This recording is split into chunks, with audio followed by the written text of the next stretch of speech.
trips and falls, and then he's just in. He wakes up in a hospital yeah. room, and they're just like, "Hey, Foggy's alive. He's okay. It's okay. Right? None of those events happened. It's all a dream. It was all a dream. Oh my god! Or they just wake up and like the Kevin bot is there, and he's like, "Hey, I can grant you one wish."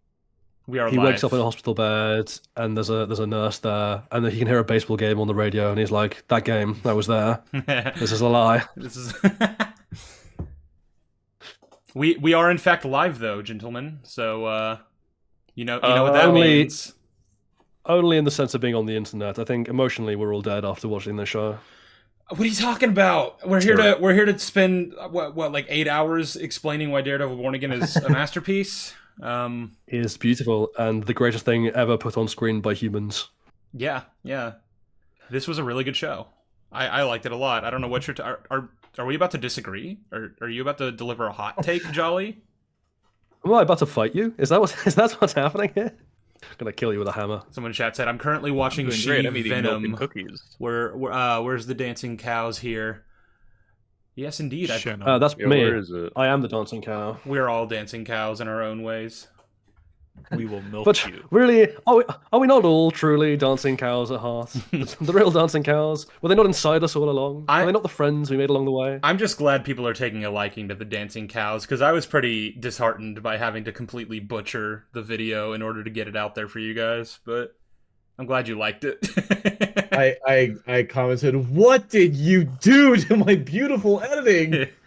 I improved it. I'm surprised the cows worked, because I feel like I've done like low opacity filters like that before, and it doesn't work. As long it as sees right through that shit. I feel like Sony was just trying to demoralize me. They were like, "Fuck it, yeah, he gave up. We broke his spirit. We can let his video out now."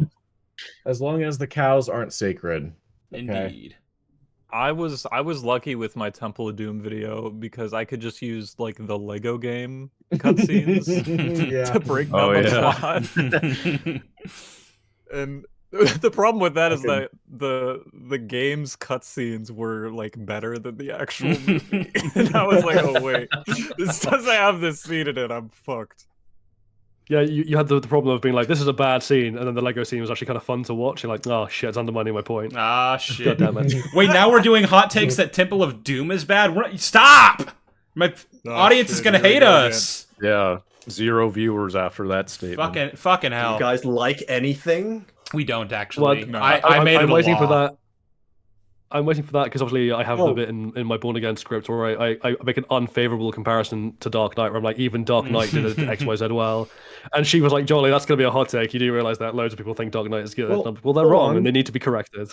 Hold on. We do like some things. We like Enora, right, Sheev? We like Enora, right? I'm glad we set the stage and made just completely threw our credibility out the window by saying things like Temple of Doom and Dark Knight are bad.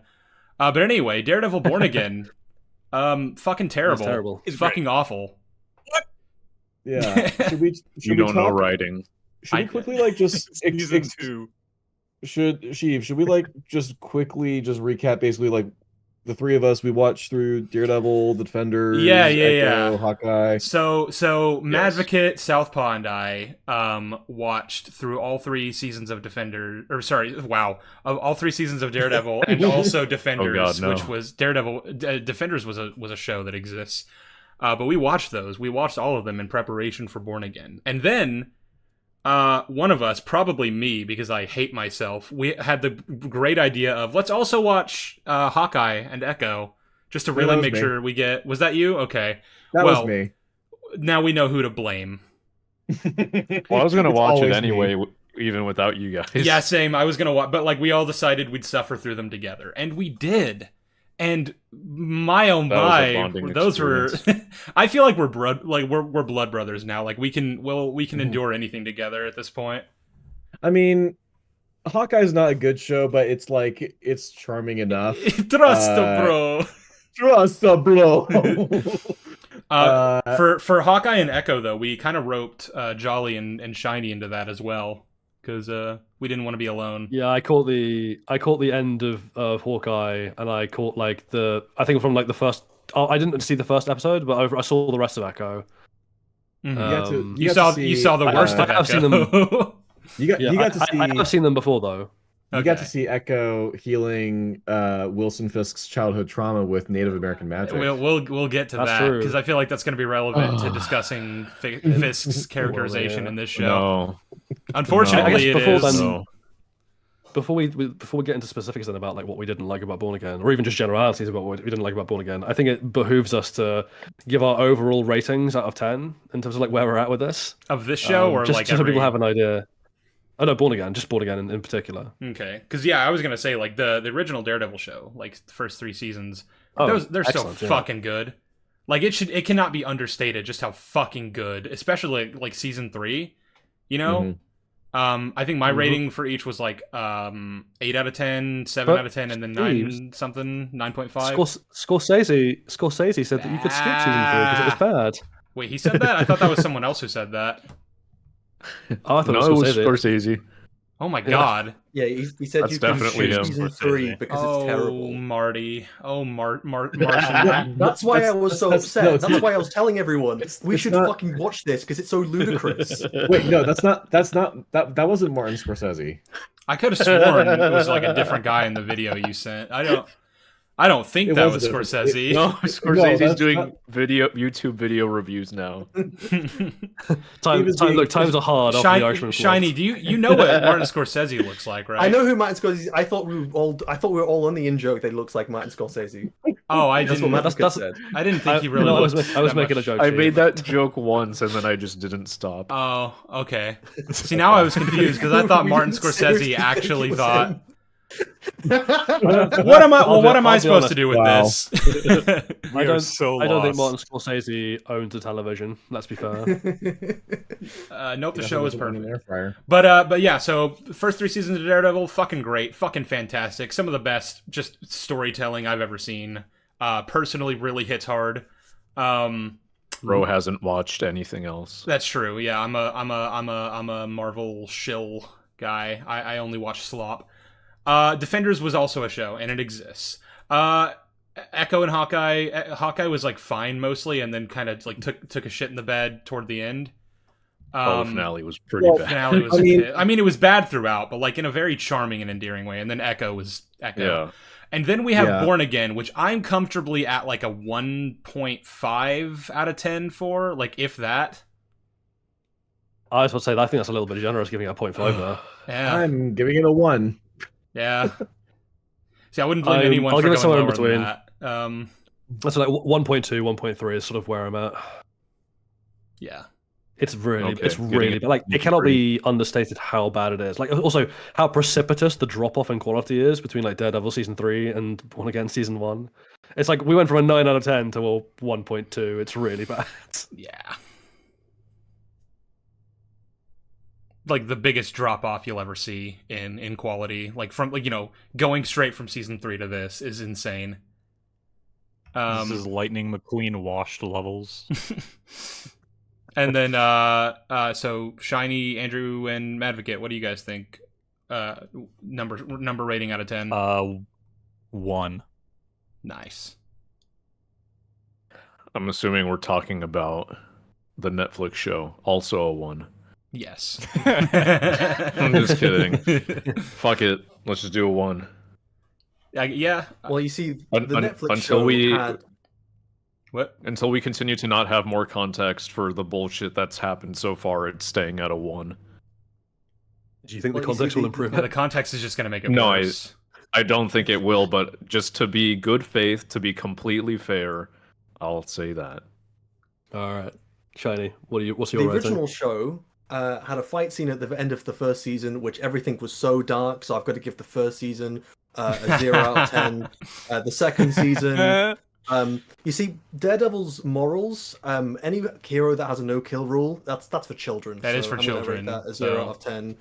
And then Martin Scorsese said you could skip season 3, so I never watched season 3. And then Born Again, I would give it a -10. Yeah. No, really? I agree. I think that's based.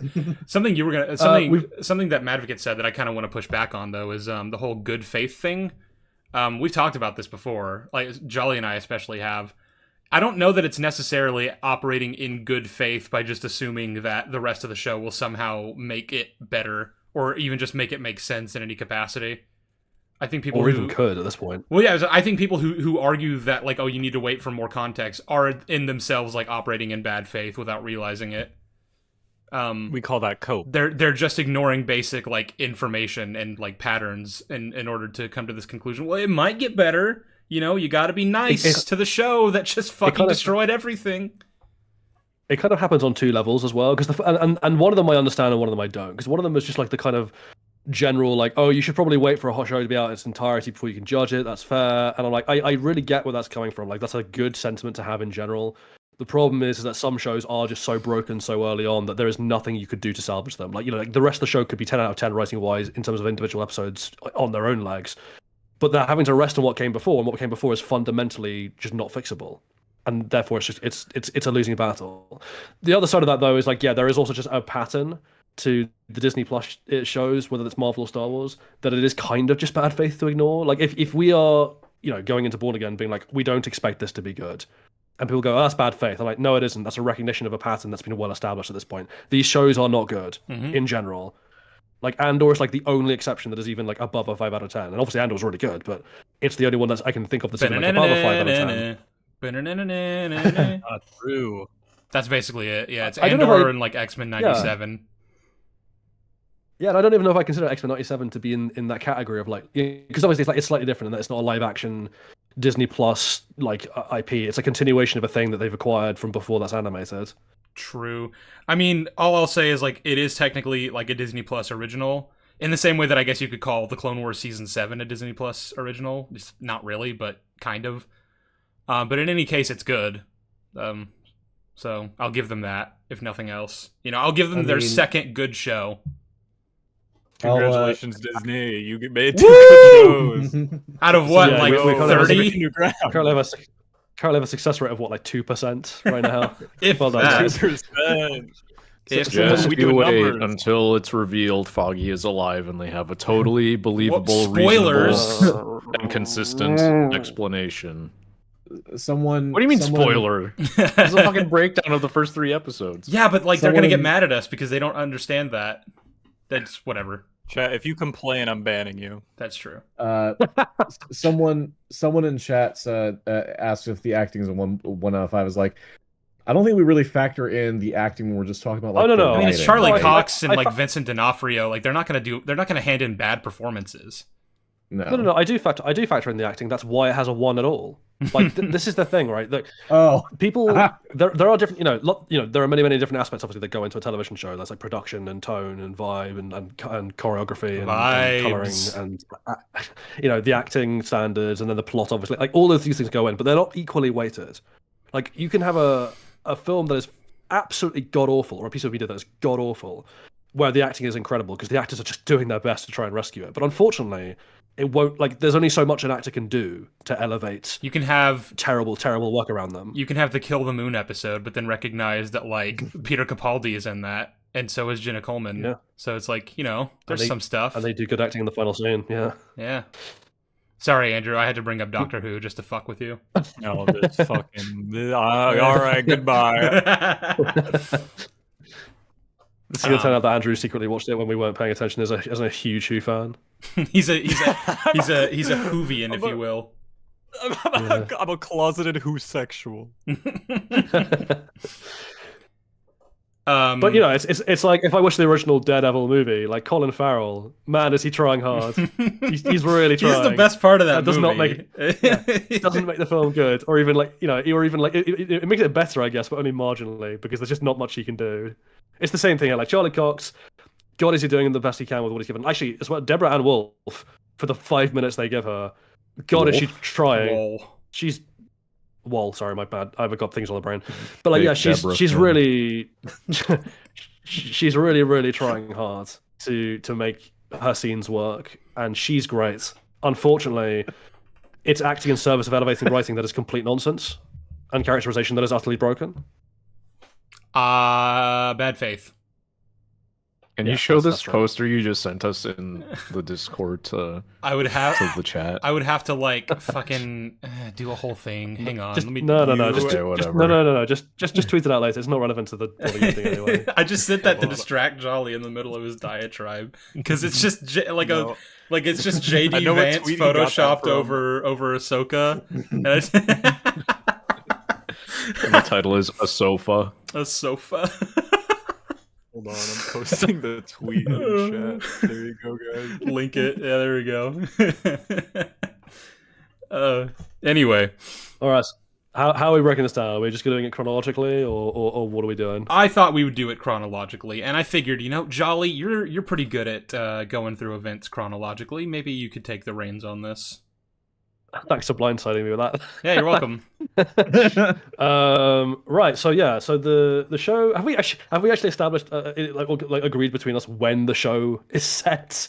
Oh, is that right. Thing that's happened the timeline. So I drove myself fucking crazy trying to figure out the timeline of events here because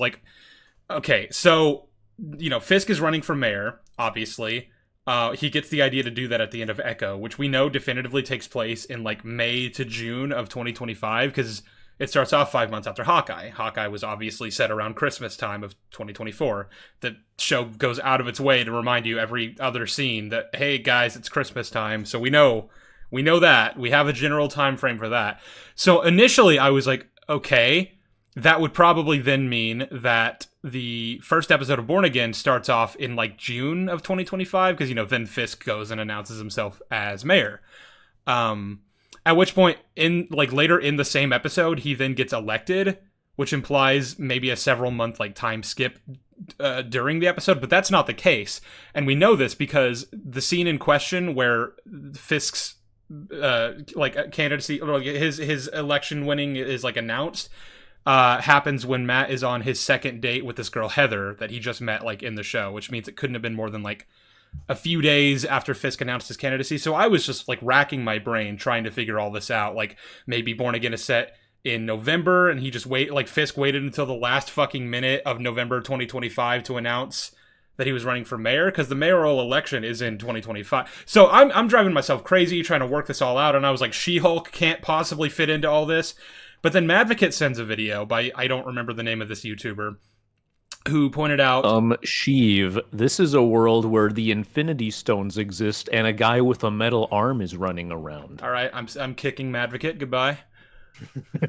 Good. But Madvocate sent a video to the chat that I watched that explained it in a way that I think works. Maybe you have to just accept that they have recall elections for the New York mayoral election, which is not a real thing, but to be fair, they do actually mention it and refer to it as that in the show. So even though this was clearly not intended by the last scene in Echo where Fisk got the idea to run for mayor, what has to have happened was the mayoral election of 2025 happened, and then they decided, fuck that mayor, let's have a recall election, and that's what's happening as of the beginning of Born Again. So we're in November of 2026.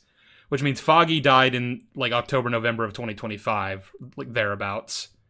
And that's the general timeline. Was straight up wrong then when he said Born Again picks up 5 years after 2017. Yeah, we're more like 9 years after. And the main bulk of the show is going to be set in early of 2027 because it's after Fisk is inaugurated as mayor fully. So we're past New Year's now.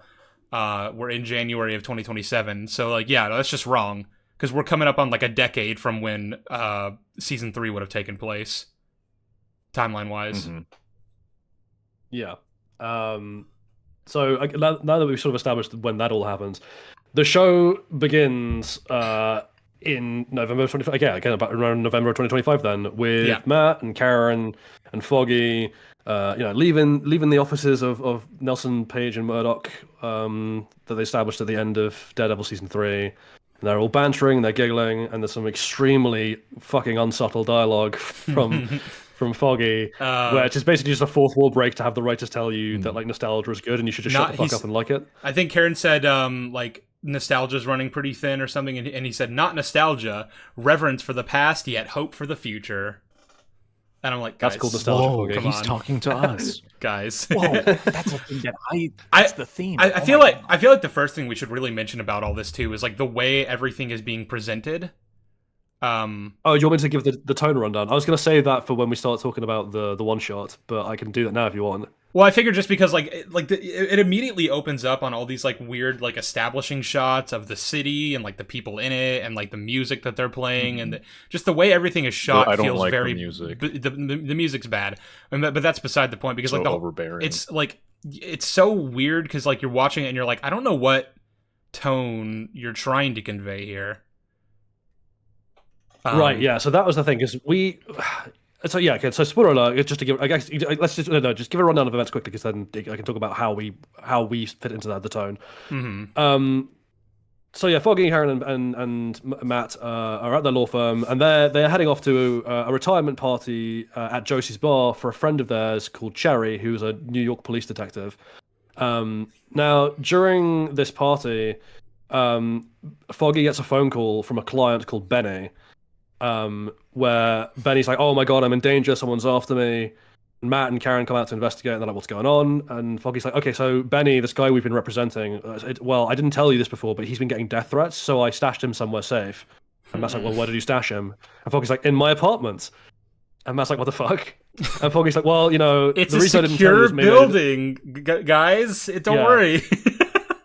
It's got a doorman and everything. And Matt's like, what the hell? And Foggy's like, okay, maybe the reason I didn't tell you was I didn't want to give you an excuse, which file that one away for a discussion of Foggy's character. Matt runs off, somehow getting into Daredevil costume in super quick time to where Benny is apparently at to try and save Benny, only to hear through his Daredevil hearing that actually the attacker's not after Benny, he's after Foggy, and Benny's just given the attacker the information about where Foggy is, which is back at Josie's. And Matt's running back to get there when, oh no, Foggy is shot through the chest by Bullseye, Benjamin Poindexter from Daredevil Season 3. Hey, I know that character. Yeah, he's great. He then shoots two other people rather than Karen, who's right in front of him, just so he can walk out of the fog and say, hello, Karen, because that's a thing we all remember. And then try to shoot her. Missing here. That's a very important point you're missing. Daredevil went straight to Foggy's apartment. Apart from the fact that he went to get changed first, but his suit is nanotech. Don't worry about it. But somehow, Poindexter has teleported from the apartment past Daredevil and is now coming from a completely different direction to be able to shoot Foggy, and that's where he somehow acquired flash speeds to get ahead of Matt in this regard. But well, actually, that makes sense, right? Considering who the writers of the show are.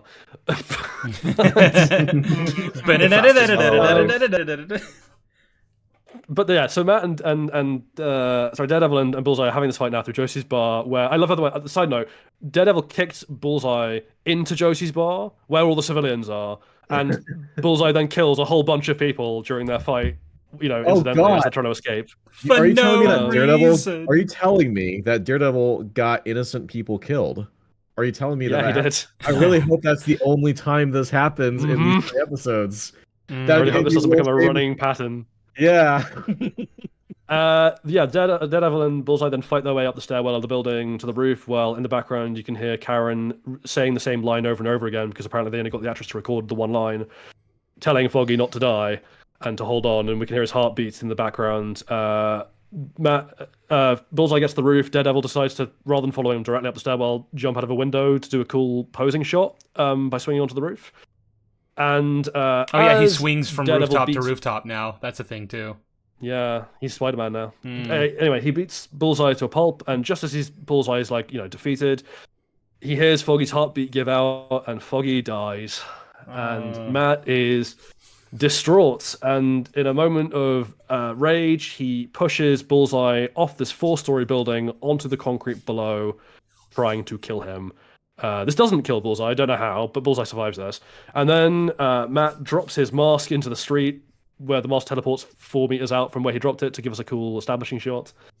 And then Cherry, who's run back in to help, gets to the roof, sees Daredevil without his mask on, recognizes that it's Matt, and goes, Matt?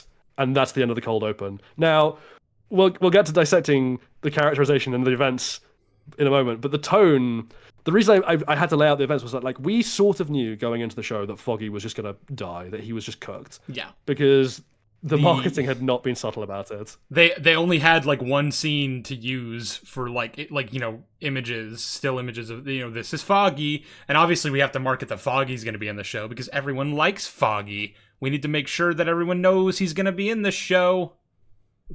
I mean, they literally released the clip of the fight in the stairwell with Daredevil and Bullseye. They didn't even bother cutting out the audio of Karen saying, "Hold on, don't worry, the ambulance is coming." They're coming. Yeah.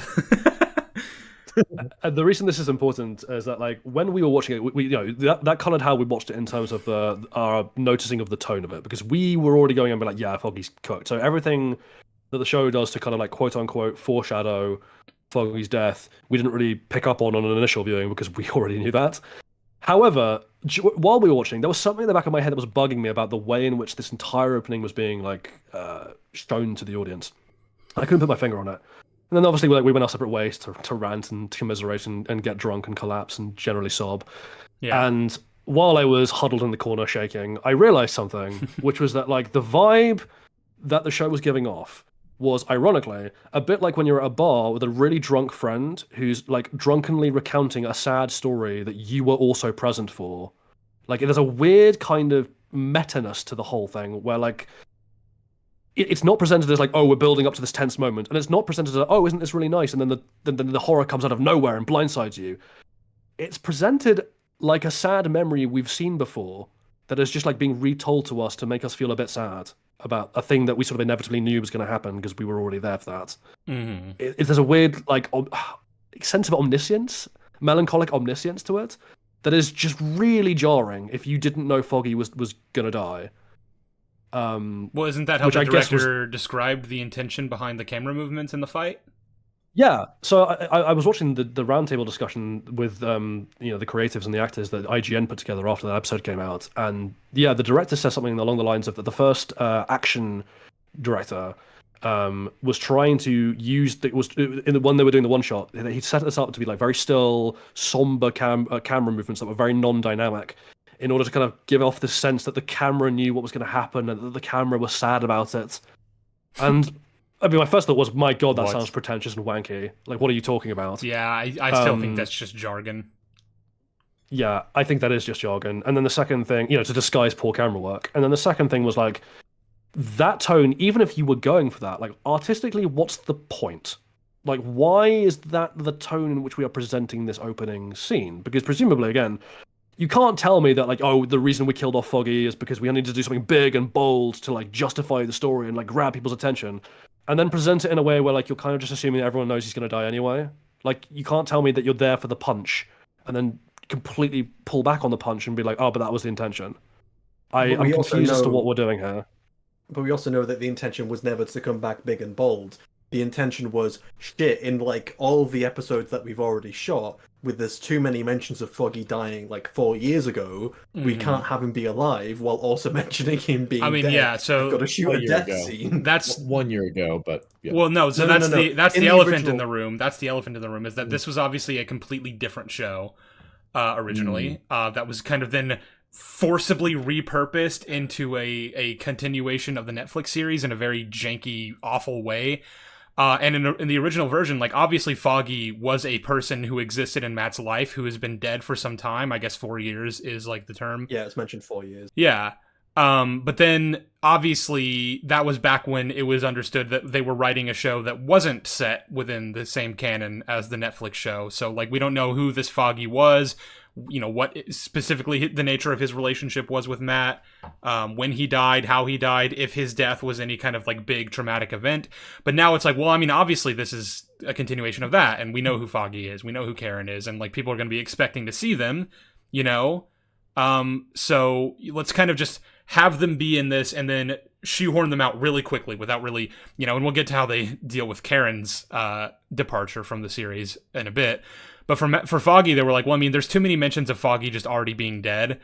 So what if we just open the show with this big, shocking moment where, ooh, look, he's dying, oh dear, and then that sets the tone for the rest of the story and Matt's arc and everything to do with that. That's why this happened the way that it did. unfortunately. I'd almost say it's even more botched than that, right? Because you're right. Like, obviously, the original show was shot with this intention that Foggy had been dead for a while, that the Foggy of the MCU continuity was someone we hadn't met as an audience. Mm-hmm. He's also been killed by a corrupt cop and not by Bullseye. Yeah. And then, obviously, the initial 9 episodes that were shown to Kevin Feige out of the original planned 18 were shown to him and to a test audience, and everyone was like, this is disastrous and needs to be redone. But obviously, by that point, you've already spent like $200 million or $150 million by that point, I think it was, shooting these 9 episodes, and like you can't just get rid of them. Yeah. So instead, what they decided to do was like, okay, we need to really like bank on the nostalgia for the Daredevil show to sell this, because this on its own is a disaster. So they did like full episode's worth of like new content, which was this opening episode, and they did a couple of reshoots here and there. Like they brought back the original Vanessa actor, for example, and they slipped in little scenes to try and connect what had already been filmed back into the Netflix continuity.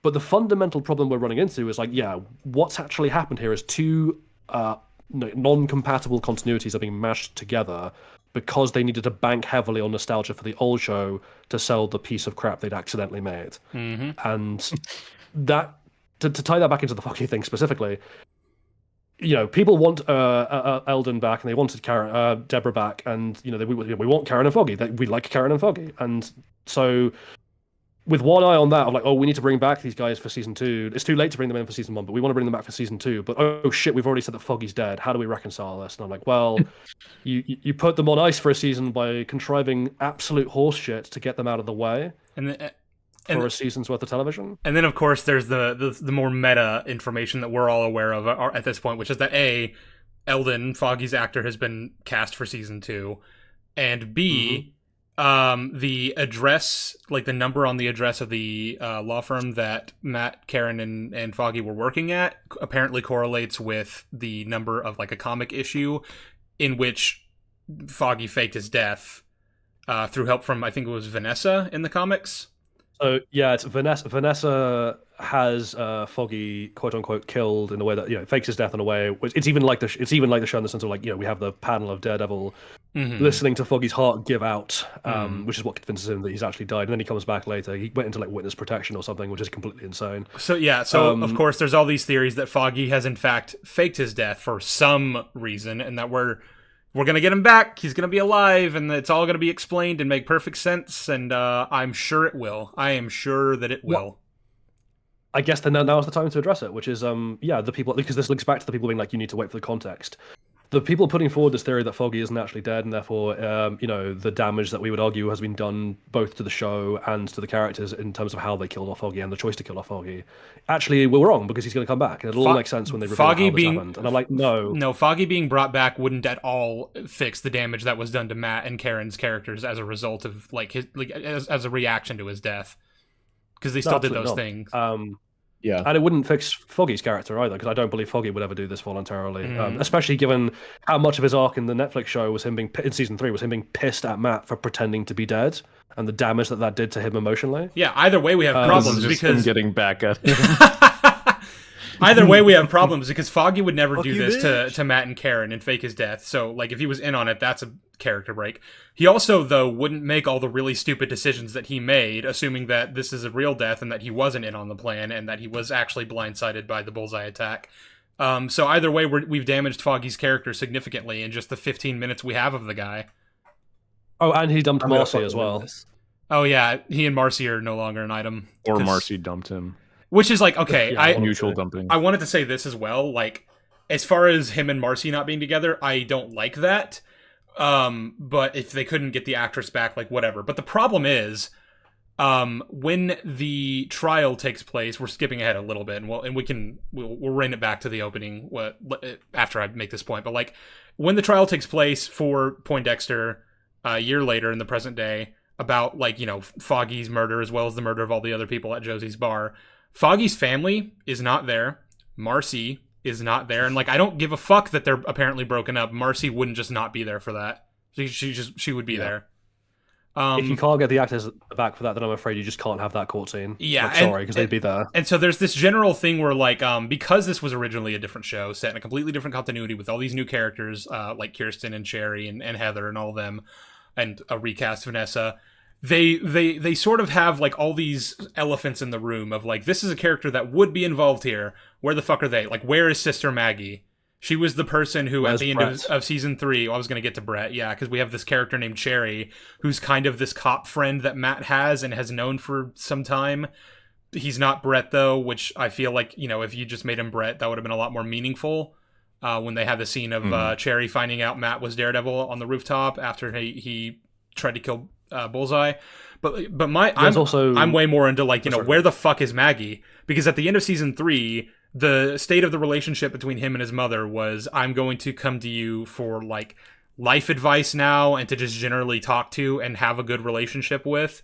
And, like, I know that, like, as where Matt is in the story right now, he doesn't feel he deserves to even step foot in a church because of the sin that he committed in trying to kill Bullseye.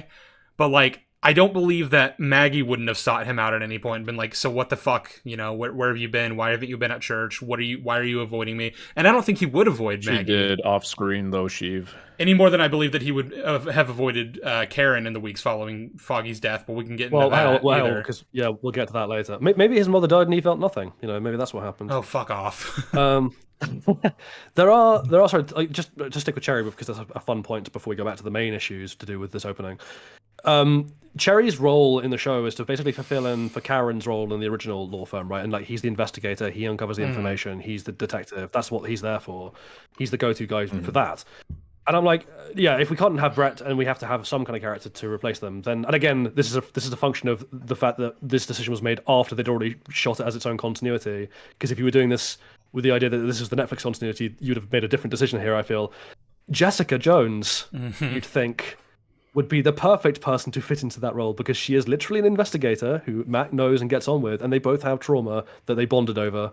You'd think she would be the perfect person to fit into there. Well, yeah, but give him a chance. The Defenders still think he's dead from season 3. I don't believe that. He's been actively working as a lawyer for like 10 years. He is in the public eye. Well, this just becomes a general problem of the world building as well, in terms of, like, once we've established that this is the Netflix continuity, people who should be involved just aren't. Like, where's Luke Cage? Where's Iron Fist, who is a billionaire who Matt is friends with? How do these people let Fisk run for office?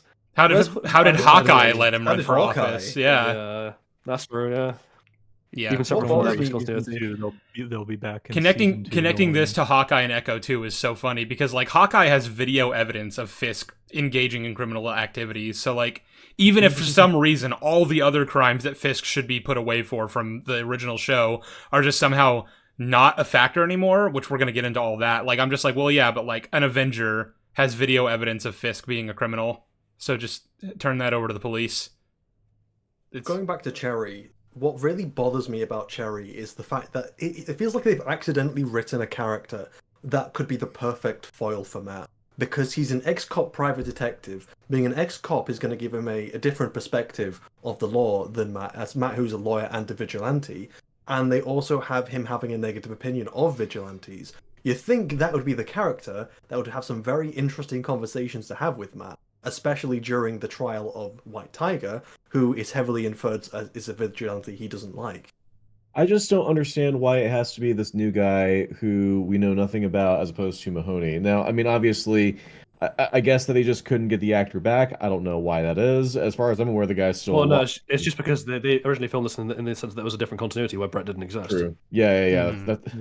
That's the real answer there, right? Yeah. I think the real answer is bold text. They don't care. Like, well, I think that's the real answer. Come on, guys, give Cherry a chance. We've only had 3 episodes with him to really, like, characterize him as a person. It's not like the original show did expert character work on all of the cast members by the 3rd episode or anything.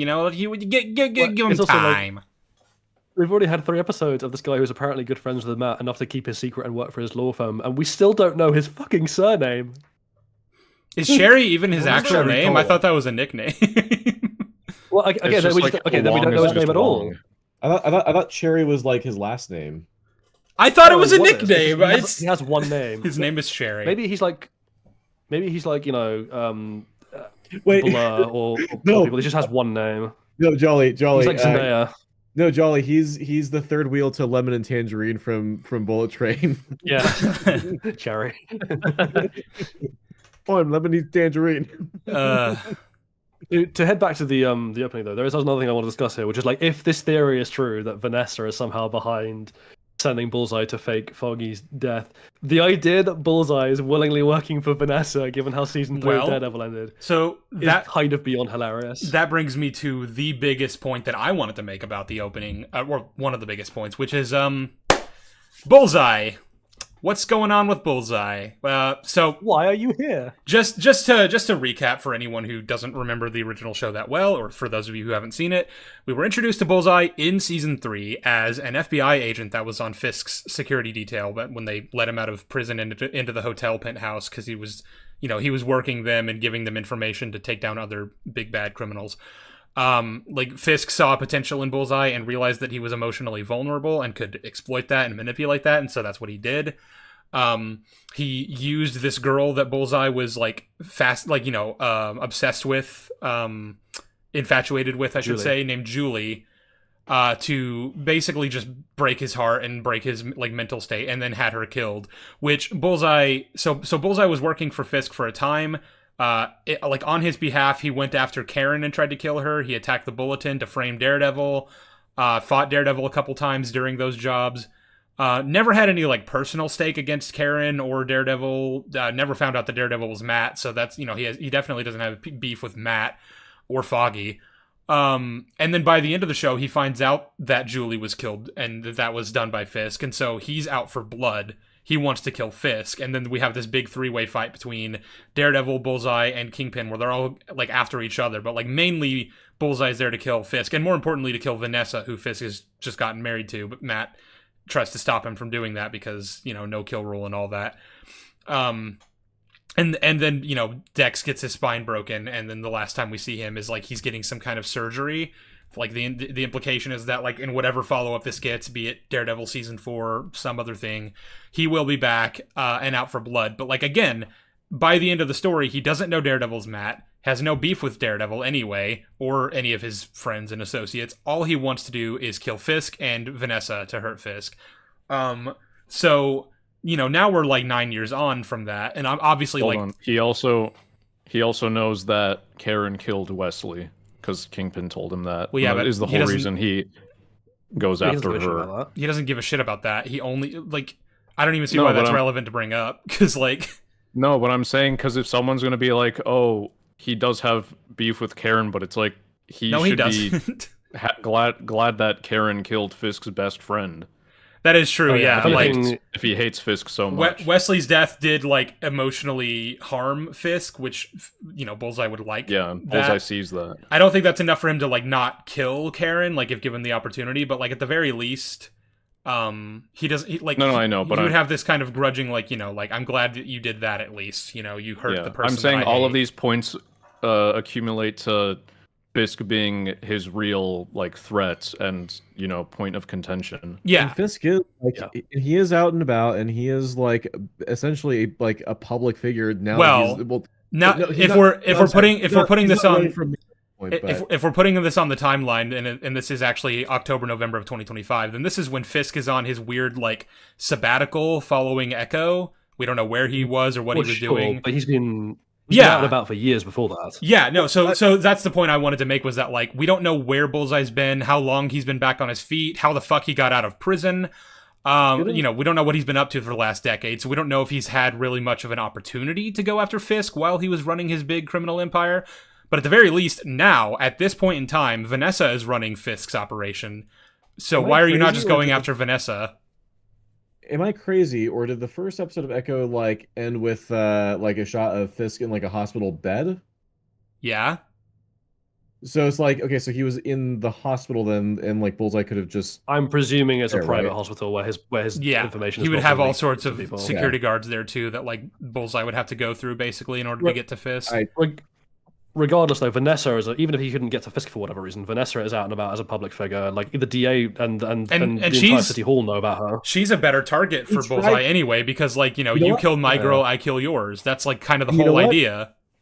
Actually, yeah, because he literally tried to kill her in the finale. That's why he went after Fisk at their wedding, because Matt was he's about to marry the love of his life, and I don't think he should be allowed to do that. And Bullseye's no, I don't think so.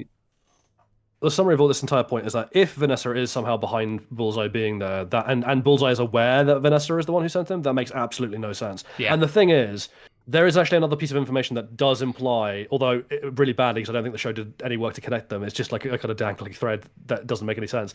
But there is another piece of information that ties this all back to Vanessa, which is that Benny, one of the things that Benny's, like the reason Benny's being targeted with threats is that he has information on criminal activity in a neighborhood called Red Hook. Mm-hmm. And later on, when Vanessa's having her meeting with the 5 families and asserting her dominance, the thing they're arguing with her about is the fact that she's made Red Hook exempt from any kind of like dues or payments or taxes for some specific reason that has yet to be revealed. So Red Hook is a connection to Vanessa again, which does again seem to imply that this theory that Vanessa has somehow hired Bullseye is correct. I can only presume, let's be good faith, that Bullseye didn't know it was Vanessa hiring him, because oh my god.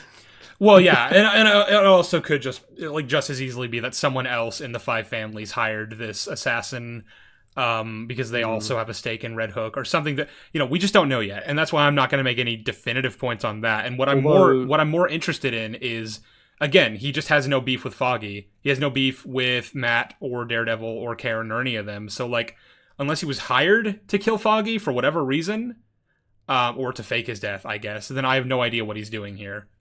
Or how he's here, not in prison.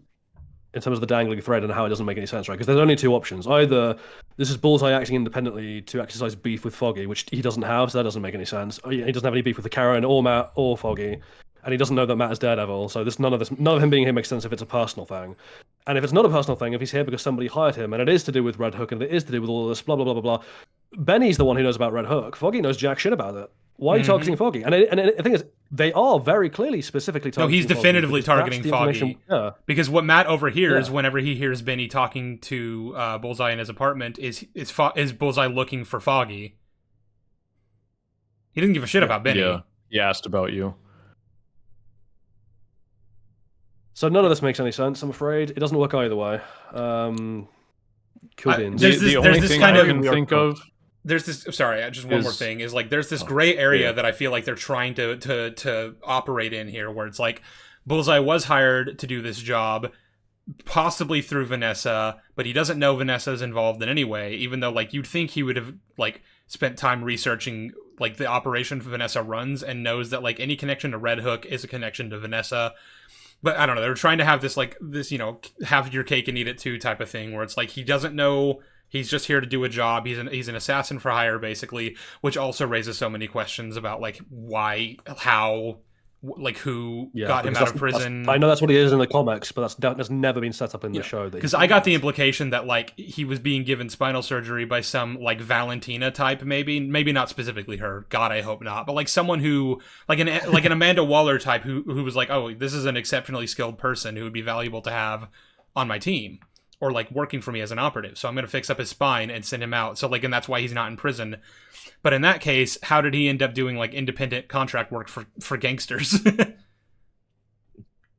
Sorry, Matt. There's also just the. Oh, sorry, Madvocate, you go first, and then I'll address my point. The only thing I can think of, which still doesn't make sense, is that he knows Karen and Foggy are closely connected to Daredevil, and this is his way of making him suffer, because he does hear him say, "You will leave Karen and Foggy alone," in front of him when he's on the ground. Maybe he's unconscious at that point, isn't he? I think he was conscious because when the cops came in, he said when I can't Mahoney move. takes his mask off. Yeah.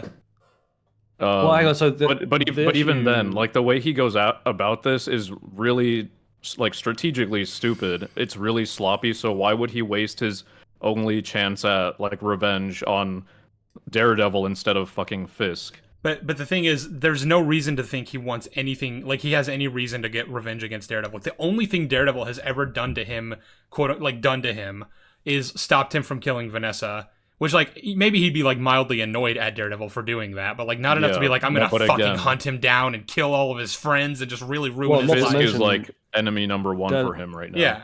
Yeah, not to mention that Daredevil's the one who tipped off Bullseye about Fisk having killed Julie. Yeah. If anything, there'd be a level of gratitude there, I'd think.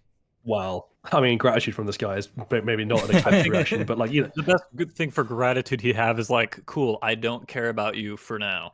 Yeah. Yeah. the nature of their relationship was always kind of just like, okay.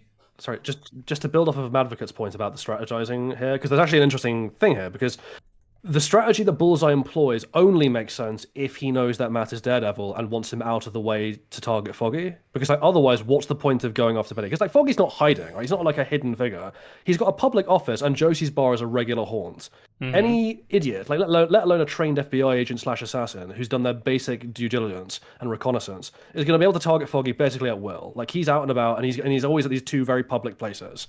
You don't need to like do this crap of like going to his apartment and bullying a contact to draw Daredevil there, to draw Matt there, or you don't need to interrogate the guy to find out where Foggy is. You already know where Foggy is because you can just find out where Foggy is because it's really easy.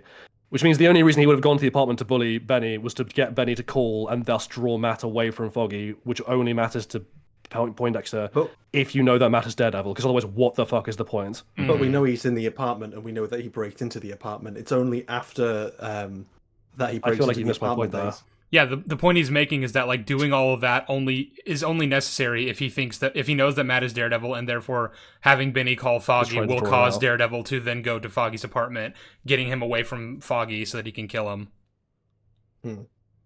Which that then implies that that he knows Matt is Daredevil, which I guess he found that out. How? Yeah, how? And if he did, and even if he did, like, why does he care? And also, the other thing there is like, even if you know that Matt is Daredevil, like, you're a sniper, dude. Like, just wait for Foggy. It doesn't matter if he's with Matt. Just wait for them to walk out of their office and shoot Foggy in the head. Fuck it, shoot Matt in the head first. That way, Daredevil's just out of the equation entirely. It's over. Absolutely. Or go to Foggy's apartment, like, not immediately after work hours. Like, do it when he's asleep. Yeah, you don't need, like, there's so many things, Matt and Foggy are not sleeping together and sharing bathrooms. There are times where they are separated. It's like Han and Chewie and Solo. Yeah, exactly. We couldn't have maybe done this one at a time. Yeah, if your thing is like, I want to fake Foggy's death or actually kill Foggy, and I want Matt to not be present when that happens, you don't need to draw him away. Just wait for him to not be there. Yeah. It's very strange. I have no idea what the point of any of this was. He snipes 3 people from across the street without fail, and then he has to walk up to Karen and be like a few feet away from her and not pull the trigger. Yeah, does he want to kill her? Because he could have. People are like, well, yeah, he was stupid and walked up to her because he wasn't supposed to kill her because of the theories. But like, what happens if why did he point a gun at her? Is he just gonna stand there and wait until he comes to save her? Comes. Crazy. Wow. I'd much rather. Right. I would much prefer that he just killed Karen. I'd rather that she not get character assassinated. Yeah, she's getting assassinated either way. May as well just have a bullet to the head. And you know what? Maybe losing both Karen and Foggy might. Well, this is the thing about the breaking the no killing rules. It is an assassination, especially when it's we're gonna get to that. Yeah. Yeah. That deserves its own section of discussion. But you know what? Him losing both Foggy and Karen would at least make a little bit more sense than him just losing Foggy. I don't agree, because the thing is, like, either way, he's going to be overwhelmed. I'm not saying it would make sense. I'm not saying that it would make sense. I'm saying it would make more sense. Okay, just making that clear. I disagree. I don't think there are degrees to this. I think this is a hard binary of this would never make sense for Matt's character for him to do this. Yeah, I think the only way to make this relatively work with what the show wants is you have to, number one, you can't do this in the first 10 minutes, let alone the first episode. You're gonna have to build to this, and you're gonna have to establish that Matt has kind of had life easy in terms of being he's figured shit out. He has he understands and knows his supportive circle with his friends and everything, and he's happy. He's also doing Daredevil shit, and he's cruising through that. It's not really that big of a problem. And then you kind of drop this nuke on him that fucking destroys his circle, his supportive circle. And he just the pent up rage from seasons 1 through 3 comes back, and he just starts wailing on someone, and he doesn't stop himself, and then he realizes that he just killed someone, and then you have him quit because of that. I still don't know if it completely works given what happens in season 3 with Kingpin, But I was just thinking, feel like that's the better version of it. I'm sure we can find some happy middle ground where somehow what Matt does causes the death or the potential death of like a person he's fighting, and then maybe that scares him enough to be like, maybe I need to rethink my entire everything I'm doing. But it can't have been done like intentionally. Yeah. He can't be intending to kill someone there. The way I would do that is I would have I'd almost do that kind of meme of like forcing him into a no-kill situation, almost like the Green Goblin meme, right? Of like maybe he's forced into a situation where like Karen and and Bullseye are both dangling from the roof, and he's got a hand on on each of them, and he physically can't save both, and so he chooses to let it's left ambiguous as to whether he chooses to let Bullseye drop or Bullseye deliberately wiggles free. But regardless, it haunts Matt because Matt is concerned that he might have deliberately let someone die, even if it was for a good reason. Yeah, like I still don't think that would work specifically with how Matt envisions the no-kill rule. But like, the thing that is, would at least be something. I think a better way to do that even is like you have him chase Bullseye up to the roof, have them fight, and then even have Bullseye fall off the roof and maybe actually commit to him dying or whatever. But like, Matt didn't do it, like didn't consciously, intentionally throw him off the roof, but also like.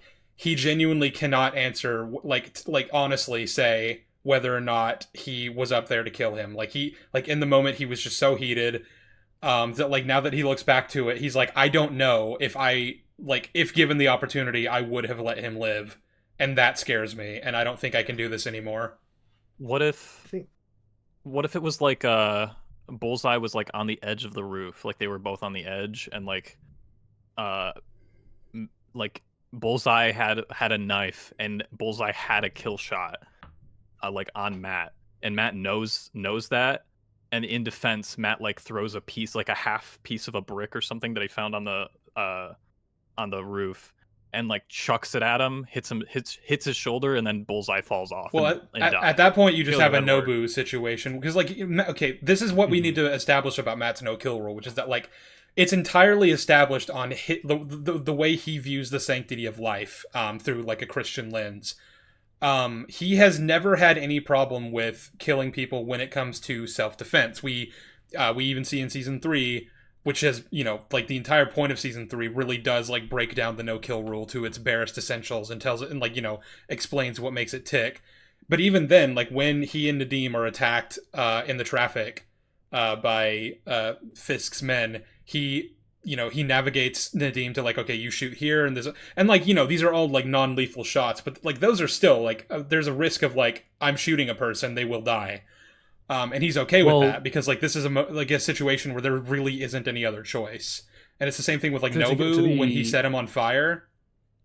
Yeah, that's what I'm saying. To be even more like overt in this, season 1 he sets Nobu on fire because it's that or die. Mm-hmm. And so I guess this is self-defense. This is the thing that there's two aspects to Matt's no-kill rule. There's a personal level and there's an ideological level, right? So the ideological level for Matt's no-kill rule is not, I will never let anyone die. No one will ever die at my hands, ever, ever, ever.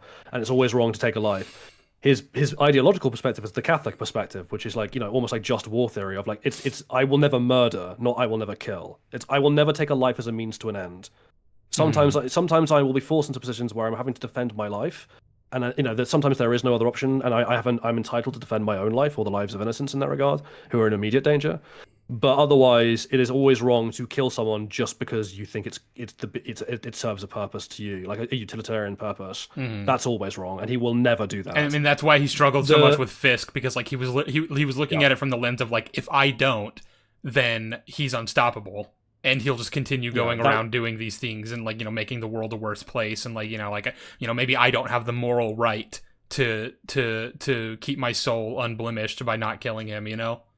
Yeah, the conflict there is that he was having trouble separating the saving of innocent lives in the immediate from the saving of the innocent lives in like some abstract future where Fisk is left unchallenged, and that was the conflict. Because it's very interesting and philosophical. I mean, there's hang on the second part of this, which is the personal part, which is like Matt holds himself therefore to a higher standard than he does other people. So, Jessica's killed people, Karen, Nadim's killed people, Karen's killed people, and Matt does not be like, you are dead to me, fuck you, you're monsters. Even Frank, he doesn't think Frank is like irredeemable or a monster, even though he vehemently disagrees with him. And the reason for those exceptions that Matt would not grant to himself is that Matt has always been scared that his anger issues and his rage are, in his own specific personal case, are so bad that were he to descend into killing people, he would never be able to climb out and would just become a monster. And so, like, his own standard for when he's allowed to kill is different from his ideological beliefs about when killing is generally okay. Yeah. I was going to say, like, there's the other aspect, of course, which is that, like, everyone that does get killed by Matt or by Frank or whoever else, like, has the capacity for redemption, which is another thing that Matt fundamentally believes because that's rooted in his ideology. Even Kingpin, right? Which is, so, like, the whole idea is, like, do I have the right to take his life when he could have gone, that ends his life and that sends him to hell at that point. He will spend an eternity suffering. Do I have the right to do that to a person just because I see no other way to make the world that I want, right? A world where he's not around killing other people. And whether or not there's like a pragmatic logic to that, because obviously then Fisk might then go on to kill innocent people, and then they'll have no chance of ever, like maybe those people will go to hell. But like the whole point is that, like, redemption is the crux of it, right? And that's a main theme of his arc in season 3, of Karen's arc in season 3, of everyone's arcs in season 3, really. And that's why it's so fucking good. But then we have Daredevil Born Again, where he's fighting Bullseye on the rooftop, and in his sheer overwhelming grief, having just heard the last heartbeat of Foggy Nelson, he lets out a guttural scream and just throws Bullseye off the roof. Sorry, just very quickly as well. Like, I do find it funny. Like, it is a contrivance that Bullseye survives that of quite a large magnitude, because that's a 4-story drop onto concrete, and he face bombed that. Yeah. Oh yeah. He has a cybernetic spine, dumbass. In his face, his fucking head. It's a character assassination of Matt with some plot armor for Dex to boot. Which, I mean, I guess this is the thing, is that if it wasn't plot armor, so we've just fucking wasted Bullseye, I guess. But I mean, it's just, maybe this is just a terrible idea. Maybe don't do this. Yeah, maybe none of this can work. Contrivance. Yeah. It was a contrivance in the first place for Bullseye to, like, go up to the ledge for no reason, only so that it can facilitate Matt just, like, giving him a little push to his fall. If they were in the middle of the building, like on the roof, he would have to drag his body to the edge, which would have looked even worse for his character. Mm-hmm.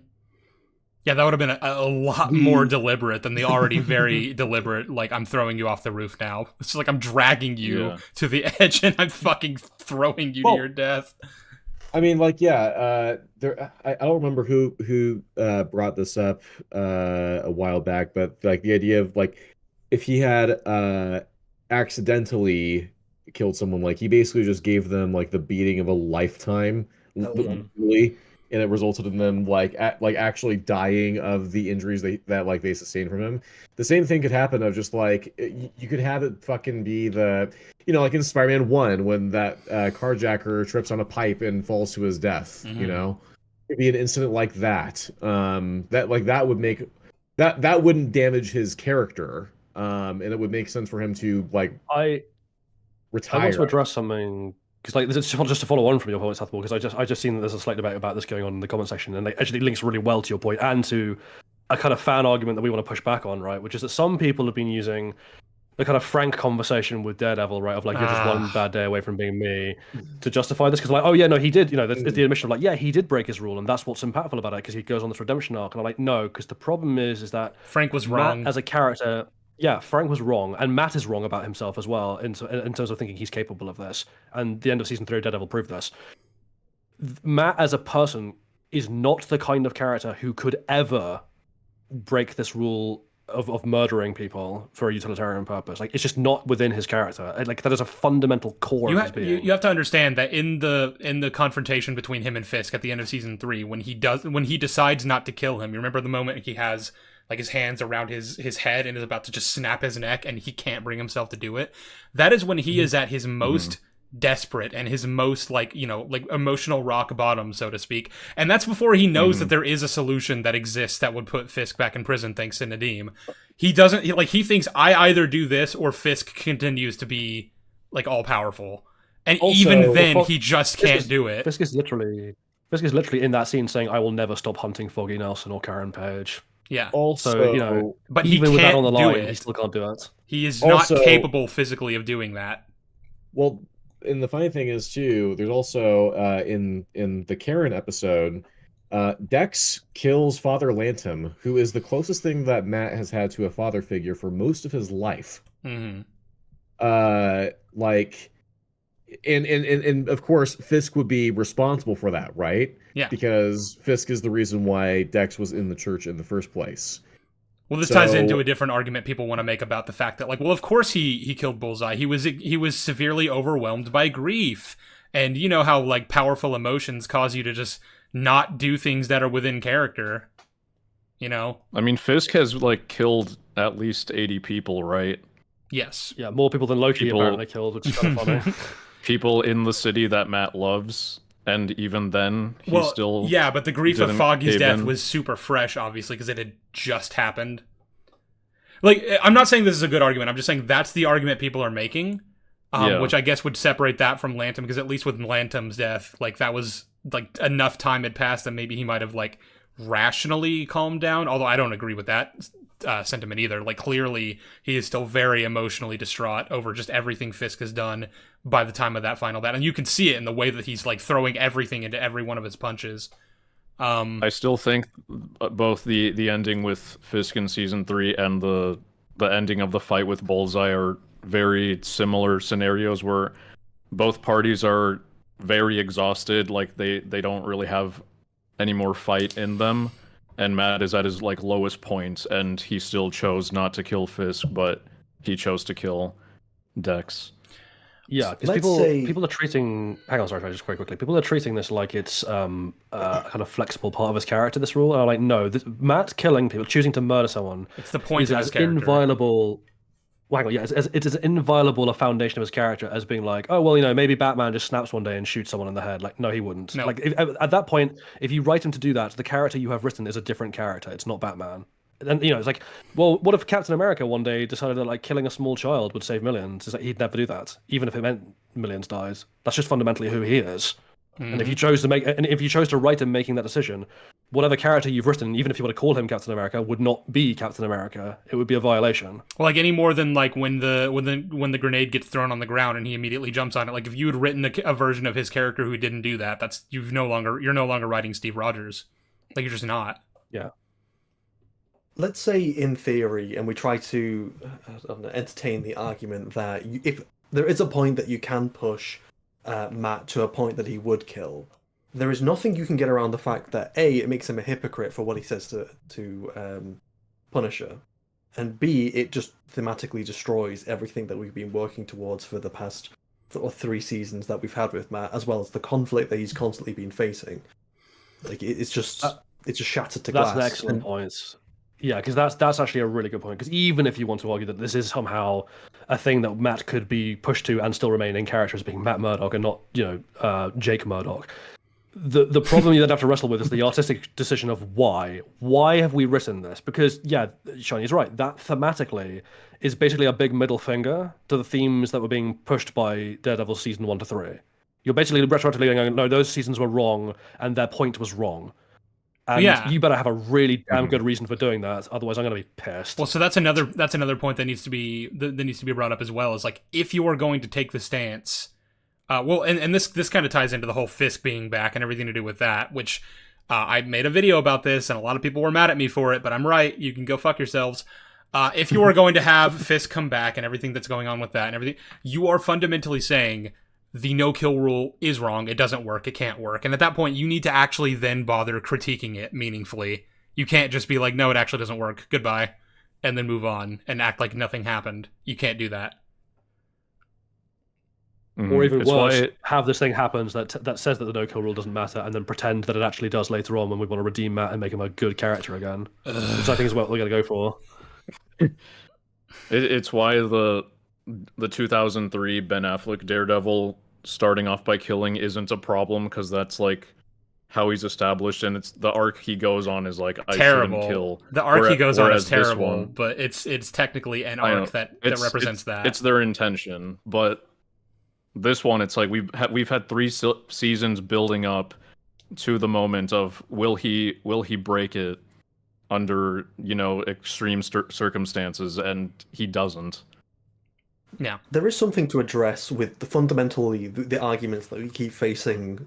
And I think the first thing to address is that these are all arguments that are basically being worked ass backwards, where they've come to the conclusion that the show is great. They have to defend it against whatever criticism you're doing, and so they will work backwards to try and attempt an argument that will somehow defend the show rather than coming to a logical conclusion. Yeah, but that's just a thing we're seeing all the not just in media, just everywhere these days. It's just tribalism, and hopefully we are trying to do a job in convincing people that that's a bad way to think. Or we just kill them. We could just kill them. Well, to be fair, Born Again has shown us that people can't be redeemed and that the no kill rule is pointless. So maybe we should just kill them. Fuck it. Yep. Amen, brother. Fucking God, I wish Matt had thrown me off the roof. The alternate Foggy. I don't buy arguments when people whenever I see an argument that's clearly like a person being like, I subjectively like this thing, therefore I'm gonna just invent facts about the show or about the thing I like that are just not true to support it in my head. I'm like, okay, we're not dealing with reality anymore. Like there's no point to this discussion at that point. I reject your reality and I substitute my own. Yeah.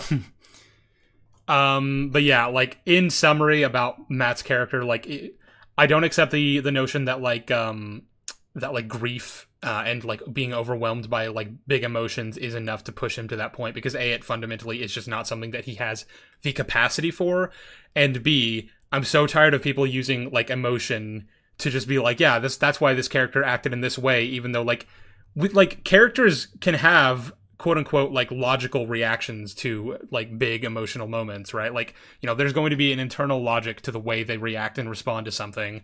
They're not just gonna, like if my dog died, I'm not just gonna go out and fucking shoot some guy in the head because I'm upset that my dog died. Like I'm gonna be fucking distraught that my dog is dead. You're not John Wick. But I'm not. That's not something that I would do. It's not something I have the capacity to do. At least I hope. It's also just not really the argument we should be having, because you can argue all day if it's realistic, if someone pushed this extreme can do something.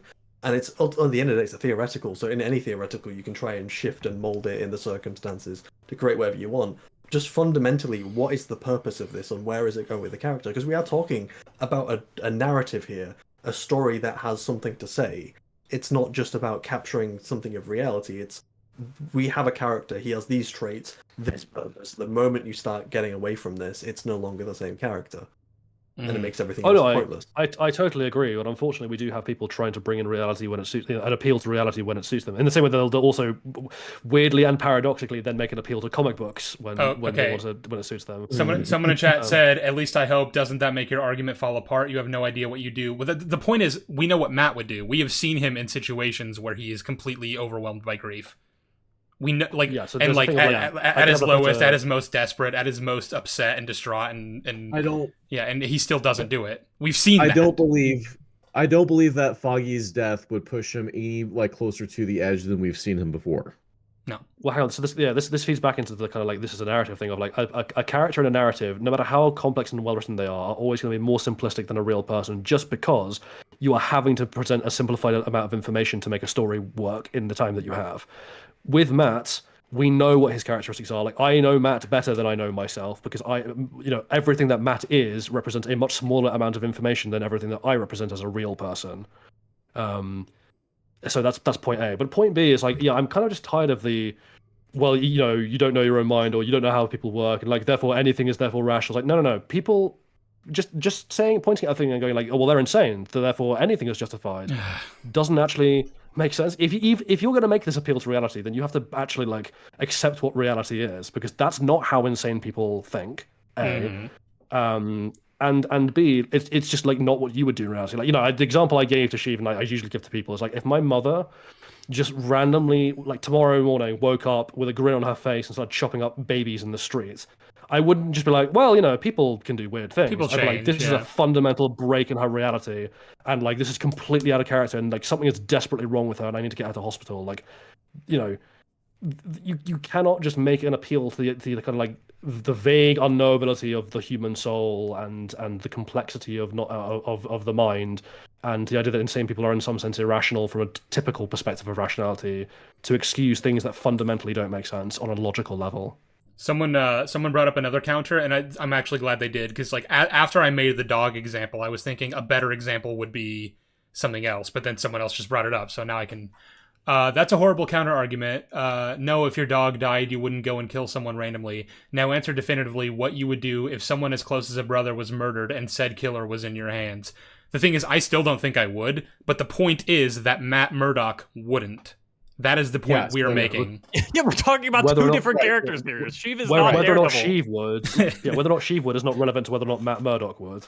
Exactly. Right. Like the thing is, I would, but the thing is that I'm not Matt Murdock. Oh yeah, I would shoot him 17 times. Also, what happens if your life is not a narrative? You don't care about the previous themes that you said, I don't know, 2 seasons ago, or your previous actions. That you can be. I mean, I much push more back on driven that. emotionally. I'm going to push back on that hard. And as a neuroscientist, like our minds are very much like the story of our lives are very much stories, and like our narratives and our internal consistency of our minds very much does depend on what came before. You can't just make these hand wavy appeals to like sudden breaks in logic. It doesn't. That's not how the mind works. But a reality is not a narrative structure. And let's no, say but the way in which we but the way in which we process our realities is a narrative structure. But it's like, not like yeah, sure. On an no, stop. Sure, on an objective level, the universe is not a story. No one's writing it. But unfortunately, human beings process their reality and the way in which they perceive and interact with the world in a narrative. As a narrative. We're just whimsical little guys. We just need to have a little whimsical little journey. Yeah. We're not random quantum events where like there's just like a random probability of XYZ happening. But if we took your life and measured it as a story, as like if something's being filmed as a movie and put together, it doesn't necessarily mean it's going to be a great movie, because it's not following the rules that we usually give narratives. Oh, sure. It's not going to, it might not be a satisfying thematic payoff for people, or at least for some people. We'll get sidetracked into a discussion about what is and isn't art at this point, but like, yeah, that's not really relevant anyway to the kind of overarching point here, which is that's what I'm getting Matt Murdock wouldn't do this. In that what is relevant to the themes and whatever narrative of our own lives is entirely different to a fictional narrative. Look, the point is that Matt wouldn't do this, so fuck off. Yeah, it's just a stupid sidetrack. Yeah. I guess are we done then with the opening? And can we move on to what happens next in episode 1? I think discuss? like I generally wanted to talk, like I guess briefly, about just the fact that like, so the fight's bad. Also, just the fight itself is fucking shit. Before we do that, should we go through? There's 4 super chats. Should we just read those real quick? I was gonna wait until we finish the opening entirely. Okay. So just let's get the rest of this out of the way real quick. We've gone over Foggy and his death and how like nothing about that makes sense in terms of like Bullseye going after him too.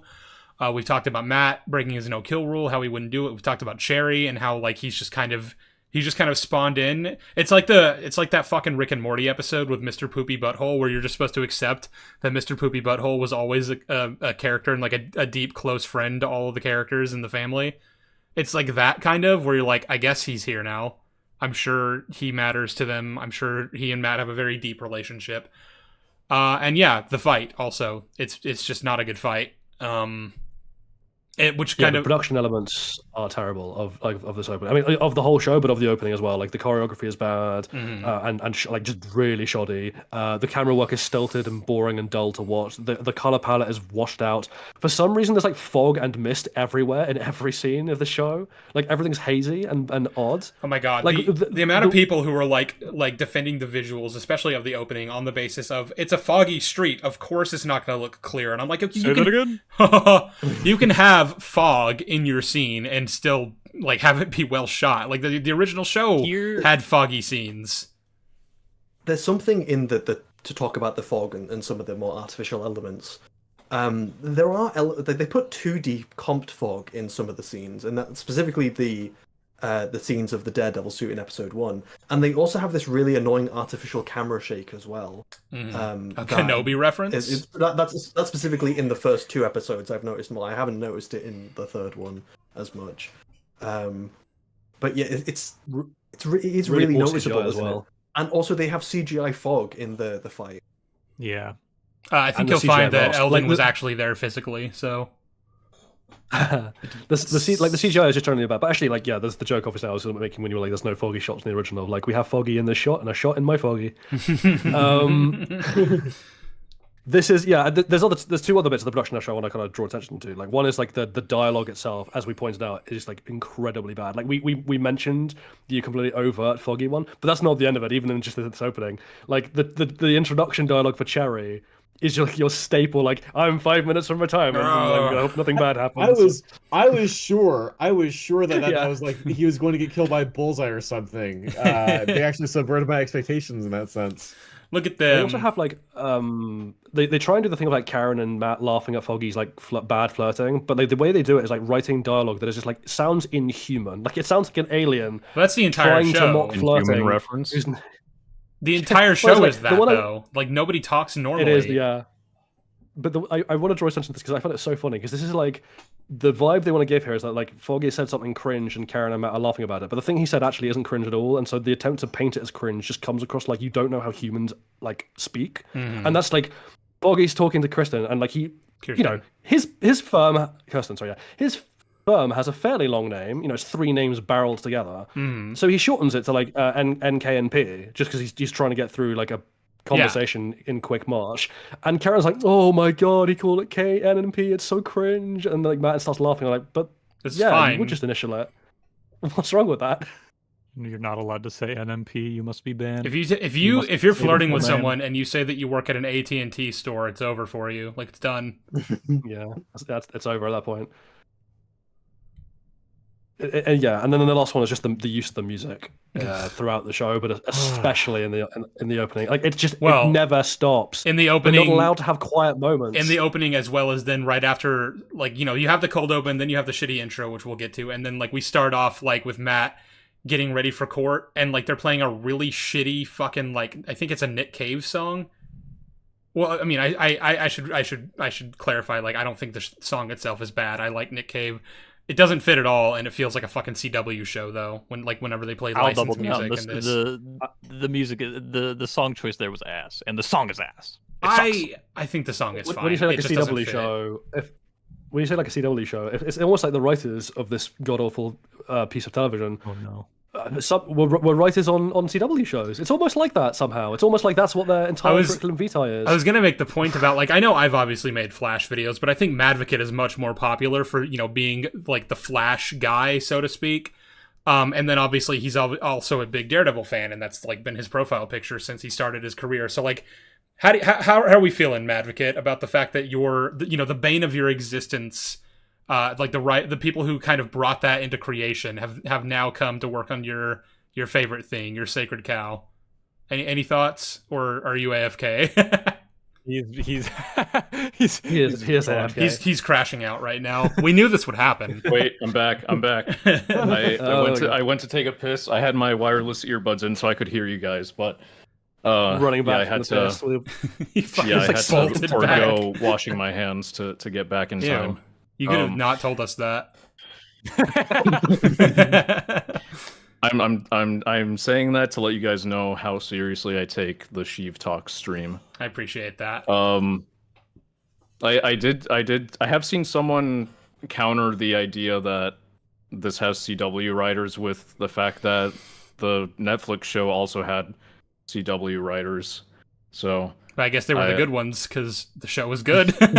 One of the good ones. Maybe the CW writers specifically wrote the hand plot line, though. Maybe that's what it is. So to be good faith, like, I don't think that's... Yeah, we can joke about that, but it's not like an actual fair, counterpoint, I feel like. Well, and or criticism with things like oh, but it has CW writers. With shows like The Flash, I mean, I know that the show was always bad, but like you got the sense from like the first few seasons that at least they were trying, you know? There was actual like direction. Not for the fight scenes, but but like for like the character writing and the drama and everything to do with that. With the later seasons, it's like they kind of just gave up. They were like, we still have to make these. We're still doing this. So yeah, I don't know if it's necessarily enough to say that like the writing, the people who wrote that show being staffed on this show is enough to be like, oh, the CW writers came in and ruined Daredevil. It's like, no, the fucking Kevin Feige ruined Daredevil. Chief, I have news for you. I was making a funny. I was making a joke. It's cool. Oh, I was making a funny. I thought we were all making a funny. No, you grievously offended me now. Go die. In terms of the music as well, like, you're correct. The song choices are ass, and the insertion of the song, like of the just pieces of incidental music are just really bad. But also the background OST of the show is just really weird and shoved into places it doesn't belong. Like, you can point to any number of times in the Netflix show where we have these quiet scenes where there is no background music, or the background music fades in really slowly and is like really well measured to emphasize the tone of the scene. Like, the Lantern talking about Kahiji, or and oh my god, like in season 3 specifically, they repurpose the main theme in so many different ways, and it always just hits so fucking hard, and it's so good. Yeah. And then in this show, it's just like, oh shit, they're playing the main theme for this scene where Matt's talking about something. I don't know.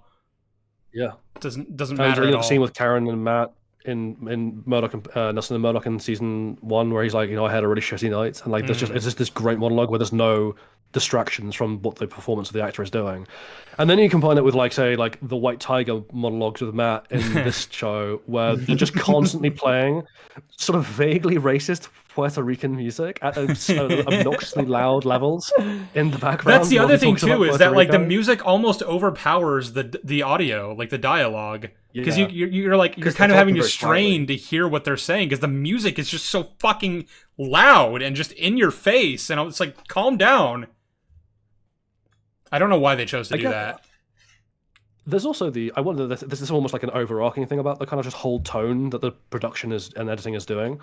But, and again, I can't confirm this is true, but there was an interview that a comment that one of the Deadpool and Wolverine writers came out with, saying they're like, oh, well, their understanding of the original tone of the show before they decided to kind of like reinsert the old continuity was that it was like She-Hulk. It was meant to be comedy. It was meant to be like a very light-hearted tone. And this is obviously not the tone that the new editor of the show was going for, which is much grittier and darker.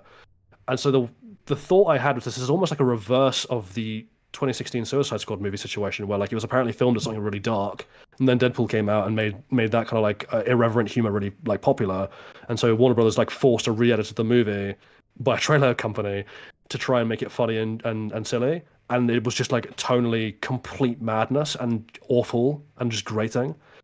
It kind of feels like we're getting that in reverse now. Of like, this is a show that was clearly meant to be about more lighthearted than it actually is, trying desperately to re-edit lighthearted scenes to be, unsubtly in your face, depressing and angsty. Well, like, so I was rewatching the She-Hulk episode with Daredevil and like the courtroom scenes therein, and obviously like those were not good and like played comedically, and like I like to say the show is like a show for babies, because it is, because like all the dialogue, it almost gives off the impression of like a child has these dolls and is just like pretending, oh, I'm a big lawyer, oh, I'm a lawyer, rah, you're a meanie head, and like that's the kind of dialogue.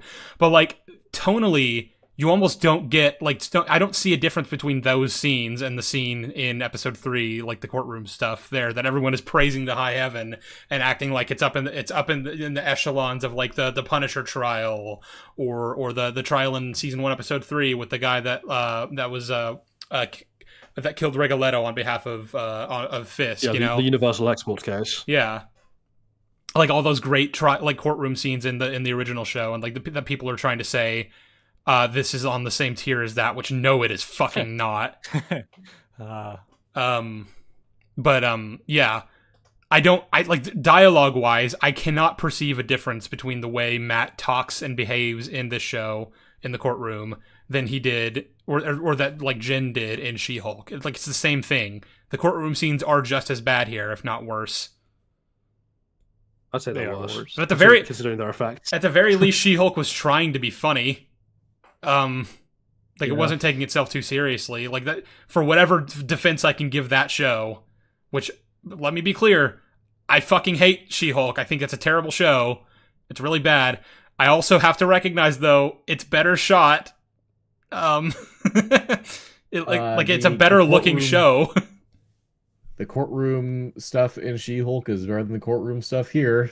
That's I realize. Oh God, that's probably like considered a hot take at this point by the chat.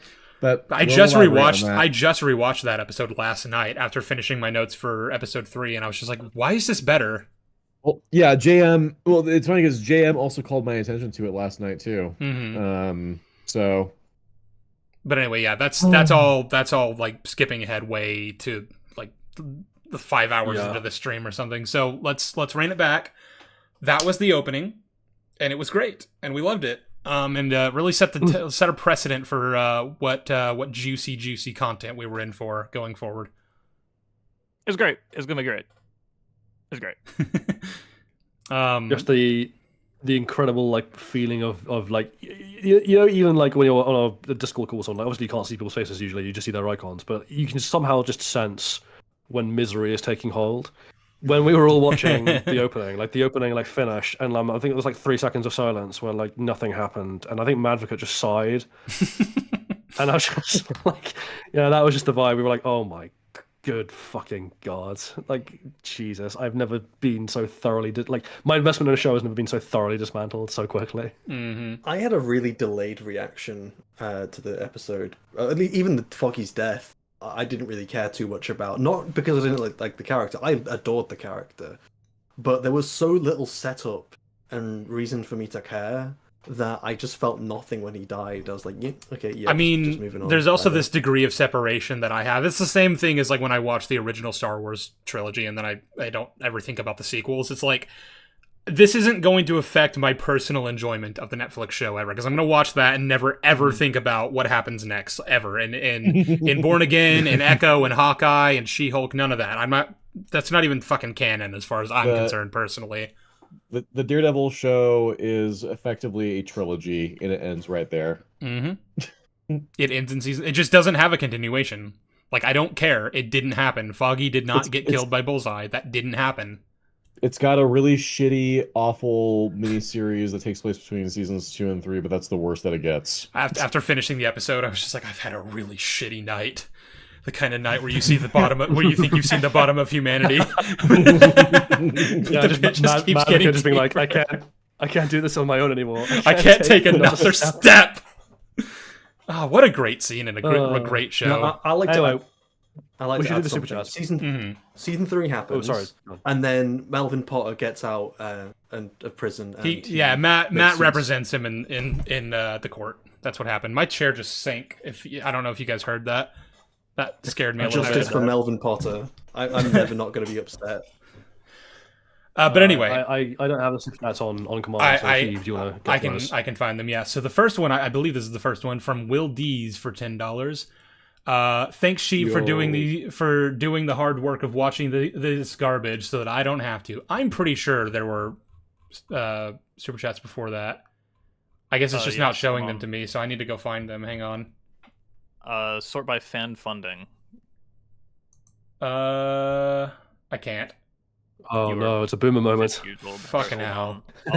I'll read it. All right. From Sheamus Owen for $4.99. This show hurts me badly. I'm bummed as all hell since it started, and I want to cry. I want to go cry.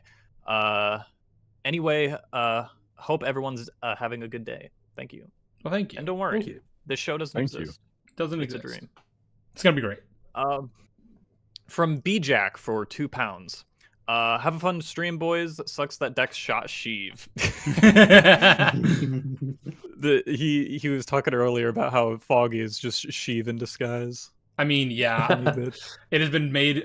It has been brought to my attention, I should say, that that Foggy looks a lot like me, and I don't really know what else to do with that information. You will be shot within 9 hours. Nice. From Will Dees for $10. No one finished that joke. I think that's the one I read. For doing the hard work. I already have garbage, so I don't have to. I believe you already read that one. Yes. Godai for $1.99. On break at work, Sheev, you smell like tuna. Well, thank you. This is true. That's not a good thing. Fuck tuna. Fuck you. All right. Sunset for $4.99. My immediate reaction after less than a minute was, who directed this? The action has no weight or impact outside of the action. It's shot like Birdemic. Like Birdemic. It's crazy. I agree. The action kind of sucks. It's like meh. Kind of nowhere sucks. Nearly as good. I would love to comment on the action, but I can't see it because there's too much smoke in the shot. Sorry, that's my crush. It's like when we were watching AVP 2 and you were like, I can't see! Turn on the light! I was comment on how this looks, but you've turned all the lights off on set. Outside of the CG smoke in the tracking shot sequence, there's nitpicks that I have. I appreciate that an attempt was made. And there's bits of it where the choreography is fine, and that's like kind of the most positive I have to say about the action in this. I don't remember there being anything wrong about the fight at the beginning of episode 2, but the fight at the end of episode 2, I have some things to say about. But mainly in the comparison to make would be the Punisher bathroom stall fights from season 2 of Punisher. Oh yeah, which is like incredibly well shot and choreographed, and then people are like, "Oh no, this is the best we can expect." Actually, we can't have better than this mess. I quite like the Punisher elevator fight with the cops. Yeah, that's also good. Again, I do want to be clear though, because some people have been like, well, there are bits in the original show as well that are not well choreographed, so you're just double standards. I'm like, no. So here's the thing, that's totally fair. There are definitely moments in the original show, and it's not a consistent thing, but there are moments where it's bad, or not bad, but like at least not good. But here's the thing, insert joke. It's a drop in the ocean compared to the overall quality of those, of not just of the show itself, obviously, but the choreography of the show in the original Netflix series. Like most of the fighting you see is well choreographed and is easy to follow, and isn't just jerkily edited, poor, mostly obfuscated, obviously non-connecting rubbish. Again, not that everything in this one is as well, but certainly a much higher percentage of the fighting we're seeing in Born Again falls into the "you should have done better here" category, and it's distracting. And there's no good quality consistently anywhere else in the show for me to have that be distracted from, to dilute that impact. So it is worse. Mm-hmm. We just have to be fair about this, right? Yeah, but like no one here is saying that the original show is perfect, because it's not. I am. No, you're wrong. Yeah. Well, so is Born Again. So I mean. Yeah. True. So thing. Oh, go ahead. Sorry. Well, what I wanted to say was, unless we are explicitly saying that this sort of problem was never in the original show, you don't have to point out that this thing was also in the original show at points. That's called the whataboutism. Yeah. We don't deal in those because they kind of don't do anything for either of our stances, really. Yeah, pointing out that there is that this problem was in the old thing doesn't suddenly mean that it's not in the new thing either. Oh, I thought that's how that worked. Okay, well, my bad. The other thing about the CGI is that the lighting is all fake. Like they're doing the thing that Nope did, where they like shot at night and then edited the lighting in post today. They're doing the opposite of this, where all the lights were on and they're making it dark, and like the light flicker is all fake, the lighting in the bar is all fake. And not saying that technique is inherently bad, because you can't work with that. The way it's applied here is shit. I feel like I'm in the Upside Down in Stranger Things, where it's fucking weirdly blue everywhere. It's like, this isn't how night looks. Like, what are we doing here? Mm-hmm. On top of the CGI smoke, on top of the CGI doubles, or someone like in that chat earlier was like, "But the people were wearing the suits like they did the action. They did, but they also had CG like tracking markers on their gauntlets, on their chest, on their back, on the horn that gets hit off on his helmet. But like, it made a little all do that. Made a little yeah. on Oh his my helmet. god, it's art. And it's like, it's all there. That's all there to just composite it in after to make it look cleaner. Because like Disney has this weird obsession with making everything look clean, and it makes everything look dry. And the show looks soulless and shit and piss. Mm-hmm. Make with it those dirty. track markers. Okay, but Andrew, if I was to be the best faith possible, I would say that they seem to be where the knives go in. So because they can't actually throw real knives at them, so they would have done CGI knives. Why not? Do it. Do it, you can't. Yeah, throw a real knife at Charlie Cox. I absolutely do agree that I did see movements that didn't look human, and it's very hard because it's obfuscated by the CGI smoke. But I think what's likely happened is that they've made transitions between multiple takes, even if they did a lot of this choreography real, by having CGI doubles that go between the original takes. Hang on, someone just said. Well, there's also just a. Sorry, I just want to add on to this point, Chief. Yeah. Like, there's also just an element of like a sheer laziness to the way in which CGI is used. I mean, this is not unique to Daredevil Born Again, but it is a common Disney trope. A massive laziness on the part of like the directing team and the writing team and the executive team as to when CGI can cover for like things they just don't. That would be tricky or annoying to do on set that they just don't want to bother with. But like to a kind of ridiculous degree, like Shiney, you made the point of like how hard is it to just get an actor to run across a rooftop? Like just to go to a rooftop. Imagine being so creatively bankrupt that you don't even film your actor running across a rooftop. The part that bothers me about the rooftop is that it's every cheap gimmick you can use in like CGI and digital to try and make your shot look better. And I know they're cheap because I've done them. I've seen students use them. Like you've got the 2D card smoke. You have the really artificial camera shake that they've added in post. Everything is like a green screen comp where they haven't even used CGI buildings. They've taken pictures of buildings and they have 2D cards of them in the background. And then invincible floating PNGs. They throw tons of grain on it, and it's just fucking crazy how much cheap gimmicks that they've tried to make it look better than the actual original shot would have been. Sorry, someone. I'm totally like non sequitur. Yeah, just derailing this to a completely different point here. A point we already made, but like someone said to me, highly disagree on that one. The courtroom scenes in episode 3 are legitimately good. Maybe you should rewatch the She-Hulk episode. No, they're not. No, they're not. No, they're not. That's not. Don't worry, we're gonna get. Wait, you're a dumbass. That's not even the point I wanted to make because we're gonna get there. But like, I literally said in my diatribe that I watched it last night. I don't really know how much more recently I could have rewatched the She-Hulk episode.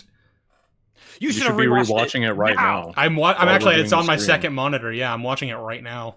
I'm actually rewatching the finale. It's great stuff. Oh yeah. There's also, and again, I want to address this without being harsh, right? Because this person could mean it in good faith for all I know. But there's a person saying, well, maybe the reason we think Daredevil is worse than She-Hulk is because we went in holding it to a higher standard than we did expecting for She-Hulk. And I'm like, I just want to politely push back on that, which is that subjectively I find Born Again's failures much more disappointing than She-Hulk's because I don't give a fuck about She-Hulk and I never have.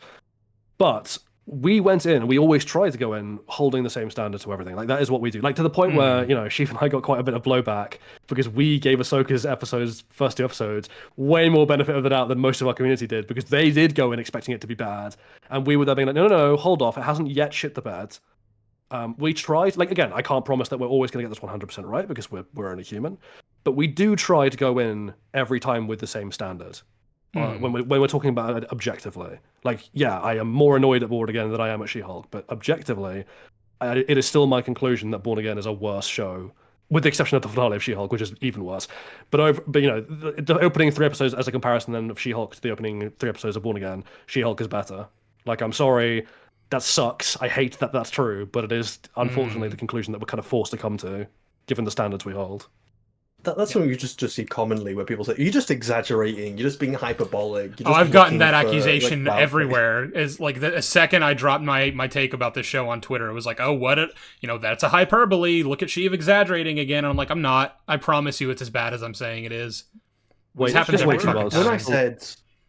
When I said Daredevil 2003 is better than this, which it is, I agree it is better. Well, I said it at the point that I knew that people were somewhat going to find it hyperbolic, but I was being very serious with my take. But then when I said that Defenders was better than this, I honestly didn't think it would be a hot take. I thought it'd be something people agree with. Well, ironically, ironically, we're being told that we're holding a double standard by people who are themselves demonstrating that they're holding a double standard because, like, they're going in being like, oh, you're being unfair.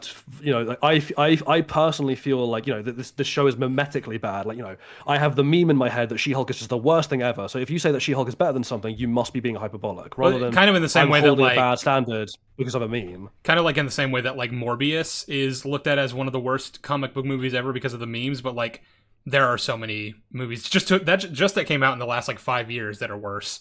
Like Shazam 2, even Madam Web. I think I'd even say Quantumania probably. Like man, like Morbius. Like if Morbius was like the bottom of the barrel of like comic book movies, I'm not saying we'd be in a good place, but we'd be in a slightly better place, I guess. There's also the kind of waffles. There's also the kind of like waffles problem of like, just because we say that She-Hulk is better than Born Again, we're not saying that She-Hulk's good. Like, please don't confuse those two statements. We think that She-Hulk is abysmal. Like, I think it's one of the worst things I've ever seen. Unfortunately, we just happen to be in an era of popular television where basically everything that gets put on screen is some of the worst crap I've ever seen in my life.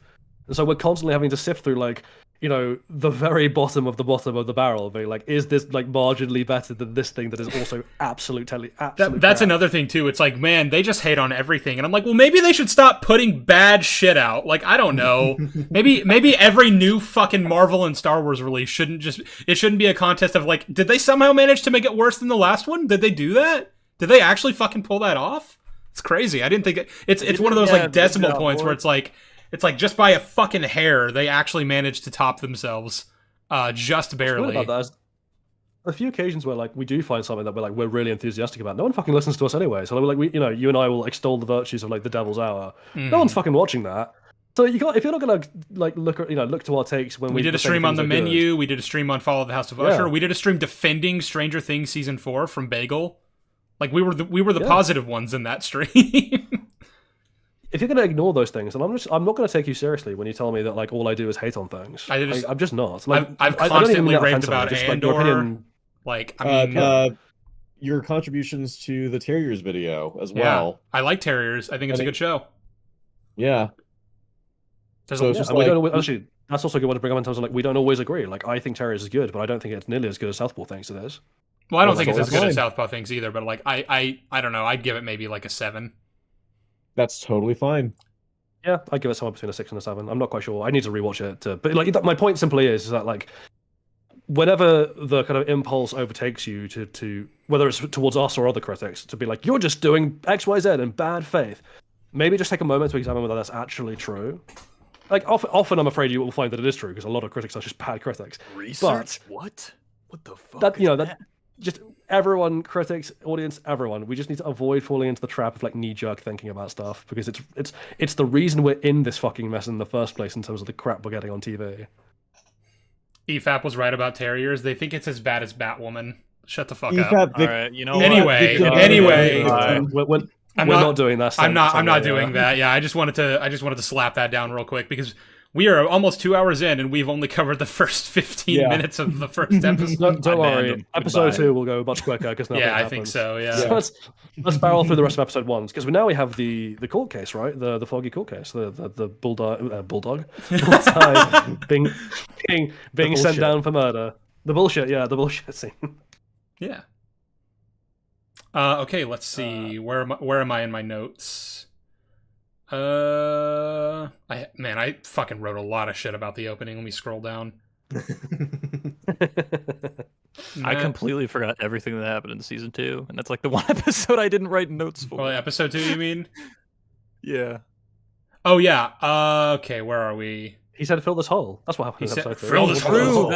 I was a boy. Filling a hole is not rocket science. Fill this hole.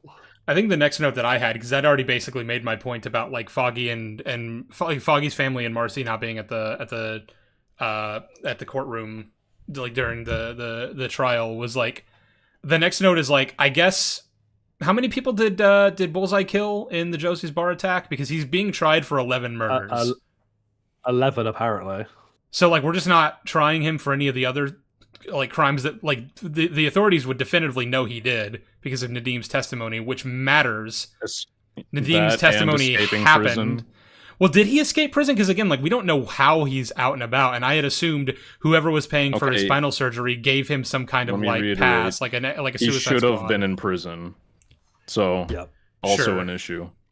And again, like, and also there's just things like corruption, criminal negligence, intentional homicide of multiple people at the Fisk wedding and other places, and Father Lanterman in the church. Like this is way more than just 11 murders in the Josie's bar on this guy's like docket. On his ledger, yeah, like he's killed so many people, and that's definitively proven. Like he that happened. But yeah, so that was an interesting thing. There is the absolute hilarity, which I think I burst out laughing because I was like, we watched the opening and all my questions were like, how is Daredevil here? Why is he here? Does he know this? Does he know that? What the hell's going on? And then the court scene happened and we were like, oh maybe they're going to explain it. Because like the judge is like, okay, so Mr. Poindexter, if you've got anything to say before sentencing, now's the time. And he stands up and we were like, waiting with bated breath. We're like, oh, we're going to get the explanation. And he looks dead into camera and he just goes, no. And sits back down. And I fucking just refuses to elaborate further. Yeah.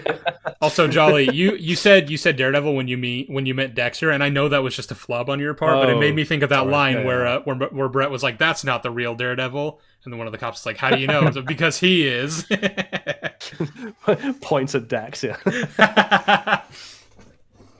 But yeah, that was just the entire court scene there is just a really funny thing of like, that's just the show being like, we're not going to tell you how any of this works. Just we refuse. Well, I guess straight up. Again, like you kind of get the sense that like because this was basically just a more or less already complete show, that they sort of stapled the opening bits with like Karen and Foggy departing from the show like on at the last minute to really badly connect it to the Netflix show.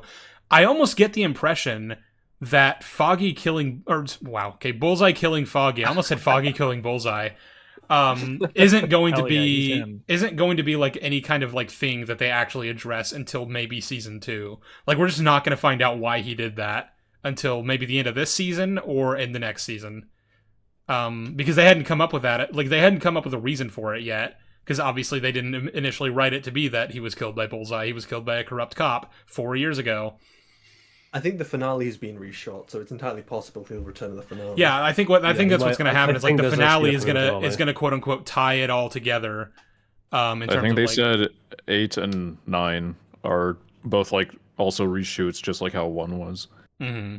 So 8 too, okay. But we have a fun thing to talk about though, because like the court case ends and Matt and Karen is there. She enters the scene while Matt's giving his testimony.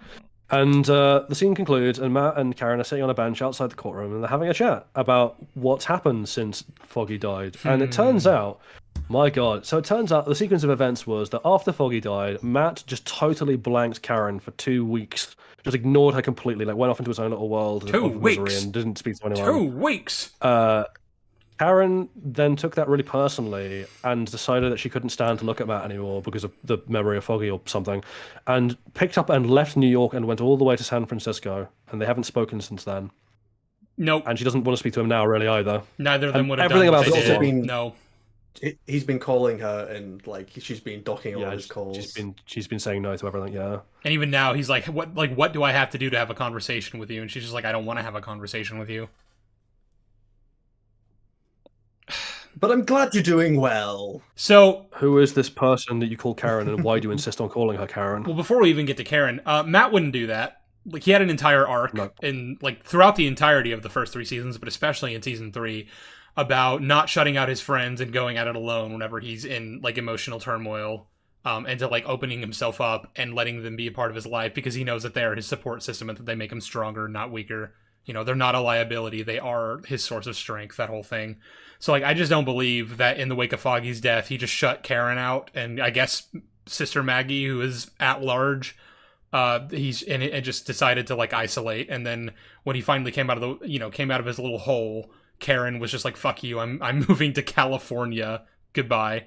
Well, yeah, that's the thing, that Karen herself would never do that, because her arc throughout the Daredevils, in terms of her relationship to Matt, was like dealing with her own self-esteem and abandonment issues, and the way she projected them onto Matt and took Matt's behavior really personally, rather than recognizing it as another broken person in extreme pain. Mm-hmm. And then season 3 has her talk to Maggie, and Maggie makes her realize that, like, no, it's not just like that Matt is someone who's damaging you, like you're damaging him, and you guys need to sort this out because you need each other. Like you need to stick around for each other because you really fucking care about each other and you make each other better.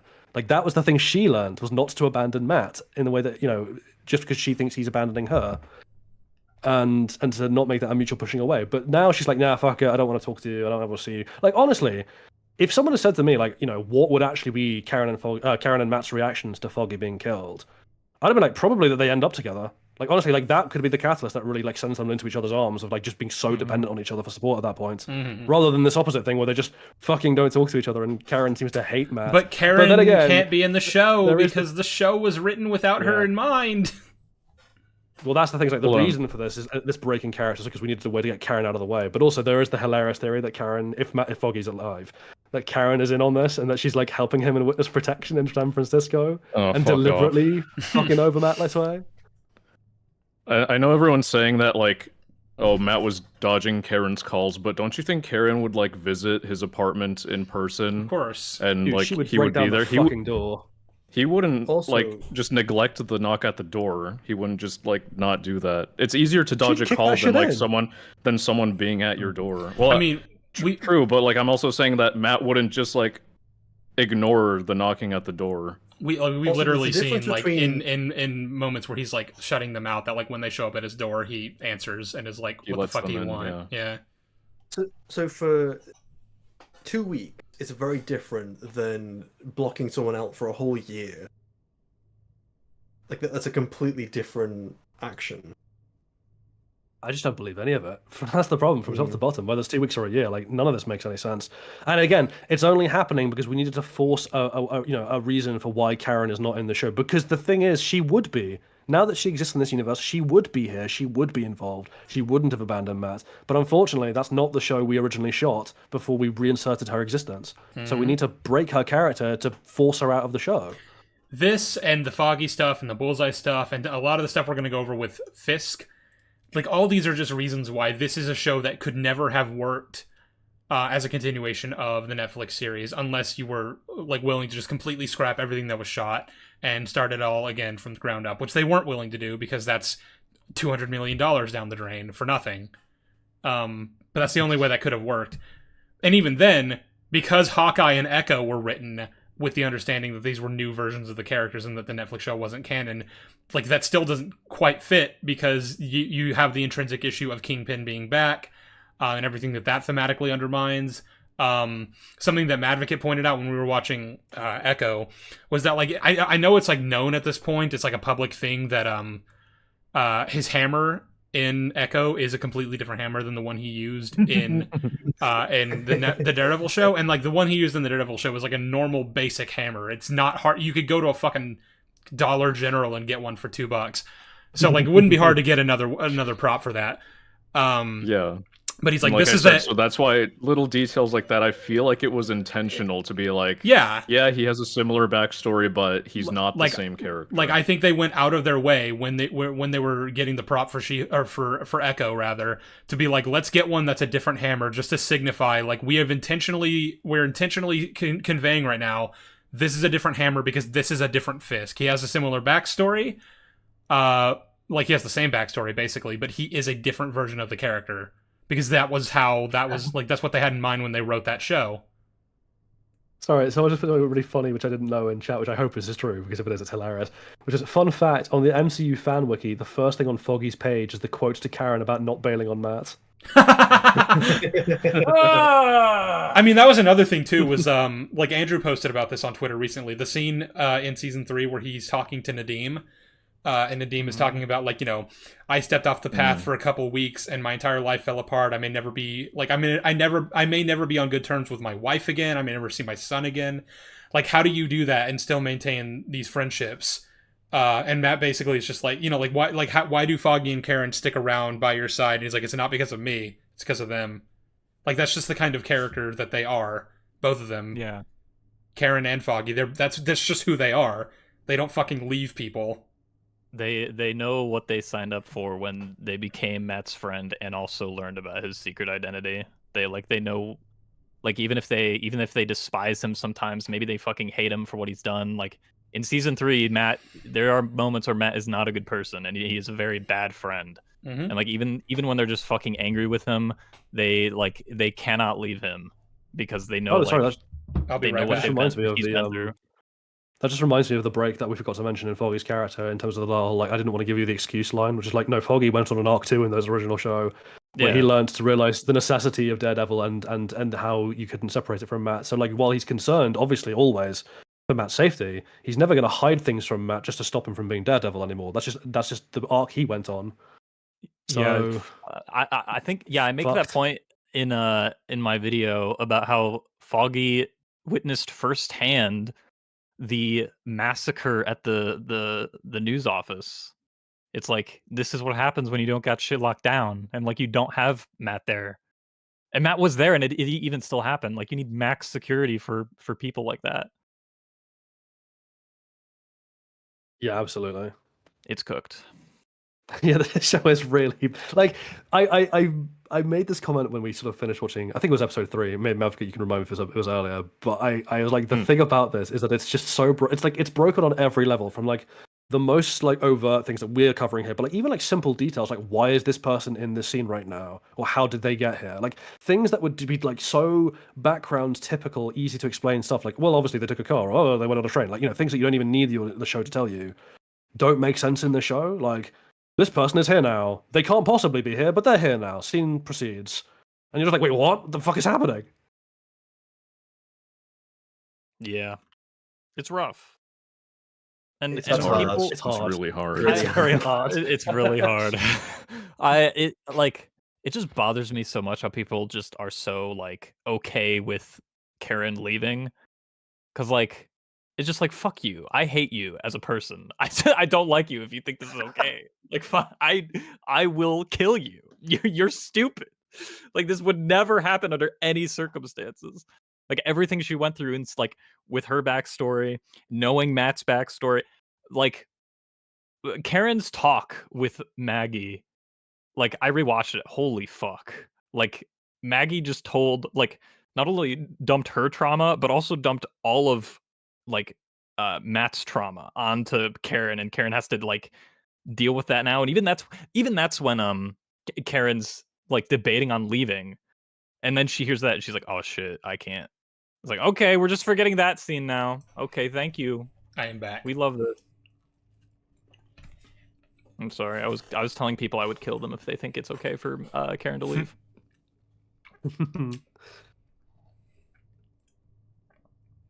Horrible. Anyway, so yeah, the court scene concludes. That Dex gets sent to prison. That's fun.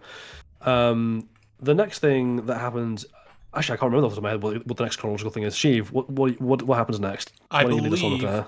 Yes, I believe the next thing is we start to actually get a reintroduction to Fisk. See what he's up to. Oh, that's right. Yeah. Because I think we get a. I think it's meant to be like a homage, I guess, to the morning routine he used to have in the original show, where he's like making an omelet and stuff like that. Oh, with the bizarre upside down camera angle. Yeah, I remember now. That was a choice. It's stylized, except not, because they wanted the show to be not stylized. I don't know. You wouldn't get it. Oh yeah, that was a quote they said. Thanks for reminding me, Andrew. Yeah, the creators of the show came out and like, we deliberately tried to avoid. They were less stylized, cleaner, and meaner. And I was like, the translation of that is basically like sauceless, bland, and like I can't remember the thing I said was, but like, you know, yeah, just like it's like they're basically like, we have no talent, we have no care, we have nothing. Like it's empty and vacuous. So I'm like, oh cool, thanks for that admission. A weird thing to admit, but I guess thanks for being honest about it. Yeah. And like, hold on, I'm gonna respond to something in chat. Horace says, I can see Karen leaving the relationship if Matt pulls another drop off the face of the earth. You see, he did that in season 3, and Karen still paid for his rent. Shut up. Andrew is angry. Also, he didn't drop off the face of the earth. He just ignored her. That's all he did. Like, it's not like he was dead or pretending to be dead. Oh, by the way, So I just saw this comment in chat from Jose Daniel Lee saying that it's not something that is protected on by attorney-client privilege if the judge. Yeah, we'll deal with that when we get to the court case, I think, because that's a whole other discussion, right? I'll get to you, Jose. Trust me, I'm gonna get to this comment, and you're not gonna like what I'm gonna have to say about it. Anyways, I'm muting. Go ahead. Okay, then. But yeah, like the next thing I have in my notes is like talking about the conference between Vanessa and the 5 families and everything to do with that. Because mainly that scene like sets up the idea that Fisk has been gone for a while, and now that we have a better understanding of the timeline that this is meant to be set in late 2026, I guess that makes a lot more sense, because if this was meant to be anywhere between June to November of 25, then that means he like hasn't been away for any real period of time. Like he got shot by Echo and spent 5 months in the hospital and then grew his fucking eye back, but like yeah, but like for she says like you left the bed that I sat beside for months, and I'm like, and like again when I first watched it I was like, well yeah, he went and did the thing in Echo that took like 5 minutes and then came back, right? Question mark. So I was confused about like why there seems to be this like division between them now, this like tension. But I guess that makes a lot more sense if it has been like almost a year and a half that he's just been gone. He just I don't know. Echo healed his trauma through Native American magic, and I guess he went to go find himself. It makes sense insofar as like it mechanically explains why she's pissed at him in the show. However, unfortunately, that doesn't explain why he, the character, would ever decide to do that, because he wouldn't decide to leave Vanessa free here. That's mad, or even like an extended period of time. His entire point in like season 3 was getting her back. Well, you see, he's an obsessed with her. atheist, and now he's seen Native American magic, so he's really thinking through his belief system.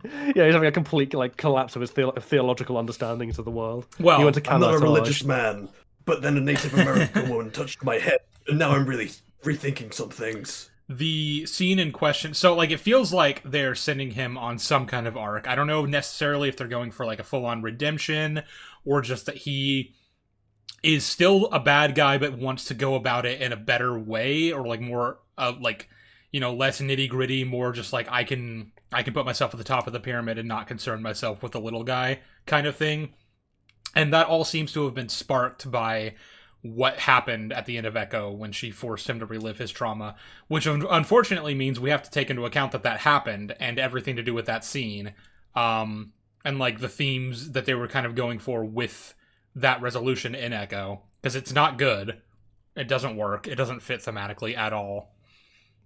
Or the idea that like no, because she was trying to like I guess the lesson she was trying to teach him in that scene was like violence is never the answer, and like maybe this time you put the hammer down, but it's like this is a kid who was like protecting his mother from his abusive father. I don't know if that's necessarily the nuanced lesson that you want it to be. That like violence is just never an option, which is also just a weird argument to make in a show where like the main character is a vigilante who does violence in order to achieve these. In a franchise that's in an action franchise with superheroes who punch like the problems until they go away, really? But the trauma is not just from the fact that he killed his own father. The trauma comes from the abuse of his father and the abuse that his father had towards his mother. That doesn't erase any it seems like the lesson that she's trying to impart onto him is like not every like problem that you're facing in your life can or should be resolved by just forcing it violently, which has kind of been a thing that Kingpin's always done. And I'm like, that is something that you can have him learn, I guess, but like the example you've used is maybe don't use your hammer to kill your father to protect your mother. And I'm like, I don't think that works at all thematically. I think that's stupid. Yeah, I agree. Also, it's like, are we really gonna Rise of Skywalker this? Just have a little magic touch cause his like redemption arc, like Ben Solo. Well, I mean, we've no idea because 3 episodes into a 9 episodes, so 30, a full third of the way into the show, I have no idea what Fisk's motives actually are or what his goals actually are. Mm-hmm. Like his goals are beyond your understanding. Yeah, no, they genuinely are. Because like, yeah, but they're beyond his understanding as well. Because like he became mayor for unspecified reasons. Like I don't need a full plan here, right? To tide me over. What I need here is just some element of like, is this a criminal scheme? Is this like, or is this him going legit? What's actually happening here? But we're getting none of that. The show is deliberately like he became mayor because Mayor Fisk is a comic book storyline, I guess. He wants power, but like in a clean way. What does that mean? And also, he's still. We see later that he's still like beating on people and he's still blackmailing people. So like, how do you even like? What do you even mean by that? Are you doing things better now or what? Well, like, what is Wait this? for season 2. I guess the next thing to bring up is there's like the two logistical problems with the Mayor Fisk thing that they're doing, and that is like, how did he win this election? Given that what everyone knows about him, which I guess, do you want to tackle that first, or do you want to tackle? I do want to tackle that because I have 2 points to make. Okay. Which I think they're the points you would have made too, but whatever. I'll just make them because whatever. Even if we make sense of the timeline in that this is a recall election and it takes place in late 2026, we still know definitively from the way the episode plays out that he announced his candidacy for mayor at the 11th hour, like at the last possible second, right? To the point where he'd have to be a write-in candidate because he announces his candidacy like the same night or like the night of the Foggy or like the Poindexter trial, and then a few days later when Matt is going on his second date with Heather is when he finds out that the results of the election. So don't know why he waited this long to opt into this campaign, right? But then and then like somehow won, even though he'd have to be a write-in candidate. And like Daredevil season 3 even makes a point about how write-in candidates basically never win because they're just too late in the game, and like they can't possibly garner that much support in such a short amount of time and everything like that. Mm-hmm. Their name's not even on the ballot. That's why they're a write-in candidate. Like there's just like already everything going against Fisk on top of all the reasons that he should be publicly despised that this show is ignoring. There's even like a part where like a guy comes up to the window in the scene where he's talking to Matt at the diner and he's like, "Hey, Fisk, I love you." And it's like, oh, I guess people are like have just forgotten that Fisk is like a fucking evil monster that did that bombed Hell's Kitchen and killed so many people. He took 107 corrupted the FBI, lives. Blackmail. So there's all that. There's all that going against him already. But then his entire campaign is founded on an anti-vigilante stance. Like vigilantes are bad news. People in costumes going around beating up people, like that's bad, and we need to get rid of them. And I'm like, you do understand that this show is set in the MCU, right? Like even just putting aside the fact that like the show itself has gone out of its way to have like you had the Uruk reports of people like people talking about like how they miss Daredevil and how like it's things have gotten worse and more chaotic since Daredevil stopped because apparently vigilantes aren't around anymore except for White Tiger.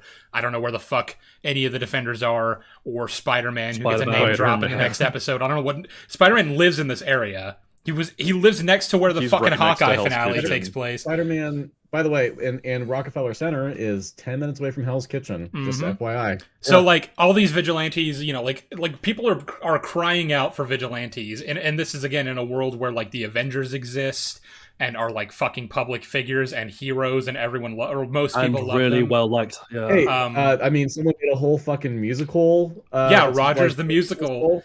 But somehow, Fisk is able to run as a write-in candidate at the 11th hour on an anti-vigilante campaign in a city where everyone should hate him and should love vigilantes, and somehow he fucking wins. Does that make sense to you guys?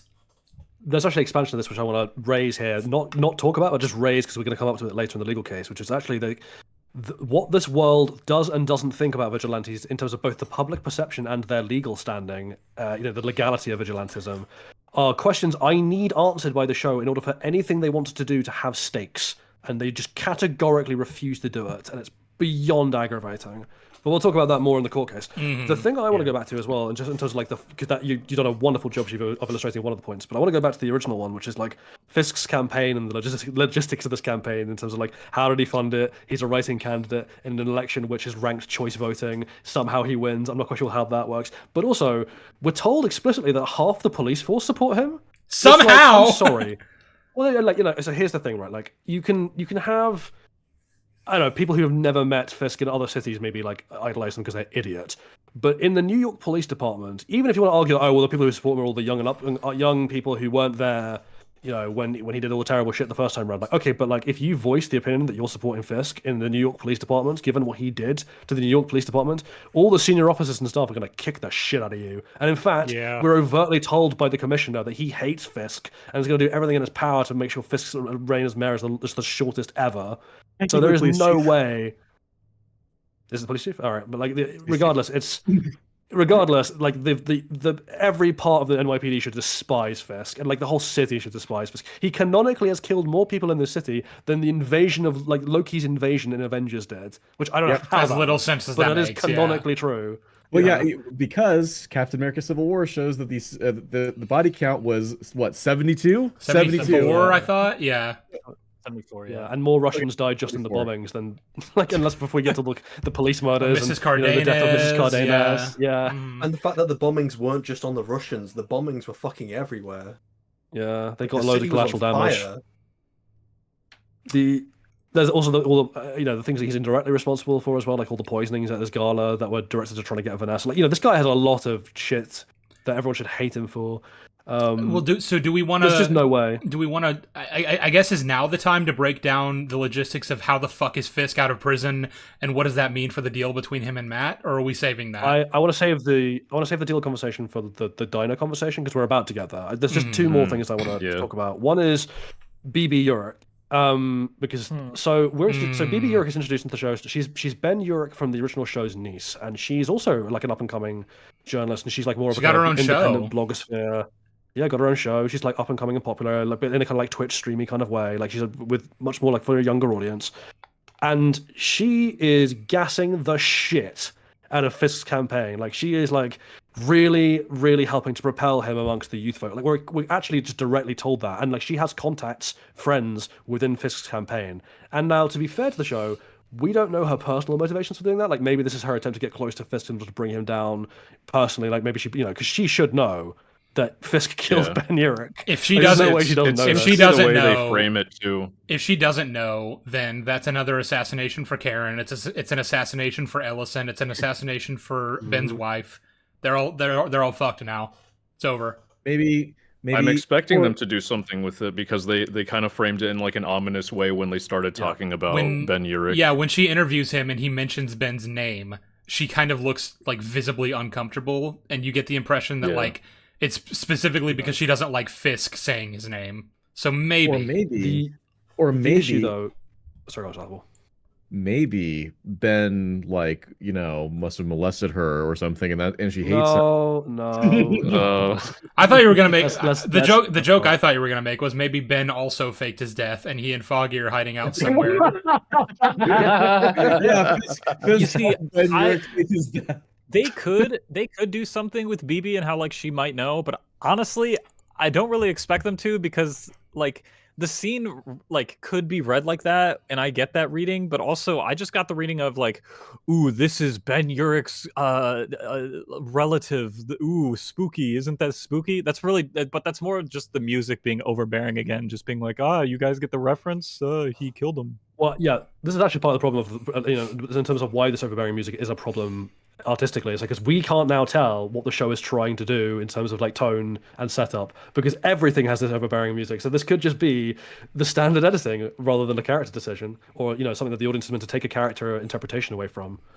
And then there's also there's also just one last thing, which is even if BB is trying to somehow get close to Fisk to bring him down, the way she has chosen to do that was to gas up his campaign and make him a viable candidate, because it's actually arguable, given what's said about by Fisk's staff, that had BB not done this, he would not have been made mayor, would not have got the support. So she has directly handed him the keys to power as part of whatever scheme she might or might not have going here.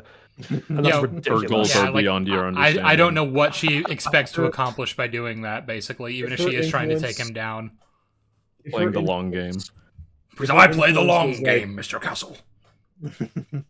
If she really had that much influence, it is baffling that she would use it to let him obtain power. You think she'd be slamming the shit out of him, as opposed to keeping him away from being elected in the first place.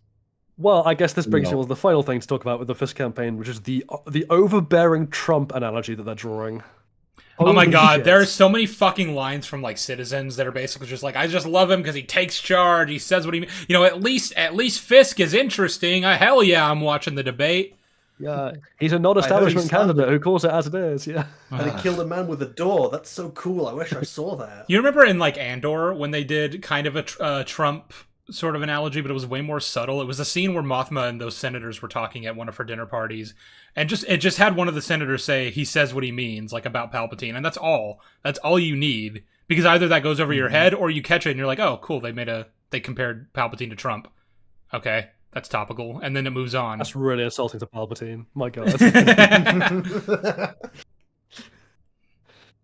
But yeah, this one is just like, it cracks you over the head, ironically, like a hammer, with how many times Fisk's being like Trump is brought. Which, by the way, I'd actually argue is insulting to Fisk and a bad read of Fisk's character, because no, he is not like Trump in any sense. Like, first of all, he's smart. Secondly, he's smarter. The public perception is not in any way comparable, because people. That's the argument, right? That people are gonna, and I think part of the reason for the analogy is not even to make social commentary; it's just to explain how Fisk is even here. They're like, oh, Fisk is here because it's like real life. People voted Trump back in. Like, Trump was not in federal prison. Life having bombed a bunch imitates of people. art, Jolly. Trump is a convicted felon who got elected. Therefore, it makes sense. Yes, oh my god, Trump. Imagine that Trump's first election, he was running on the platform of being the guy who had, not the platform, but with the baggage of having been a guy who literally instigated a terrorist bombing of New York City that killed hundreds, of infiltrating the police and killing witnesses and killing FBI agents and running corruption and killing little old ladies in their homes and journalists and racketeering for the mob.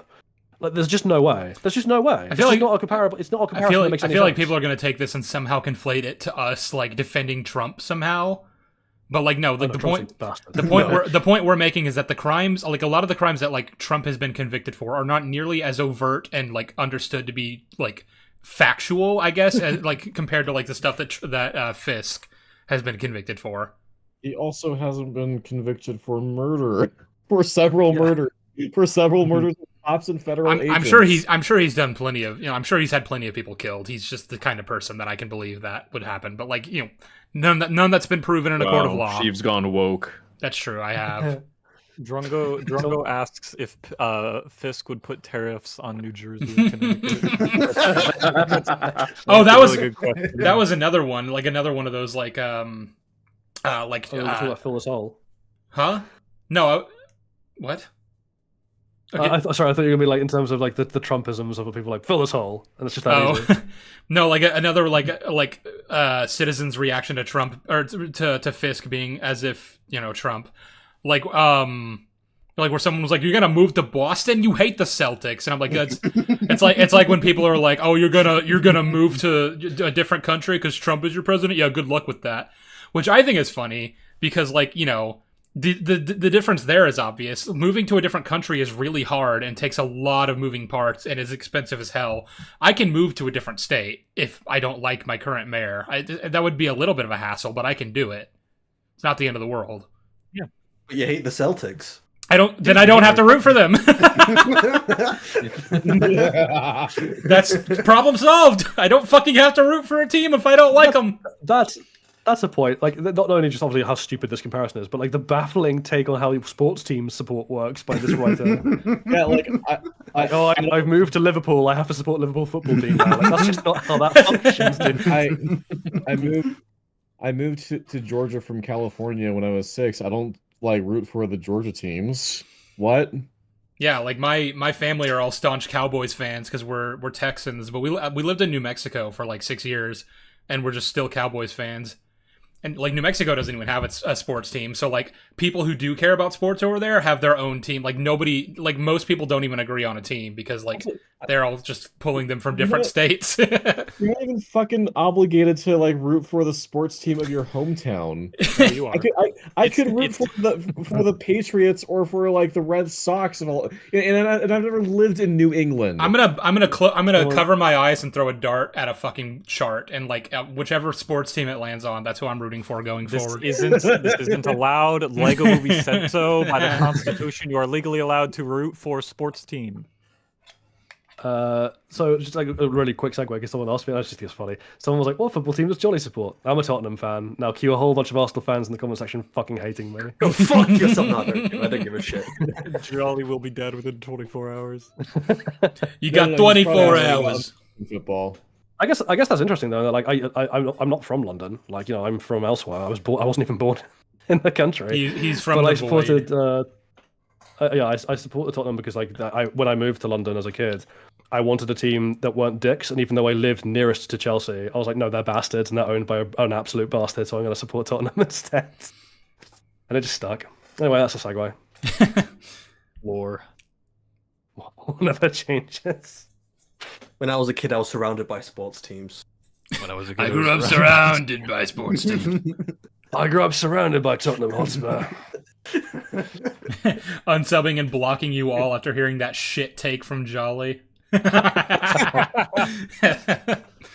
No more super chats. I never said they were a good team. I just said they're the team I support. Again, Dallas Cowboys fan here. Or I guess through my family, because I don't follow sports. But, like, they suck, too. I can't even remember the last time they won a Super Bowl. Or even got to the Super Bowl. Or even got to the fucking finals. Anyway. I just watched 10 because I'm pretentious. Probably move on. Yeah. That's We're nitpicking the sports line too hard. I just thought it was a funny line. That's all I'm saying. Anyway. But yeah, Fisk's campaign doesn't work on literally any level. Nor does him being out of prison at all make any sense. The deal with Matt, like, I want to get into that at this point.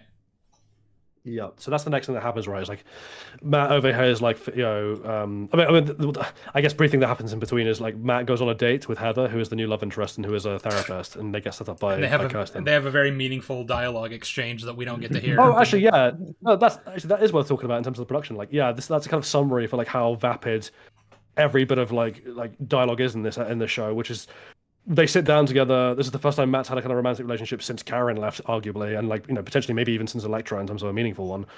And, you know, he's really alone, and like this is a real moment of like character building between two characters who we're going to put in a relationship. And they get like one or two like bantery bits of jokes, and then we just fade out, and they're just like a silent scene of them like laughing and talking that we can't hear while bad music plays over the top. And it's just the most on the nose representation. The dialogue is implied. Of how vacuous the show.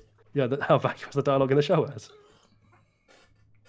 Well, that's because, you know, if they focused on the dialogue, that would be navel gazing. True, yeah, true. And we'd actually have the right dialogue, and we don't do that here.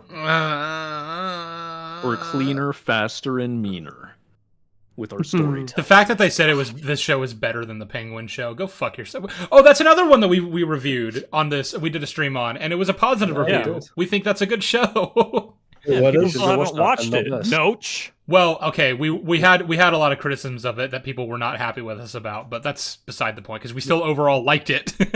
It's still good. Show? It's a good show. Watch it. I love Penguin. It looks brilliant too. Oh my god, Penguin? It's so good looking. Yeah. Go watch the Pingu.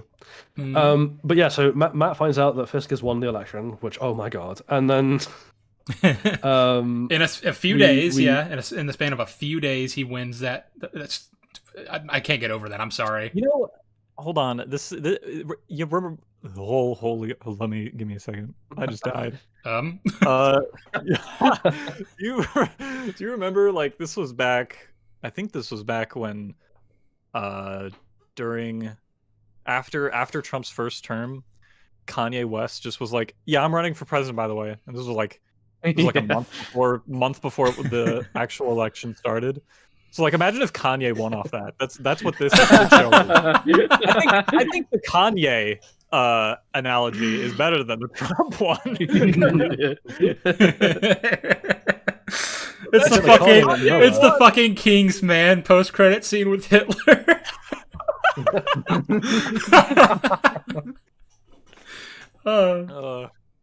Good God. With the Mayor Fisk. Sorry, what, Shani?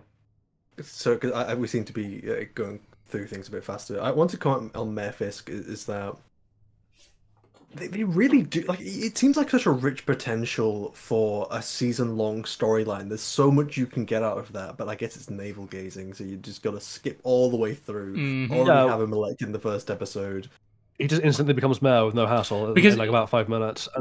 Because yeah, like if Fisk has actually gone on some kind of journey in the in the interim between the end of Echo and now, where he's come to a fundamental change in his perspective on how things should be, how he should operate, then like please like develop that, explore that. I want to know like what's changed and why and how, and like what he wants to do, what he's trying to accomplish. Like tell me. And it feels like they're just like, you gotta wait because we're gonna show you, we're gonna reveal it. And I'm like, but I want to like develop his ideology, man. That's like what made him such an interesting character. I want you to characterize your characters, please. Too bad. No. He is mayor. Goodbye. Yeah. You see, counterpoint. He is mayor. Making a list of vigilantes is like making a grocery list of cancers. Fucking hell. It's like making a list of vigilantes is like it's like building an enormous clock. It only works if all the little cogs mesh together. With this anti-vigilante platform, they really don't do anywhere near enough to justify why the city would hate vigilantes. And I actually think you could do it, because you could have people who are like devil worshippers and stuff like that, where they're roaming around, they're getting themselves killed, killing people, doing the wrong thing. There's even Fisk is coming out here. There's even kind of a sentiment like the conversation that Cherry has in the opening, and like Karen mentioned that like a lot of the police force are just like retiring. And like Cherry's reasoning at least was that like we're obsolete now, vigilantes are kind of the new law, the new justice. So like maybe because the vigilantes exist, like there are fewer cops around to like keep, to do the day-to-day, like, keeping the peace and everything like that. And like maybe that's kind of caused the city to descend into chaos a little bit. And like that could be why, especially because like the cops that have stuck around are going to be the ones that like we see in the show that are like the corrupt ones that are like Punisher worshippers and shit like that. So like, the police force is dwindled, and those that remain are very much not the kinds of people you want in the uniform, right? So like maybe the city has kind of devolved into chaos, and then maybe that can be the campaign Fisk runs on of like I'm gonna put the city back together, so to speak, and I'm gonna get rid of vigilantes because they're making things worse. This whole vigilante narrative would really help if they had more than 3 vigilantes mentioned. 2 of them, one of which we never see. One of them's been retired, and the other one, well, we're not going to get to White Tiger, but that's pretty much all we get. We get Spider-Man mentioned, Daredevil's been inactive for a year, and the only one around is White Tiger. If I may, I want to try and keep us on track, right? Because it's taking us a while to get through one episode, and we're going to get to the vigilante stuff when we talk about the White Tiger stuff in the court case. So I'd like us to be a bit more brisk, if we may. Nay. Sure. Yeah, so obviously the episode 1 ends with Matt and Heather hearing that Fisk has won the election over, like, Matt hears on a TV screen in the bar as he's walking past with Heather. Which, by the way, I like how he basically just goes, "I can hear the TV in the bar," and she just shrugs that off, like, "What? He's blind, you see. They have enhanced senses." Oh, wow. They're basically like, the next step in human evolution. The predators will be here any second. But yeah, the thing I want to just draw attention to is, like, obviously Matt he kisses Heather goodnight, but then he's walking through the crowds, and as some of the crowds are pro Fisk and some are anti Fisk, and we have this really it's such an artsy shot of Kingpin on the roof staring down. Which, by the way, they love that shot of Kingpin on that pit of the roof. They use it like 10 different times. But yeah, Fisk on the roof looking down. Another Vanessa, by the way, shitty licensed song. Yeah, another shitty licensed song. Vanessa doesn't seem very happy that he won, by the way. We'll be picking that thread up later. But he's staring down, bathed in white light. They also put halo effects around Fisk a lot in the show, and it's really funny. He's staring down. Yeah. Matt's looking up from the street, bathed in red light, which is coming from nowhere rather than being an organic part of the set, which is kind of hilarious. But the much more egregious problem is during all this, and Sheev, I think you were the one who noticed this, Matt overhears like a woman and a man like screaming for help and just fucking ignores them. Yep. Remember... He's not Daredevil anymore. He can't be doing that anymore. Remember how in Defenders he was like, "Yeah, I quit being Daredevil," but then he, like, in his apartment when he's getting ready for a case, the earthquake happens, and there are people that are in trouble, right? Yeah. And he almost goes, but then he hears cops, and he's like, "Oh, thank God, they're going to be okay." But like for a moment he was gonna do something. Well, he still does. Here, no, he fights off people that are attacking these people and then leaves when the cops show up, right? Isn't that how that scene plays out? I think you guys are talking about two different scenes. I'm talking about the Defenders one. Yeah, well, in Defenders. No, they're both in Defenders. I know which two scenes you're talking about. Oh, the opening. Yeah. His introduction into the show. He hears something go on. Yeah. Like, oh fuck!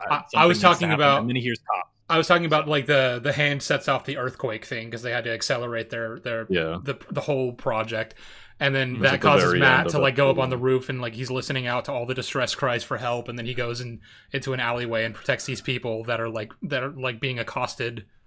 Sorry to interrupt. A bit of housekeeping. Someone in chat is someone that you've kicked, and they've come back under a different name, which is Bibek Sharma. So I don't know if you want to handle that, and because I don't know if you're happy with people trying to get round bans. Seems counterproductive. Wait, why did we ban Cypher? Was that when I was AFK? He says, Sheev, you banned me because I said EFAP or right about terriers? Diabolical. I did not ban you for that. Who banned Cypher? Must have been Andrew. I don't have that power. I don't have that power. Me. Well, I'll let him stay. Wait, you did? Yeah. No, don't do that. But like, I'll let him stay because whatever. I wasn't planning to ban him. All right. Okay, because I hadn't seen the comment, so I wondered if it was in reference to like the very egregious immoral thing. But if it's not, if it was just a joke, then yeah, let him stay. Anyway. Yes. Anyway, season 2, episode 2. We now get. Well, wait. The diner scene. We got to talk about the diner scene. That happens in episode 1. Does it? Oh my god! Yeah, right. It does. Yeah. Oh, fucking hell! I was wondering why you were skipping to the end of episode 1. I was wondering about that. But yeah. Oh, sorry. I thought it happened in episode 2. No, you're right. It does happen in episode 1. So yeah, let's talk about that. Fucking hell. Fucking hell. Yeah, where to begin? So, like during his campaign, Fisk is like out and about, just talking to people. You know, like there's all these reporters surrounding him, and then he sees Matt standing there on the sidewalk, and he's like, "Whoa, it's I didn't expect to see you. Whatever. Been a long time." And then he's like, "Can we chat?" And so they go to a little diner. This is a diner that was actually in the original show. I remember like Matt and Elektra ate there once, and I remember being because promotional material for Born Again was already out by the time we were rewatching it. So whenever we got there, I was like, "Isn't that the place that Matt and Fisk go to in Born Again?" It is. It's the same diner. Obviously, it goes without saying the scene in Daredevil season 2 is like way better shot, but whatever. He also makes a funny comment that I think Jolly took particular umbrage with because it's like scientific, where he was like, "Yeah, your step is lighter. I noticed that because you've lost weight and gained muscle," and you were like, "But that would cancel that out." Yeah, muscle's heavier than fat, my dude. So this scene is very strange for a number of reasons. The least of which the problems I think are like with the dialogue is clunky and like it's shot poorly and there's that moment I mentioned earlier where the guy comes up to the window and is like Fisk, Fisk, Fisk. But in the scene, the thing that I specifically wanted to note was Kingpin says I had nothing to do with the death of Foggy Nelson. Like I kept our deal, and I'm like, okay, the show is acknowledging the existence of the deal, so now there's just so much to break down about how any of this is happening. And unfortunately, like this is one of those things where like I don't think there's any explanation you can give that will make it work. Because I made a video about this, and a lot of people in the comments were like, "Well, the blip," and I'm like,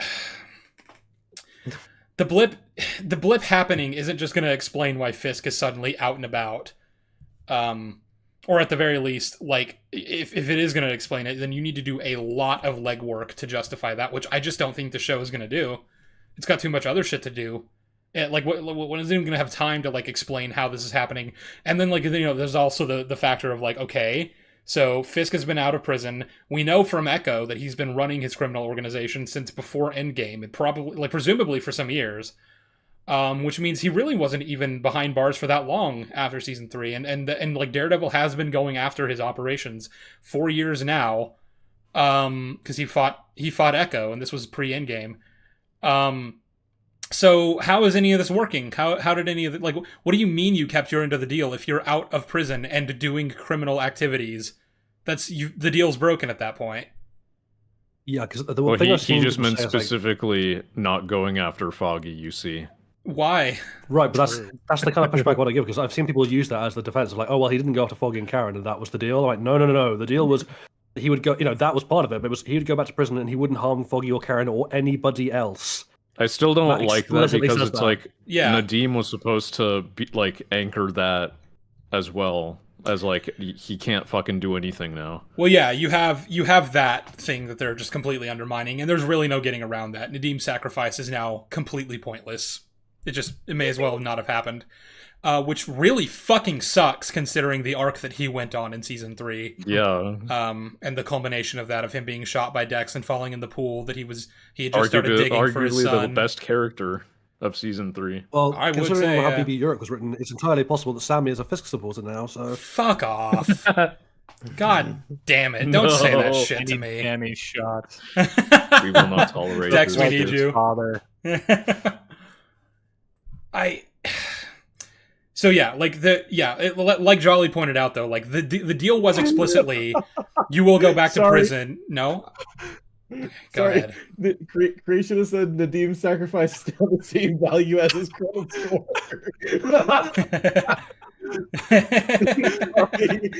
Fucking God, creationist, you card. But no, the specific nature of the deal was you will go back to prison, you will not reveal my identity, you won't harm Foggy or Karen or anyone else. A lot of people are getting harmed by Fisk's criminal activities, obviously, so that's already part of that part of the deal is being broken.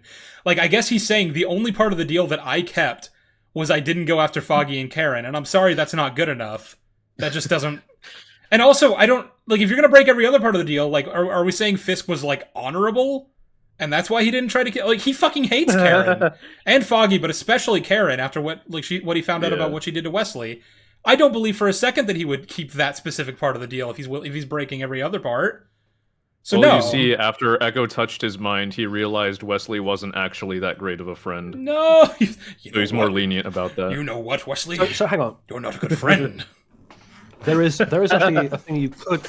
There's an interesting thing that they could have done here, which they are obviously not doing, but that is Fisk, like, calling Matt's bluff to a certain extent, because, like, it's almost like a Homelander situation of, like, sure, you can do this, but then I'll have nothing to lose, right? And I'm more powerful than you.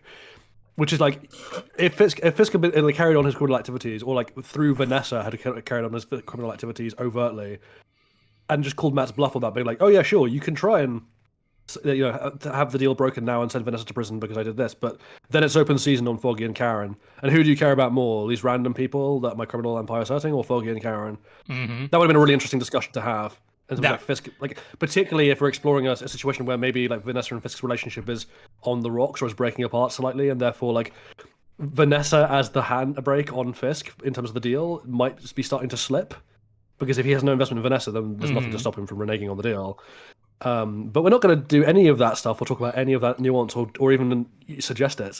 Well, I think we're just going to have it be the case that he was a criminal and Matt didn't care. I think Andrew was the one who pitched this, but like a potential plot line for Daredevil season 4, if you want to reincorporate Bullseye, is the plot of that could be Bullseye is out and about and he's trying to kill Vanessa to hurt Fisk, and Matt is actually having to protect her from Bullseye, in order to keep the peace, keep the deal with Fisk.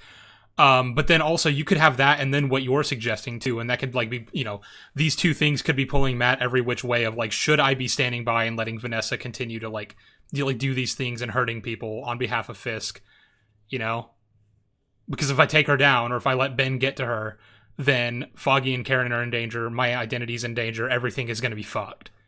Put him in this impossible situation and see how he figures his way out of it. That would have been a really interesting follow-up if you have to make Fisk be involved going forward, which I would argue you don't. Mm-hmm. Yeah. But no, we're not going to get any of that because he's back. We knew this from Hawkeye and Echo, so it's not entirely this show's fault, but it's the problem is that like this show is the one that was like, no, but we are overtly connected to the Netflix series, whereas Hawkeye and Echo were operating under the understanding that they didn't. So I would say it is this show's fault. But either way, we knew from Hawkeye and Echo that he was already out. He was out and about, and he was running the criminal operations, and also that apparently he has a lot of sway over the NYPD, because like there's like a scene where Maya steals a motorcycle and gets arrested, and then he just pulls up to the scene, walks by a couple of cops. One of them is like, "Do you know who that is? Like, keep your head down, keep it, avert your eyes." He walks up and just has Maya released and takes him. So it's like, oh, so he just owns the police again. It's just over now. I mean, there's also the funny thing that because the show is now, because you're right, this is the show that was like, this is the Netflix continuity. Beforehand, that wasn't the case. But that also means that Maya's existence is just impossible. Mm-hmm. Given, like, season 1 of Daredevil very clearly, heavily implied that Fisk has only just come back to New York. Like, he's been in Asia that all that time before. That's why he speaks Japanese and Chinese. Mm-hmm. And that's consistent with his comic book as well, where iterations as well, where he built up his fortune selling spices from Asia. But now it turns out he was in New York for ages before that, raising Maya, who just apparently wasn't around. I guess she was on a holiday. Maybe she was at university, who knows, during Daredevil seasons 1 to 3.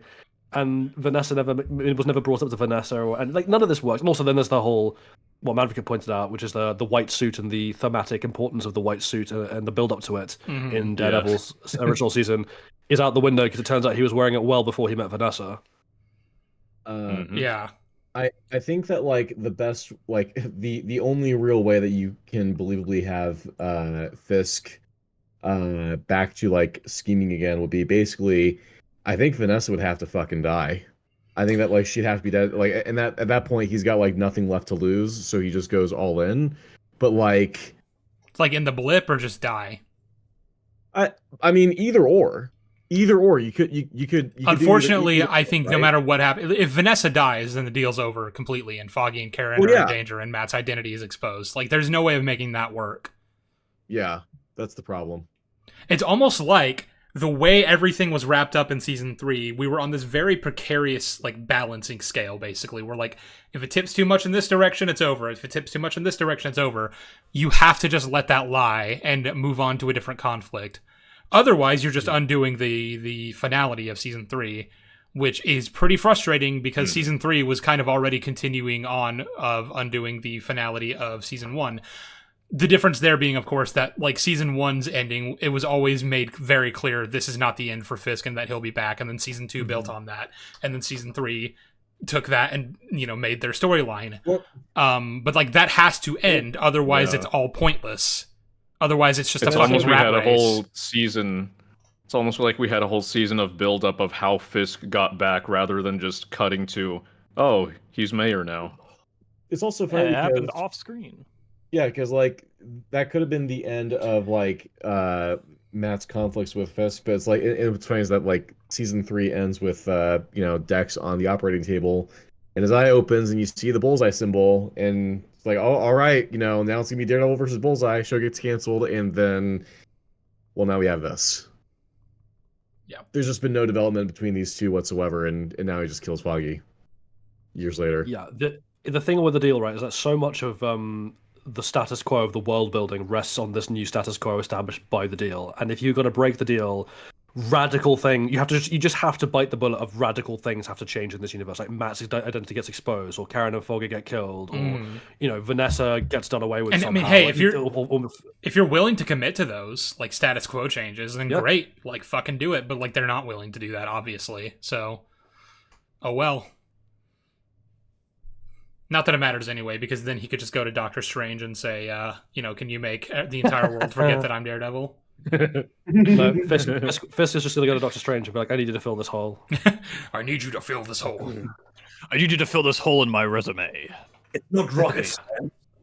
There's a plot hole I need you to fill.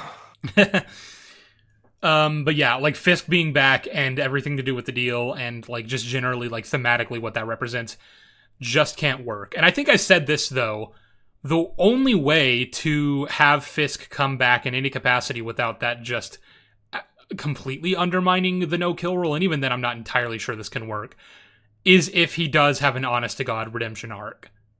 But that redemption arc actually needs to be explored and, a field of dreams here, not contingent on a fucking Native American magic vision that causes him to decide violence is bad. Yeah, a literal vision quest. The fulcrum of this arc needs to be something that's actually like good and meaningful. Preferably, Well, counterpoint. You don't know writing. True. given the blood on his hands whenever he's in his office being all spooky, he's still beating up people. I'm gonna assume he's not gonna get a redemption arc. The quote unquote subversion, which is just what he is right now, is that he's just still being bad. Like, I don't think that's not even a subversion, because you're literally telegraphing. Yeah, I know. The writers think it is. He blackmailed the police chief. Like, I don't like. What else is there? I do like, because obviously we keep on seeing these close-up shots of his like bloody knuckles, but we never see who he's actually hitting or why, because the show is allergic to explaining anything to do with his motivations or goals. Maybe he's beating Vanessa. That's what this is. That's why they're in counseling. The joke I was about to make was like, maybe there's just like some like guy locked up in his basement who just exists to be his punch bag. Oh boy, I can't wait to go home and torture my homunculus. No, it's Adam. It's Adam. We figured it out. Oh, it's gonna be Adam, isn't it? Oh, it is. Yeah, we haven't established that yet. There's like a scene in this episode where he tells Vanessa when they're standing on the roof, "I know about Adam." We don't know who Adam is, but she says, "Please don't kill him." He's like, "I'm not that man anymore." I just had a thought. Because obviously the implication is like she was having an affair with this guy called Adam, but obviously none of us here actually think that is the case. We're like, what's probably more likely is that it's going to be some kind of really bullshit subversion, like Adam is Vanessa's son by somebody else. Like, probably the kid who went to Heather and is almost certainly Muse, right? That's going to be Adam. And I'm like, are we going to do a Fisk as an abusive father thing, where Fisk is beating on Adam because of his frustrations with Vanessa cheating, and he's just going to become his own father? Is that what we're going for now? Don't do this. They don't have the balls. Oh, I think they've got the balls, just not the sense. Yeah, because that's navel gazing. We're just gonna do it. Do it.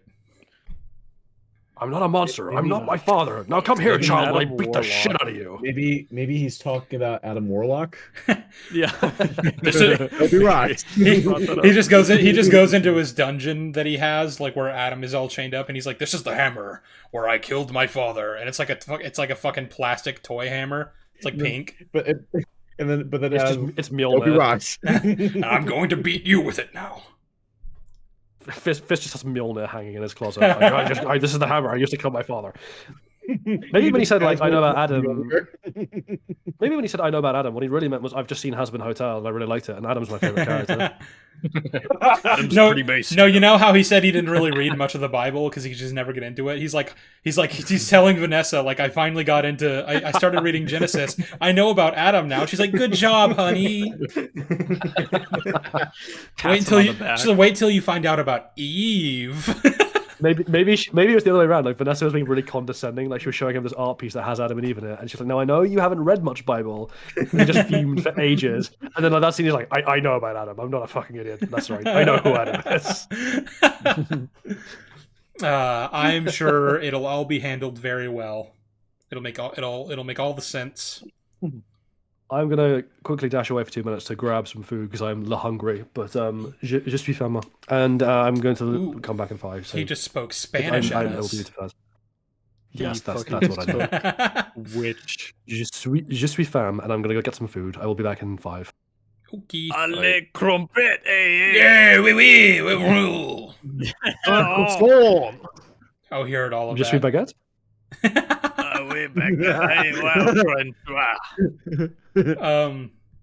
Did anyone else have anything about episode 1 that they wanted to talk about? Are we done with the diner scene? Oh, was there more? I mean, there was so much about that scene, but I just want to, because I think this is funny, I want to briefly mention that my girlfriend recently watched Born Again. I know. She wanted to watch it. I didn't force her to watch it, but I decided let's watch it since you want to, and I need to like refresh for the stream. But we watched it, and she was so uncomfortable during the diner scene, like the whole time, because she's like, "Why are they so nonchalant with each other?" Like after everything that's like built up. I mean, after season 3, you could cut that sexual tension between them with a knife. Yeah, and like I'm bringing this up because she's what I would consider like a more casual normie type of viewer. Like she doesn't have the same passion towards like the Netflix show that I do. Like she likes it, but isn't like breaks down shit like we do. And to see her like cringe and just complain about the diner scene the whole time brought me so much fucking joy because I'm like, yes, you get it. The vibe of that scene is very strange. Because you kind of get the idea that apparently Matt just isn't gonna do anything to take down Fisk? As long as you stay in your lane, I'll stay in mine, is what he says. And I'm like, even if you are just refusing to do anything as Daredevil, like surely he is looking for every legal loophole that he can exploit to just if not put him back in prison, then make sure that he cannot win this election, right? Surely, because like he still, he has no misconceptions. He says later in the episode, Fisk is a monster. He doesn't deserve to win. The fact that he keeps that he says, why do I have the feeling you're gaming the system? It's like, maybe because he did that throughout the whole first 3 seasons. Because he somehow got out of prison after the end of season 3. Of course he's gaming the system. What do you mean? What have you been doing for the last, like, fucking 8 years? Where have you been? Why isn't Kanye West that shit and then won? Why isn't Matt keeping tabs on how to take Fisk down if he cares about Nadim so much? Who's Nadim? Like I do. Who the fuck is Nadim? Also, someone said, Matt, have you seen my hammer? And I'm just imagining him like in the diner scene, just pulling the hammer out, placing it on the table. This is the hammer where I used to kill my father. And this time it's just a mallet. He's like, Fisk, this is a plate. No, he pulls out. Spider Pig pulls out. It'll fit in your pocket. He pulls out the Lego Thor hammer that's like to scale. He puts it down and then Matt breaks it. No! I spent 3 hours building that, Mr. Murdoch. This is war. I was going to just let bygones be bygones. But you brought my Lego hammer into this. Another thing about this scene that I think is funny, like, we shit on the volume a lot for like how Disney uses it. Mm-hmm. I think this might be like one of the times I'd be okay with them using the volume, because the exterior shot is just like this orange building with a bunch of cars, and it's so, like, everything in the shot is so boring to look at. It's very like bland, the way they frame it. It's just also the color grading. It's so cold. I fucking hate this show.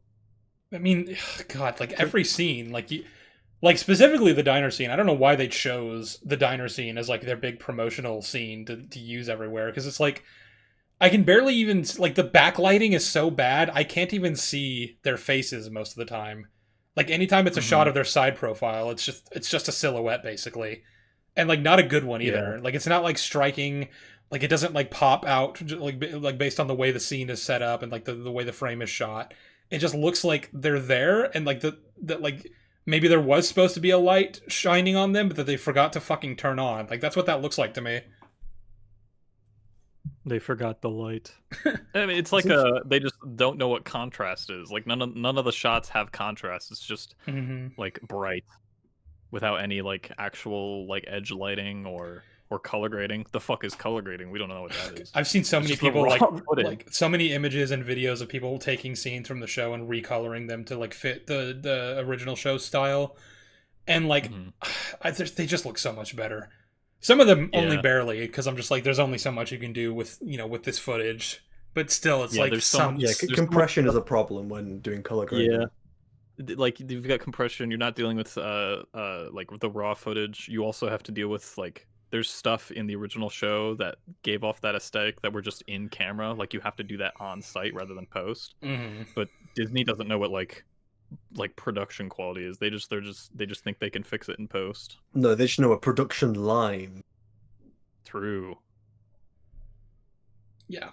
It's interesting that Madvocate brought up his girlfriend, because I did the same thing. I brought Eerie in after we had watched it, because one of the things that I was, something in the back of my head was, is it just the fact that we're in a group of people? Because when most people are watching this show, they're probably watching it quiet. They're not all just having a laugh at every single point and, taking every single point to like take out the story and have this discussion like we were doing.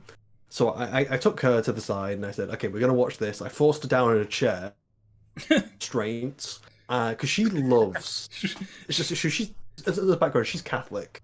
And I thought, okay, she's really, really going to like Daredevil. It seems right down her alley, and I did, and she adored it. And we didn't finish it that long ago either, so it's like maybe a few months back that we finished watching season 3.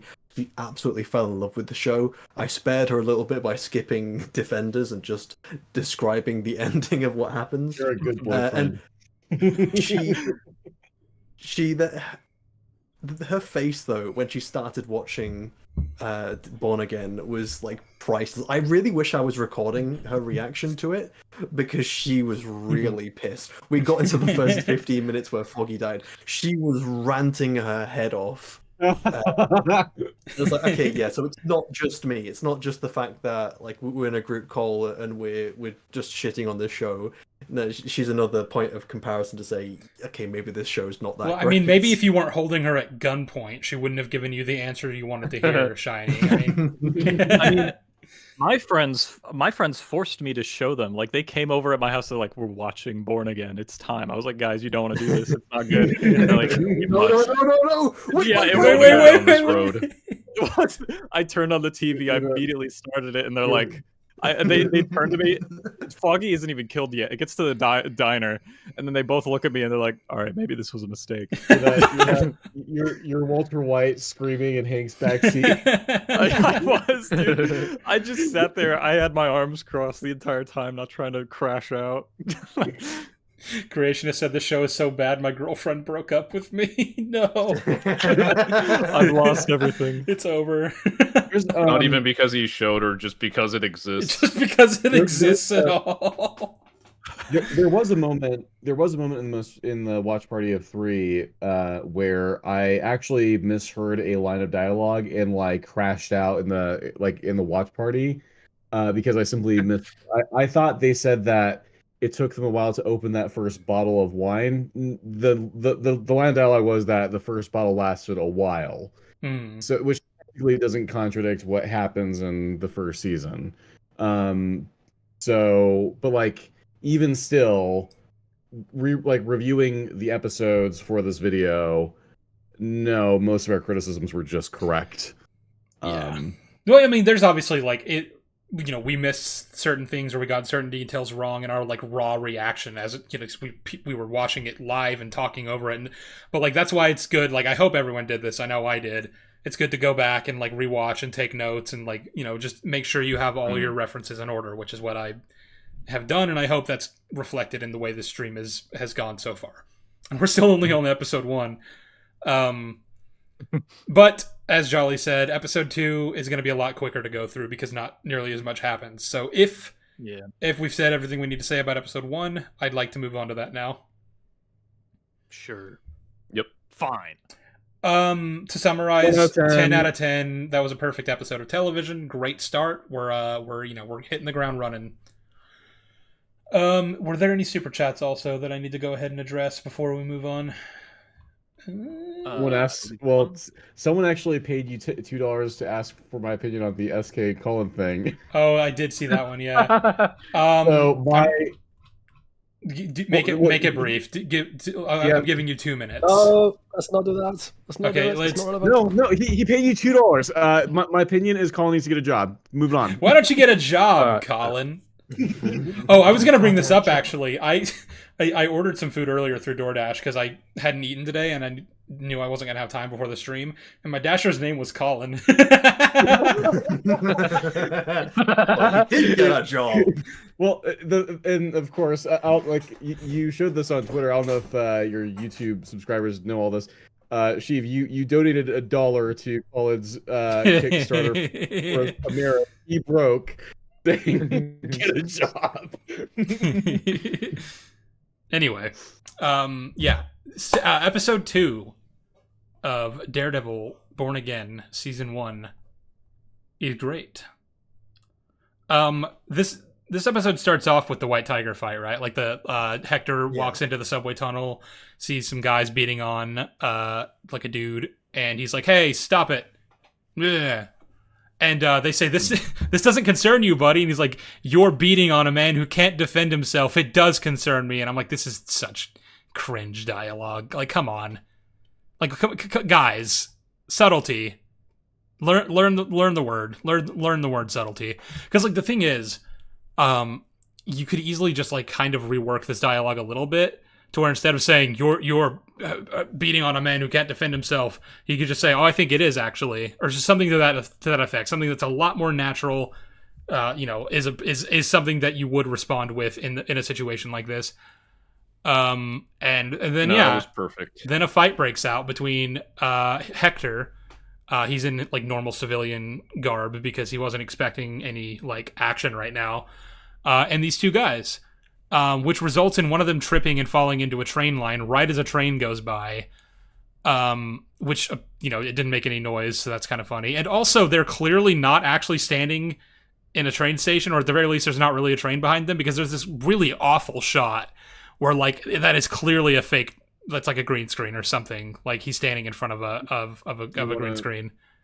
Do you want to try to like get that on screen right now for the audience to see? Because it's right here. Wait, hold on. Oh wait, that's the wrong image. Wait. It is the wrong image. I'm sorry. Southpaw, I don't want to see your dick pics. I've told you before. Fucking stole the image I posted. Save image. I just copied and pasted it so that she could see it immediately. I'm sorry. Taking credit. Throw it up on screen. Deb. Give me a second. At source. So I'm not an expert in subways, but if this was a subway station, isn't it more than likely the train would actually be coming to a halt rather than going straight through the station? Yes. Oh, fuck. That fucking just showed up on, like, the entire screen. That's not what I meant to do. Here we go. There it is. That's the image I'm talking about. Doesn't that look fucking great? Green screen jump scare. And, in motion, it reminds me of Spider-Man 3. Can we talk about the contrivance? The contrivance? Yeah, we can. Yeah.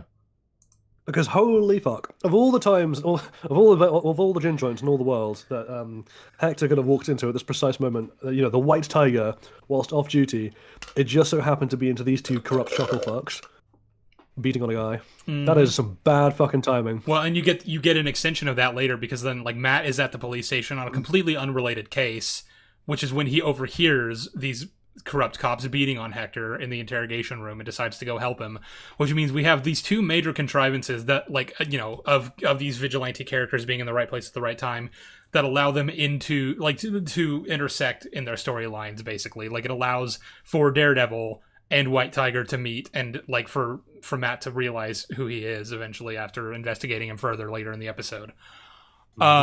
And so this is where I feel like the distinction needs to be made about like inciting incidents, because someone might, Southpaw brought up this defense originally, that Hector coming in and seeing these guys beating on this dude was the inciting incident for the episode. Therefore, we should overlook it because we do that with inciting incidents, even if they're contrived.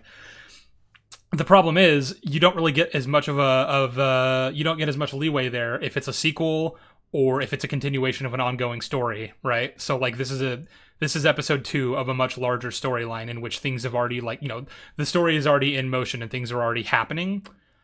So like, and this isn't a plot line that's just like contained to this one episode, right? Like it has been building into this whole other plot line, this like an entire plot line of this show that presumably is going to intersect with the Fisk stuff, but at the very least it is in its own right like this big plot line that affects the story of Matt and everything to do with that. So you can't really make that defense. Yeah, so the thing with the contrivance and an inciting instance is like obviously everything in a story is contrived. The writer is contriving it. And ditto for an inciting instance. The difference is that we allow that contrivance, like the knowledge of that contrivance, we just allow for the basis of a story. Like we go into a story knowing it's a story. That's why we're reading the story, right? Like when someone wins the lottery to kick off a story, we don't go, well, that's really unlikely. We go, well, we're reading the story because it's the story of that guy who won the lottery that one time, because that's the one the writer's giving us. So the problem is, though, is like, yeah, that doesn't work for things that are happening once the story is already in motion, because at that point you are revealing that the story is not an internally coherent universe operating on cause and effect. You're revealing that things are just happening because the writer, as a god, is just parachuting them in to push the narrative in certain ways, and that pulls you out of the story and into a realization of what the writer's doing. With something like the Hector thing, if this episode started off with like a flashback to some contrived event that started Hector down his journey becoming White Tiger in the first place, like he just happened to be walking home one day with his kid and she got stabbed in a mugging gone wrong. He was bad place, wrong place, wrong time. Then and that's why he's White Tiger. That's a contrivance, but it's the contrivance that explains the origin of his story and unrelated to Matt's story. The intersection of their two stories, however, cannot be contrived in that way without just damaging the stakes of cause and effect. Because it tells me that the writer is not going to honor any potential outcome of anything that I see in the show or in the story, that they could just parachute in random bullshit at any moment, and therefore there's no point in me taking anything that's happening seriously.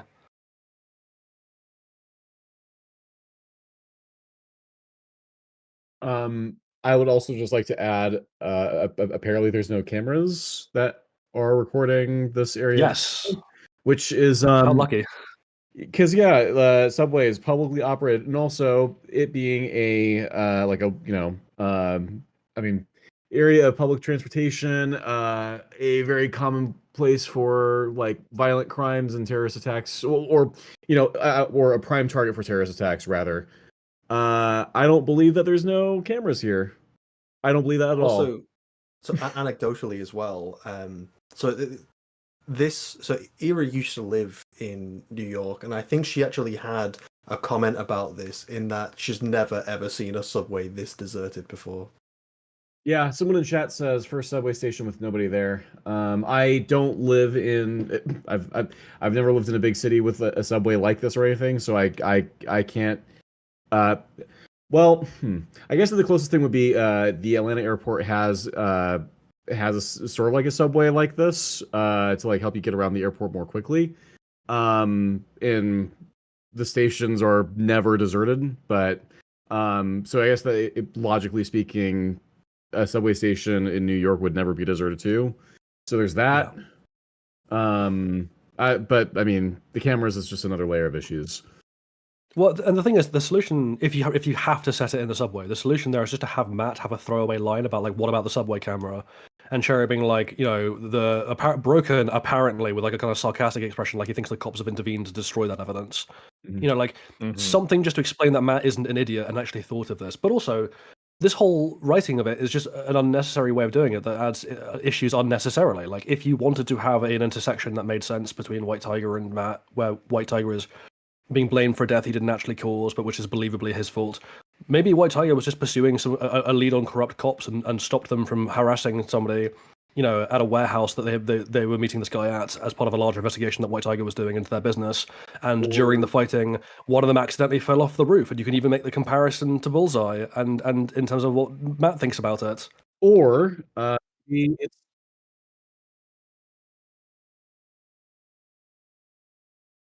Yep. Or maybe it's a dark alley and I don't know, the guy hits his head on a dumpster or he falls onto the street and gets run over by a bus. Who knows? Like that would be an area that would make a lot more sense to be like slightly more remote.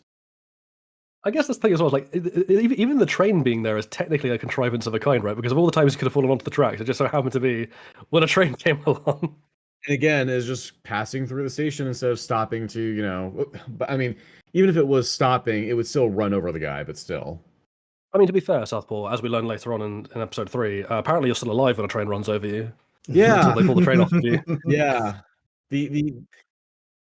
I say in my video, I'm pretty sure that the reason Hector gets acquitted, spoilers everyone, is because of that goofy argument from the prosecution. Because that was a total horseshit. Yeah. That has to be that has to be the reason and not the character witnesses. I refuse. Well, the reason was jury nullification and the judge completely failing to do his job properly. Hector gets off because of jury nullification, straight up. Like they do not prove that there was that Nikki was actually there. They don't actually prove that he was getting mugged by a couple of corrupt cops or whatever, or assaulted rather. No, it's jury nullification. The jury just basically decide they like him, and so they get him. Which, by the way, punches further. Well, actually, let's just save this discussion for then. But like, it's just funny because it punches further holes in the whole Fisk ran on an anti-vigilante platform. When vigilantes are so popular, a jury will nullify itself to get one off a murder charge. This is an incredible show. I'm really glad. Show. I'm really glad that Save Daredevil succeeded. Obviously, we need to restore the Snyderverse too. I mean, it didn't succeed. We didn't save Daredevil. This is not saved.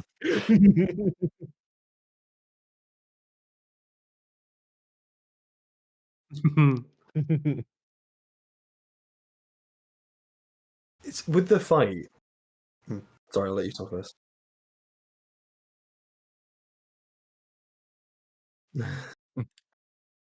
Change it. Wait, change it to White Tiger with the very real subway train behind him. Thematic. Change it to White Tiger's exit from the show. It's mentioned in season 3 that this fight apparently takes on New Year's Eve. Oh, apparently they can't hear Sheev in chat. Mute myself after I came back from getting a drink. I'm unmuted now. It's okay because I don't think I made any points that were necessary. No, you were just boot goofing. Just yapping. New boot goofing. I've changed the image, So guys. if we now know that this fight takes place definitively on New Year's Eve, where does that place it on the timeline? Wait, hang on. This is New Year's Eve. Yeah, the subway is this deserted on New Year's Eve? Yeah, somehow. That was true. Fucking hell. They established that throughout all of episode 3. Right. Yeah, that this is New Year's Eve.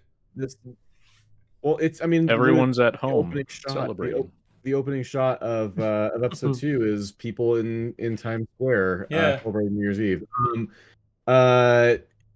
Yeah, this would be a couple of months after episode 1 ended, basically, because episode 1 ends with Fisk getting elected, which would be on election day, and that's at the beginning of November. And now we're at this is basically two months later. So gotta go through all of November, then all through this December. So you think there's we have a time skip? We skipped over Christmas. Do you think Matt was just sitting in his apartment alone, staring at the wall, with a single party hat on? No, he was wearing the Foggy in the corner. He was wearing the "I'm not Daredevil" sweater. Yeah. The show's perfect. I fucking hate that this is a thing. It is not perfect. Why isn't it perfect? Goodbye. It's just not. Why? Yeah, and then I noted down the convenience of Matt being at the police station, but also this episode also does a lot of stuff with Mayor Fisk. So do we want to talk about that? Well, did we actually go over maybe I did when I wasn't here, but did you guys go over the contrivance of Matt being at the station? I did, yeah. I lumped that in as part of the Hector? Not Matt. Hector was at the station. Sorry. We're talking about the police station, I thought. Yeah. Matt was there as well. That's how he knew that Hector was. Right. I'm sorry. I went over that. I kind of lumped that in with there's the contrivance of Hector showing up when he did to fend off the cops. But then there's all the contrivance of Matt was at the police station at the time, working a completely different case, so that he could then overhear Hector being beaten on by those cops and then come in to be I'm going to be your lawyer now. Which then obviously gets these two vigilante characters together. Yeah, I went over that. I guess it's also just lucky that White Tiger operates in Hell's Kitchen rather than any other part of New York. Presumably he would have been taken to a different station. Yeah. I guess it's luckier that this specific subway station that he was using as transport was in the jurisdiction that would have brought him to that specific police station that Matt happened to be at the exact same time for a completely different case. I love writing that makes sense and is cohesive, don't you? Because again, if you just rework it to where he gets arrested for manslaughter as White Tiger, then that gives incentive for Matt to become involved in the case because he represents vigilantes. It fucking follows. It's A to B. But no. Is Matt even in Hell's Kitchen anymore? Actually, I think they say that he doesn't make his way to Hell's Kitchen, which that's actually a point because I noted this is a small thing. I wanted to bring that up too. This is a small thing, but I noted how Josie's bar is a completely different set in episode 1, and then also Matt mentions that he doesn't really go to Hell's Kitchen that much anymore. So is the implication there that Josie's bar wasn't in Hell's Kitchen, or just that he hasn't been to Hell's Kitchen since Foggy's death? Since Foggy's death, I think. Okay, so that is meant to still be Hell's Kitchen where they are in the opening of episode 1. Okay, I'm just asking to be sure. Also, this is another small problem, but I don't like the implication of when Cherry is talking to Matt and then he brings up how oh Matt, you got out of the kitchen, and I don't like how getting out of the kitchen is a good thing. That really bothers me. That he left because that was his whole fucking point in going back after college was to make the city better, but not fuck that. I think the implication, like, and to be fair, like, I think the show is painting this as maybe the wrong perspective, but I think the implication there is just that, like, Cherry's perspective on this is operating in Hell's Kitchen, being Daredevil, that was all bad for Matt, and it was bad for...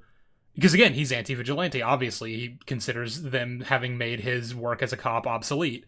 So he's like, I'm glad that you're going straight and narrow, and you're keeping everything above board, and like you've really come up in the world, and you've made a life for yourself, and you have like a prestigious law firm outside of the kitchen.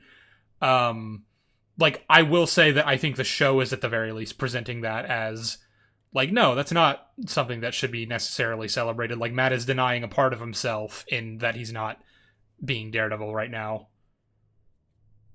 Mm-hmm.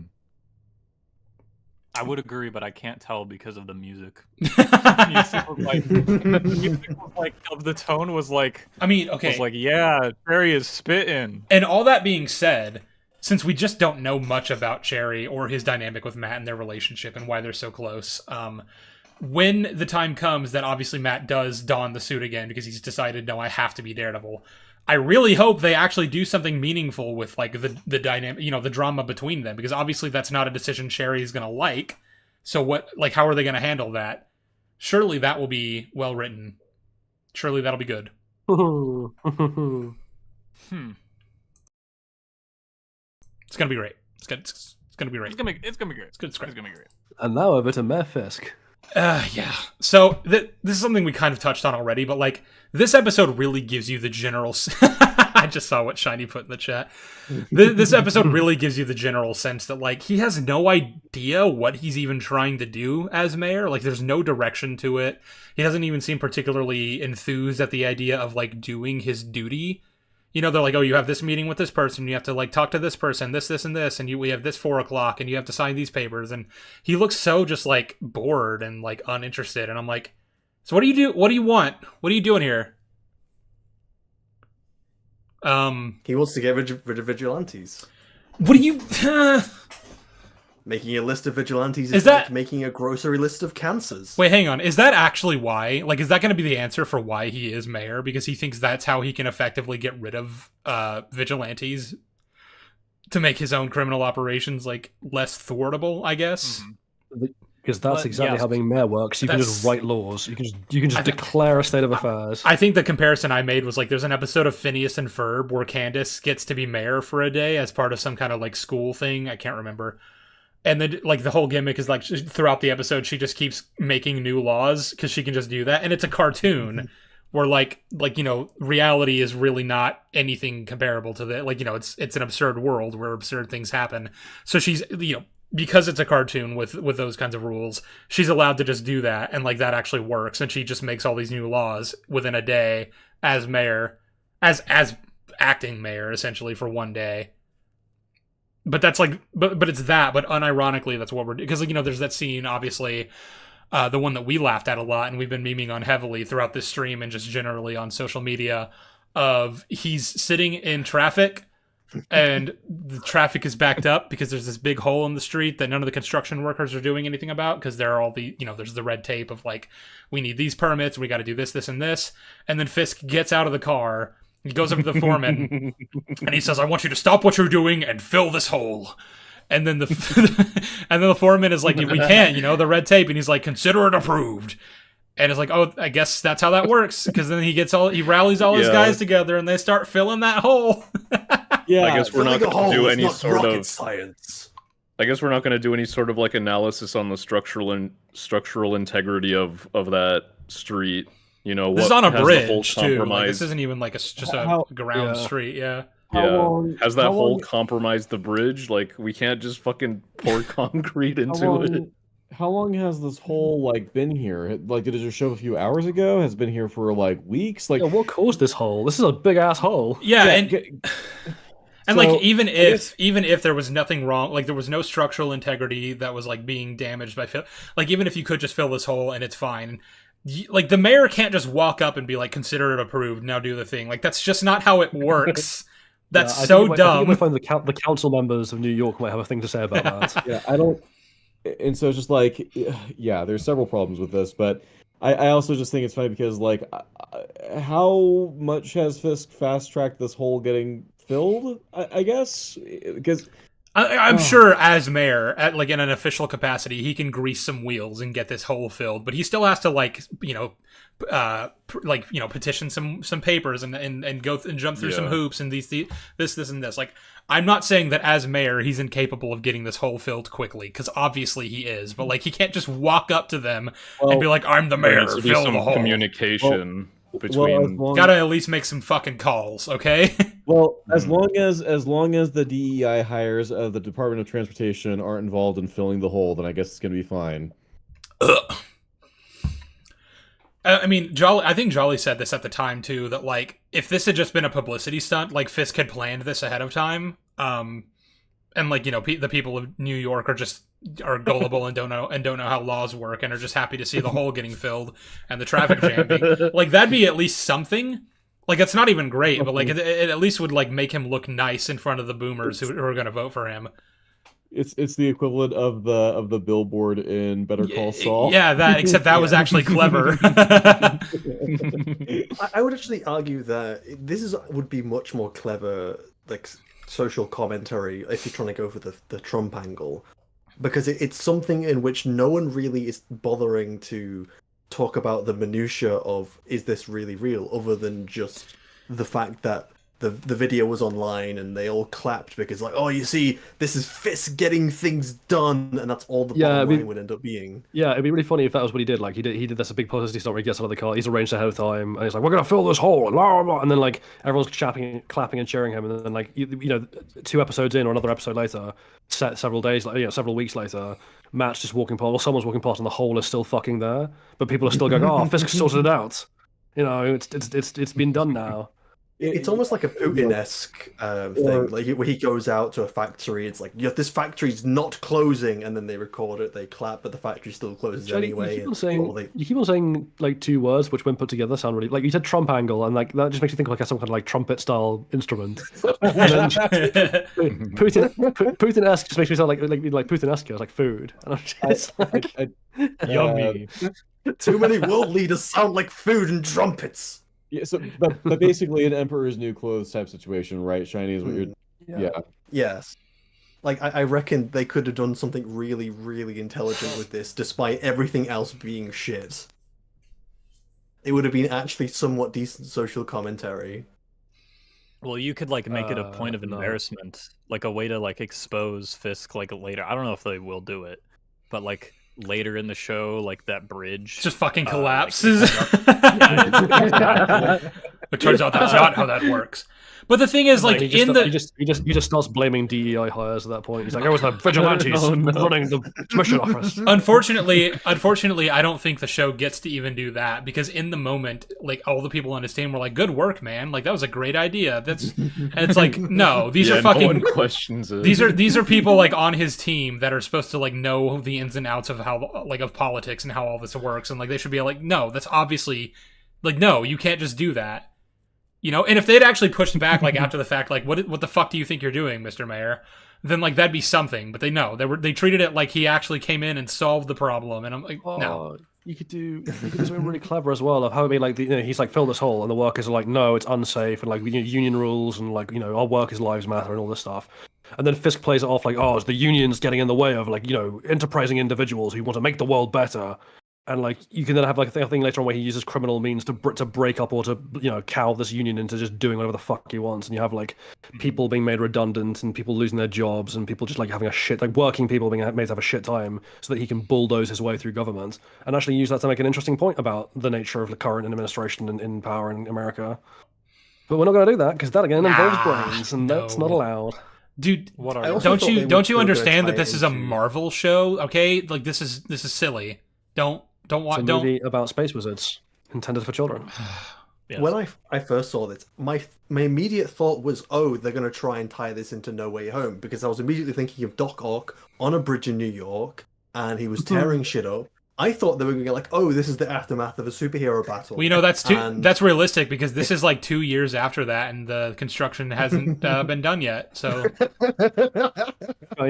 we get like a Hancock moment where like a vigilante saves a bunch of people, and they're like, your breath smells like alcohol. It's like, that's because I've been drinking, bitch. Yeah, but no, the fill a hole scene is fucking hilarious. We loved that scene. I will never let that meme die. Fisk standing by like the bombed out ruins of the Russian headquarters. Someone said you got to do better, construction worker.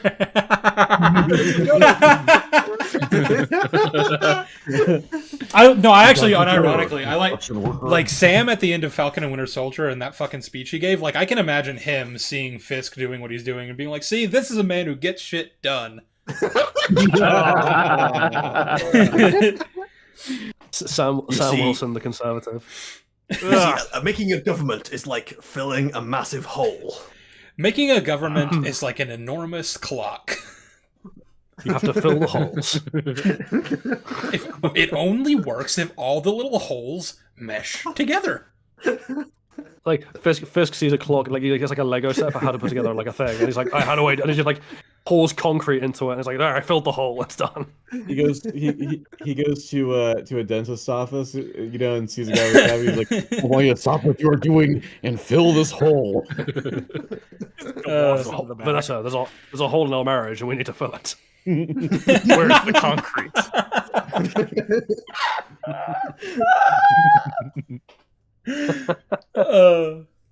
You gotta fill holes, Senator.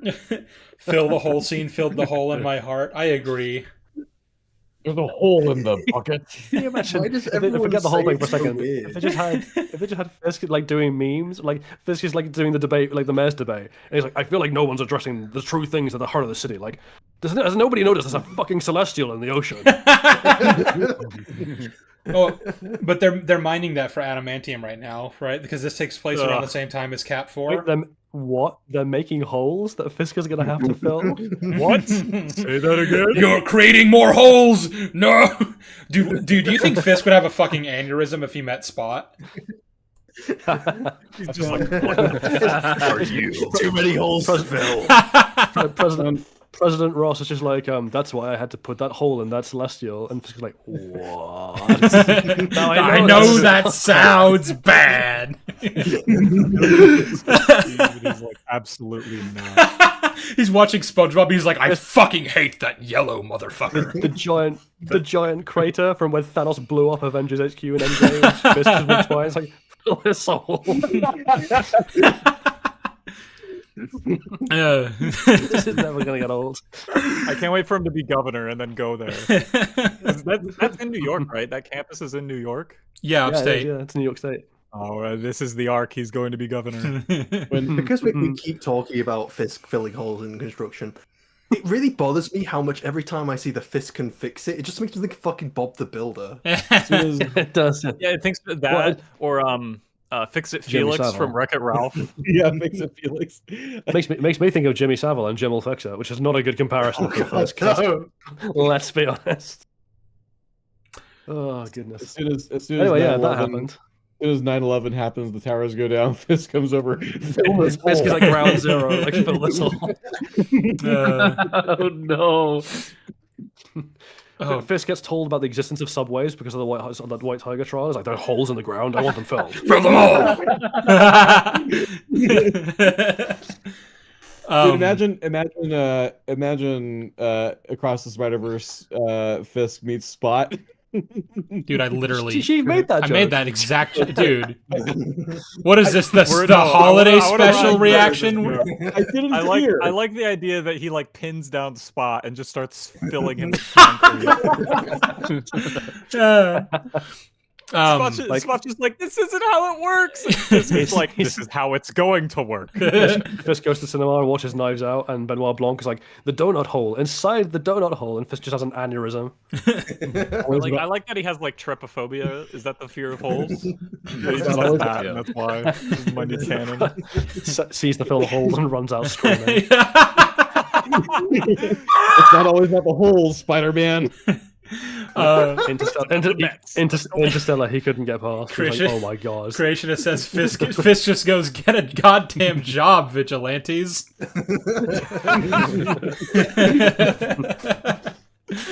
Okay. We must move on. Yes. So the next thing that happens with Mayor Fisk that I think is worth noting is again the fact that he is He goes to the funeral of a cop to meet with the commissioner, or is it commissioner or chief? I can't. Police chief. Because I put in my notes Commissioner Gallo. I guess that's wrong. Actually, there is something to talk about before that, because we have BB meeting Fisk just before then, and that's how he actually finds out about the commissioner. Fisk has no fucking idea what's going on with the Oh my god. That's true. He has no idea. I don't think that was BB. I think that was someone else. I was going to skip the BB scene because we'd already kind of talked about her as much as I think we really need to. But is that the scene where he finds out about the commissioner? I was pretty sure that's where he found out. The chief, I'm pretty sure that is, yeah. He doesn't... Did he not have a fucking game plan for, like, okay, this is what I'm going to do. No. The second I get into office, these are the immediate steps that I'm going to take because they need to be done quickly. She doesn't get anything out of this interaction. Right? There's nothing, no narrative purpose for this interaction other than Fisk learning about the commissioner, and then that the very next scene is meeting the commissioner. I don't understand what they're doing with BB. Because, like, even if you... Because we already made this point, but I'm going to make it again. Like, even if you are saying that she actually is... Like, she has some kind of plan to take him down, and really she's just, like, you know, being nice to him because she's trying to get close and, you know, be a confidant of sorts, then, like, you've essentially handed him the seat of mayor by you know, hyping him up to your audience of like, young people, young, impressionable voters. And that's shit, and I hate that. I just had a horrible thought, which is like, you know, Fisk goes to a cemetery where they're burying cops. He's like, I like that they're filling this hole. Hey, why'd you show up late at after the ceremony? I just like watching holes be filled. I just want to watch. But yeah, we are introduced to the police chief, Gallo, who does not like Fisk, as we've gone over, and has made it his personal mission, he says, to make sure that Trump... Gallo, the most consistent character in the show in terms of the continuity of the Daredevil series. Yeah. I guess, yeah. I still want to know where Mahoney is. Is he safe? Is he all right? He retired off screen and he moved to San Francisco. He fell into the hole. No. I'm pretty sure what Fisk has learned is Gallo is like stepping down as like from his position. He's like retiring, right? Mm-hmm.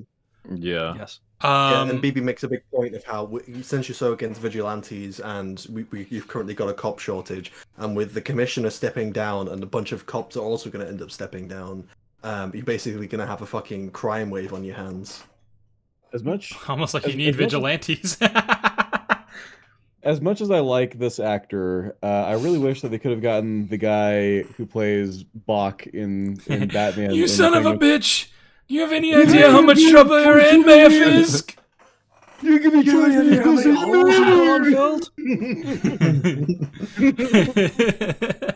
If you have any more information, just give us a call. We're just doing our due diligence. This is celestial in the ocean. Well, I spent years digging that hole. Why did you fill it, Mayor? Why did you do that? Oh my god. Anyway, yeah, like just do plot. We need to do plot analysis. We must do plot analysis, I insist. What is plot? I'm going to talk like this for the rest of the stream. So the white tiger came. The white tiger's a fucking pussy. I hate him. Okay, I'm sorry. Go ahead. Go ahead. So yeah, like I'm not quite sure. Just to build up what she was saying, I have no idea what Fisk's plan is. But also, like, yeah, he wants the police chief to stick around so that police officers don't quit, because he can't just replace this guy apparently with someone more loyal. He has to like keep this guy. Yeah, if anything, keep him by blackmail. If anything, you would install like an actual loyal police officer, right? Like one of the Punisher worshippers, even maybe. Yeah, because you know, even if your plan is like, I want to keep as many cops on the force as possible, and I'm going to offer them all these benefits, and I need someone at the top who's going to like do what I say. When you blackmail this guy, even with the blackmail, the guy's like, I'm still going to look for ways to fucking bring you down, you jackass. Mm-hmm. I'm pretty sure which seems like a bit of a liability. He crossed off all the benefits. He said, "You basically to compromise all these things." Yeah, you don't get any of these things. I own you now, and you don't get anything out of this. Yeah, basically, which is that's a great strategy. That won't blow up in your face. I say that no matter what he does to the NYPD, apparently they'll just fucking dick ride him a few years later. So Mm-hmm. Oh god, yeah, that's fun. Again, like we don't even know why he wants to all these police back on the foot. Again, is it just to get rid of vigilantes? Because that seems like a really dumb thing to want to do. I mean, like, why do you like? It almost reminds me of I'm sorry, it slipped my memory slightly. There's another kind of superhero thing where someone is talking about like why having vigilantes around is actually really fucking useful for them as a crime boss, because it means that the police are constantly like having to chase those dickheads down rather than like looking at organized crime. Mm-hmm. And I'm like, like sure, Daredevil's a pain in your ass, but like he's out of play effectively because he's well, I don't know. The deal is really weird. I don't know if he's out of play or not, and to what extent. But theoretically, Matt's out of play right now, and he's the only one who's ever been a real threat to you, and no one else seems to be doing jack. I don't even know if Spider-Man knows who exists. Yeah, the defenders stopped you. The defenders forgot Wilson Fisk exists too, I guess. Yeah, having White Tiger running around just beating up random muggers in the bodegas just really just means nothing to him. Mm-hmm. I don't really get what the plan is by trying to demonize people like White Tiger. Is it literally that he wants the police to? Is it just that he wants all the police to stick around because he is genuinely interested in maintaining order? And he thinks that if like enough of them leave along with the police chief, that's going to be this like chaotic thing because vigilantes exist. I don't understand the logic there. Neither does the police commissioner. It's like, I don't get it. Why do you want to be mayor? What is this? That's so funny how even he is like, why are you mayor? And I'm like, my god, someone finally is saying it like it is. Mm-hmm. Oh yeah, this police chief is like the best character. Just kind of on a like by default, really. I mean, yeah. Like, he's the only one who's like reacting to like the world around him in a way that makes any sense. Not even fucking Daredevil did this. And it's his show. It's his villain. It's his arch nemesis. Mm-hmm. So I think that's everything that needs to be said about the Mayor Fisk stuff, unless there's anything else. At which point I'd like to just talk about the rest of the White Tiger plotline. There is the therapy, but I guess it's not. Oh, the therapy. Yeah, there is that. That gets established in this episode, right? Because yes. So Matt's girlfriend Heather is a therapist. That's actually how he got set up with her, because Kirsten, his law partner, said she was looking for a lawyer, and she told Heather that Matt was looking for a therapist, and so she kind of like hoodwinked them, I guess, which is so cute and charming and endearing, and I love that. And yeah, so she's a therapist. She's got like a book reading, like signing that she's been doing. We get our first look at who I'm assuming is Muse, who comes up to her asking for like, hey, are you taking any new clients? Like, I really need help. And then we get one of Fisk's like henchmen, the Walmart Wesley, who approaches her because Fisk and Vanessa need couples therapy. And I'm assuming intentionally chosen the girlfriend of Matt Murdock, because otherwise, what a wild coincidence that they just happen to find of all the fucking therapists in New York, right? That it happened to be the one dating Matt. I think when Discount Wesley is like hiring her, and he says something like, "Appreciate the discretion." Appreciate you. He has something ominous about him, so I'm assuming he knows her and Matt are connected. Well, somehow. I have a theory about this, which is not. It is directed, but it's not by Fisk. So, because remember, Discount Wesley, I'm going to call him Leslie. Leslie explicitly says that he's working for Vanessa, not for Fisk. When he's asked about it, he's like, "I work for the man, not for Fisk." And then it's explicitly said to be Vanessa. He means. Which I don't know if you know how gender works, mate, but oh well. She is not the guy. I had a guy, but now. But the reason I think this is obviously like we think Muse as Adam might be Adam and might be connected to Vanessa. We know he's connected to Vanessa. There's also the thing of like way back at the beginning of the first episode when we're doing the cold open. There's a line from Kirsten, which I found quite interesting, where like it does seem to be like she's trying to pump Foggy for information about Benny and Red Hook specifically. Well, she is working, which is interesting. Like opposite end of that case, like as the prosecuting attorney, I think. Right. Hang on, but there are just some dots I'm going to connect here, so just bear with me for a second, because like so she does seem to be asking him about Benny. We know Benny is connected to Red Hook, and we know Red Hook's connected to Vanessa. We also know that it's Kirsten who set up Heather with Matt, and the guy who hired Heather is working for Vanessa directly. So if Kirsten is working for Vanessa or is in some way in the pocket of Vanessa via the Red Hook angle, that would explain why Kirsten set Heather up with Matt, so that Vanessa could get access to Matt through Heather. So we're saying the twist reveal is going to be that Kirsten is like evil, or at the very least, like not what she seems. I'm raising that as a possibility because like there are these connections so far. Like Heather seems to be the center of a whole bunch of different tangles. Sorry, so she is the tangle at the center of a whole bunch of different like lines of plot, and the architect behind a lot of those seems to be either Vanessa directly or connected to Vanessa in ways that are like quite like unsubtle. So my theory might be that like Heather is in some sense like a deliberate manipulation on part of Vanessa. But I guess we'll have to wait to see how that pans out. Maybe. I don't think the show is nearly that like intricate or clever, like that it'll even try to do anything like remotely interesting with any of these characters. So maybe we'll see. But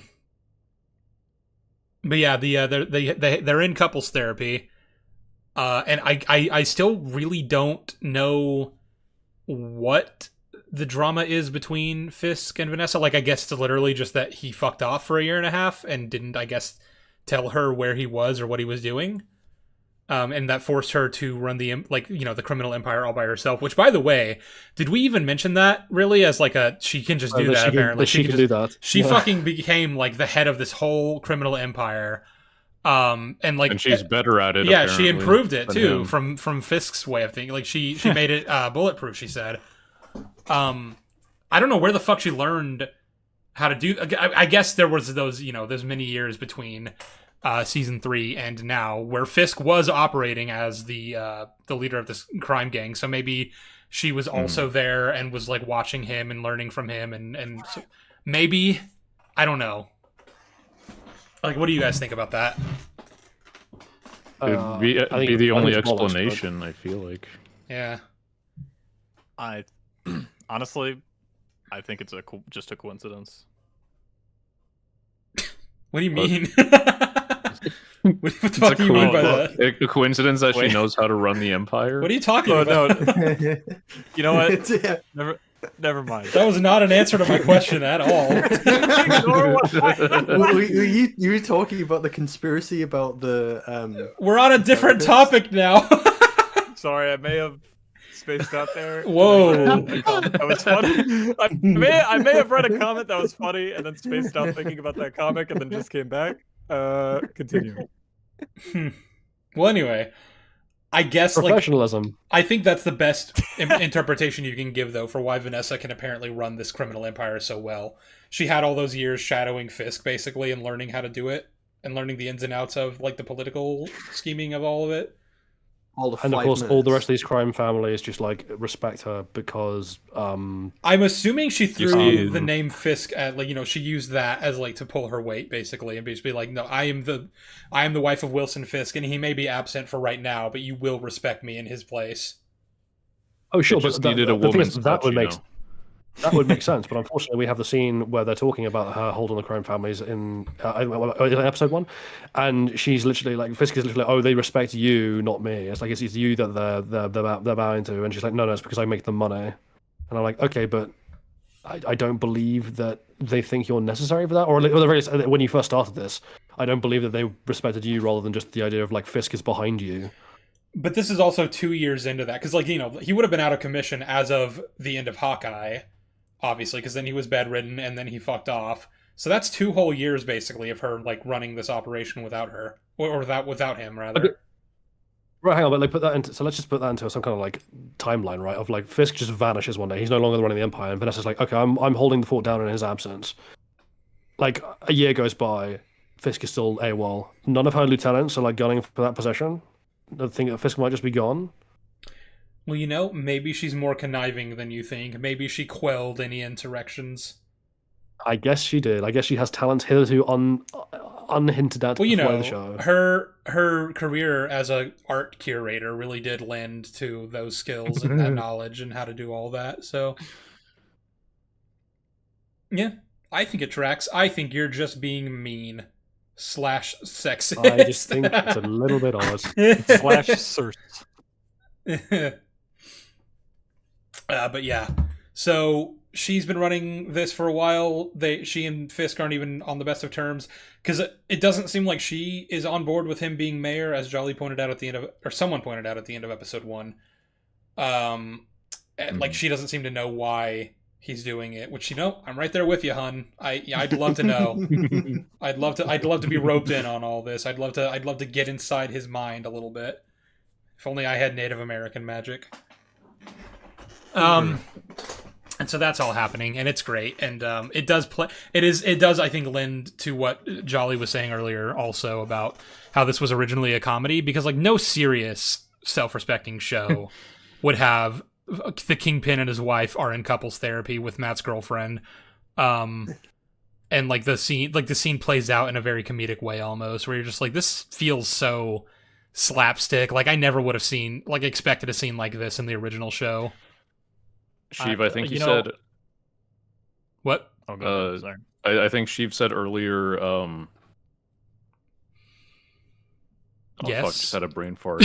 You said earlier that that Fisk possibly wants to be mayor, with the whole vigilante thing, so that way he can run his criminal empire better, but like that's not communicated with Vanessa at all. Yeah, you'd think he would if they really were on the same team.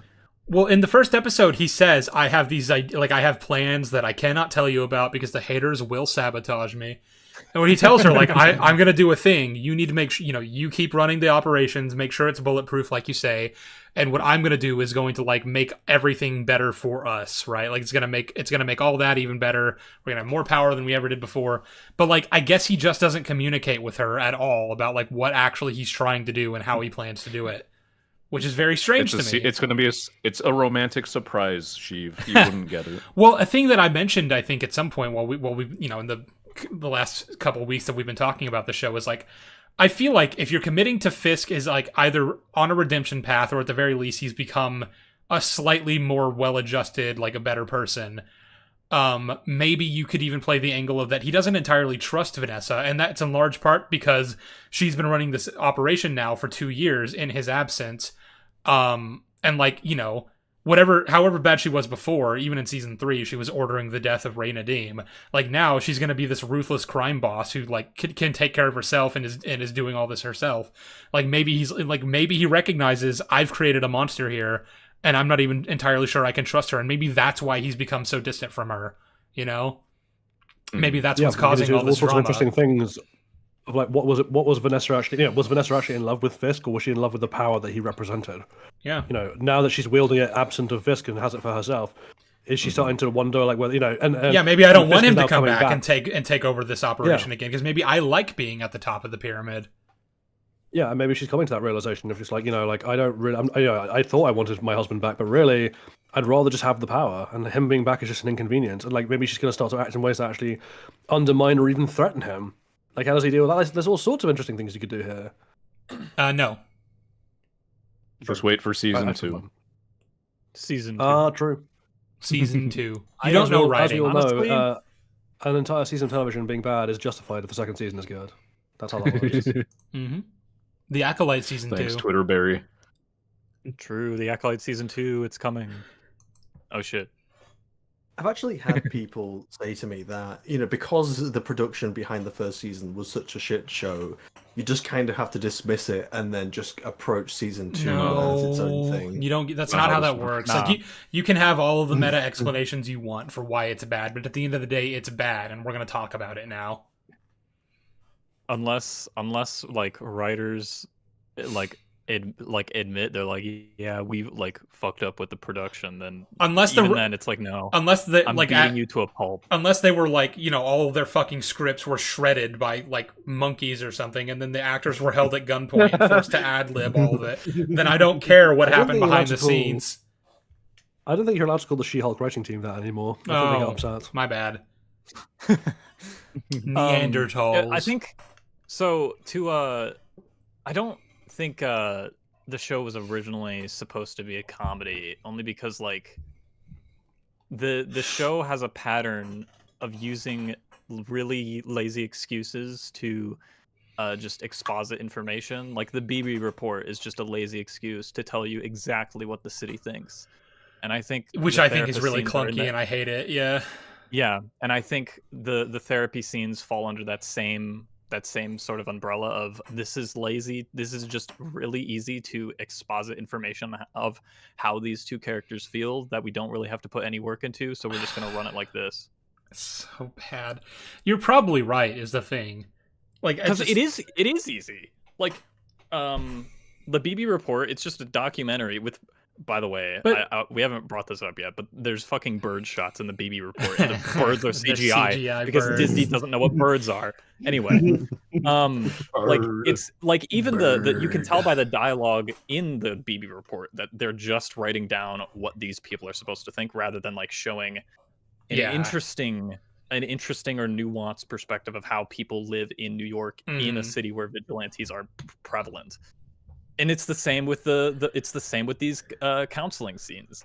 They're just saying what they feel without any nuance to it or like play with it, any like underlying tones of it. But you don't even need to do that though. If it's just characters telling each other how they feel, they did that in remember in season 3 when Vanessa was distant when she first came back, and Fisk was like, I want to know what's wrong. I want to understand what's going on with you, and she just tells him I felt lonely for all that time that I was away, and even now that I'm back here, in the trappings of this nice, luxurious penthouse, and I'm with you physically, like, I still don't feel like I'm with you. I still feel lonely, and I still feel like you're cutting me out of your life. Like, that's just her telling him, that's just her expositing her feelings, but it works in the scene.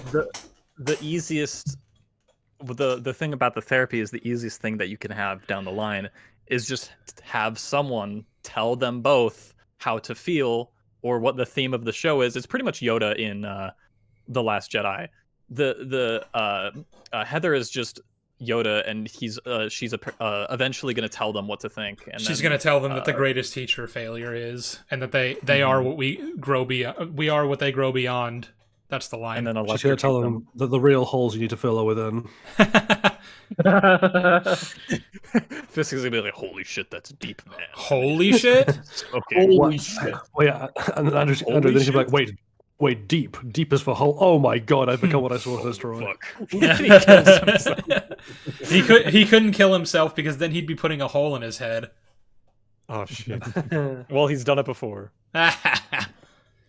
Maybe that's why he hates holes. He filled that hole. Literally, he grew his eye back. Himself. True, he filled it with cement. That explains it. That explains everything about what he's been doing these last few years. Yeah. His head is filled with cement. Boys, we solved the show. All right, 10 out of 10. Goodbye. Echo went into his head and all she saw was him standing by a giant hole. This is a metaphor for how I've felt since Wesley died. He's like, I need help. I can't take another step. And then Hobie's there just like, it's a metaphor for capitalism. Oh, that's diabolical.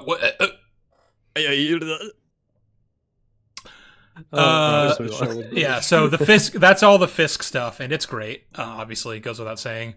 Back to White Tiger. So, here's something that was worth noting, because, okay, just to lay this out for you guys, they, Kirsten and Cherry, who is their private investigator, I should remind you, he works for them, are at Hector's apartment interviewing his wife, because, they're trying to get everything they can about, all the information they need about, his whereabouts and his activities and, to build their case. And Cherry's there with an ulterior motive of, I'm going to search Hector's apartment and see what I can dig up about the guy, which is where he then finds, in a little box under their bed, the White Tiger outfit. That's just where he keeps it. It's just in a... And, he's poor. I'll defend that a little. In that, there's not, a lot I'll defend that a little in that... And that Matt also kept his costume in a box in his cupboard. At the very least, the box was locked, right? That is true. It was locked. It was locked, and it was at least in his closet. Okay, yeah. If you're someone like Matt or someone like Hector, you live in a fucking apartment. You don't have a lot of space. You don't have a lot of places to hide something. Remember in Civil War, at least Peter hid his costume in the fucking ceiling. Mm-hmm. Tony found it, but that's just because Tony's meant to be clever, Yeah. Mm-hmm. And he knew to look because he knew that he was going. He came there specifically because he knew Peter was already Spider-Man. Listen, You it's saw not the like White broomstick, Tiger and I has think he inferred. any abilities that allows him to jump high or you have super strength or durability. There's Does no way he? he could put something on the roof. I don't know what his powers are because they keep telling me that the medallion gives him special powers, but we've never been told what they are. We've never been shown him in action with the medallion on. I don't know Clearly what he not can enhanced do. senses after what happened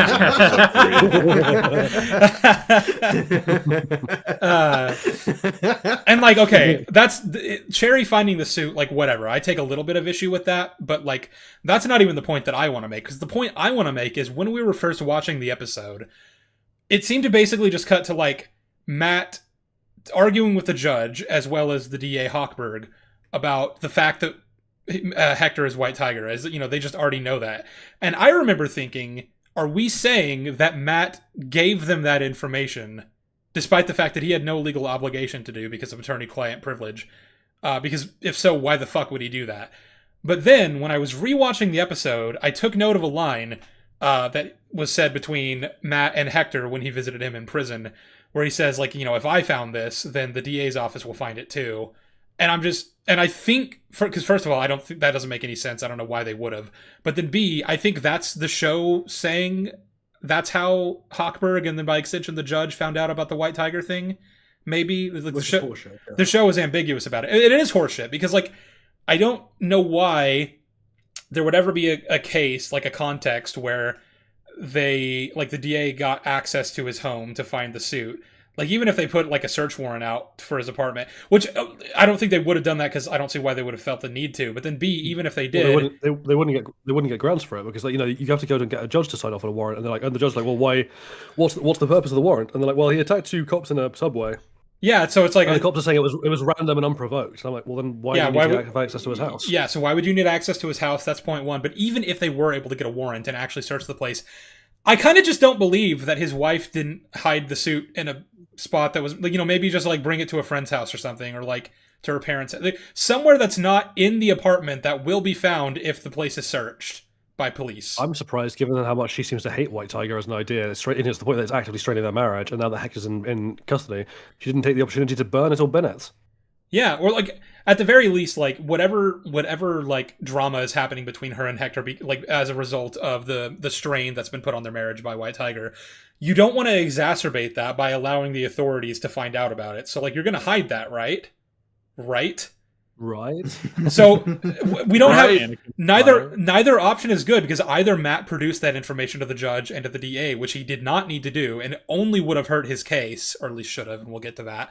Or B, and outed a vigilante. Yeah. Or B, the fucking DA's office, I guess, got a hold of that information somehow by nebulous means. Neither that works. Either one would be bullshit. So that's fucking absurd. I don't like this. Yes, I agree. It's totally ridiculous. It's just... It's so weird. Because, like, there's so many...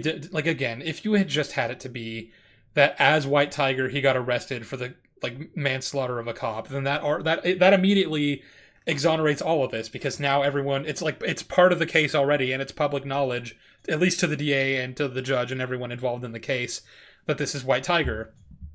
And that's why Matt would have, come in to represent him. Everyone would have already, cards would have already been on the table. It flows so much better that way.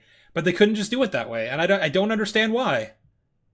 I guess there's also the funny thing of like we're just assuming that no one else in the world can have a White Tiger costume, that it has to be the White Tiger. I mean, this is a public figure too. Quickly, did Jerry nick his mask?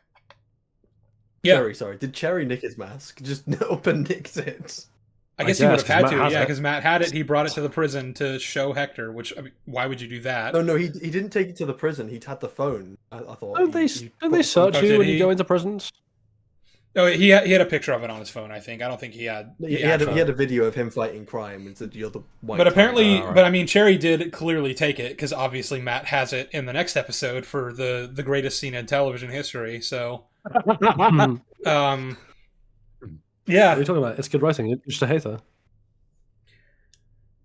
Yeah, You just don't know so writing. either way, none of this works. No, just none of this works. But like, so now he's having to argue with the DA and with the judge, like why Hector being White Tiger isn't relevant to the case, and that they should just disregard that information. Jolly, would you like to take the reins on why that's fucking horseshit that the judge would ever... Yes.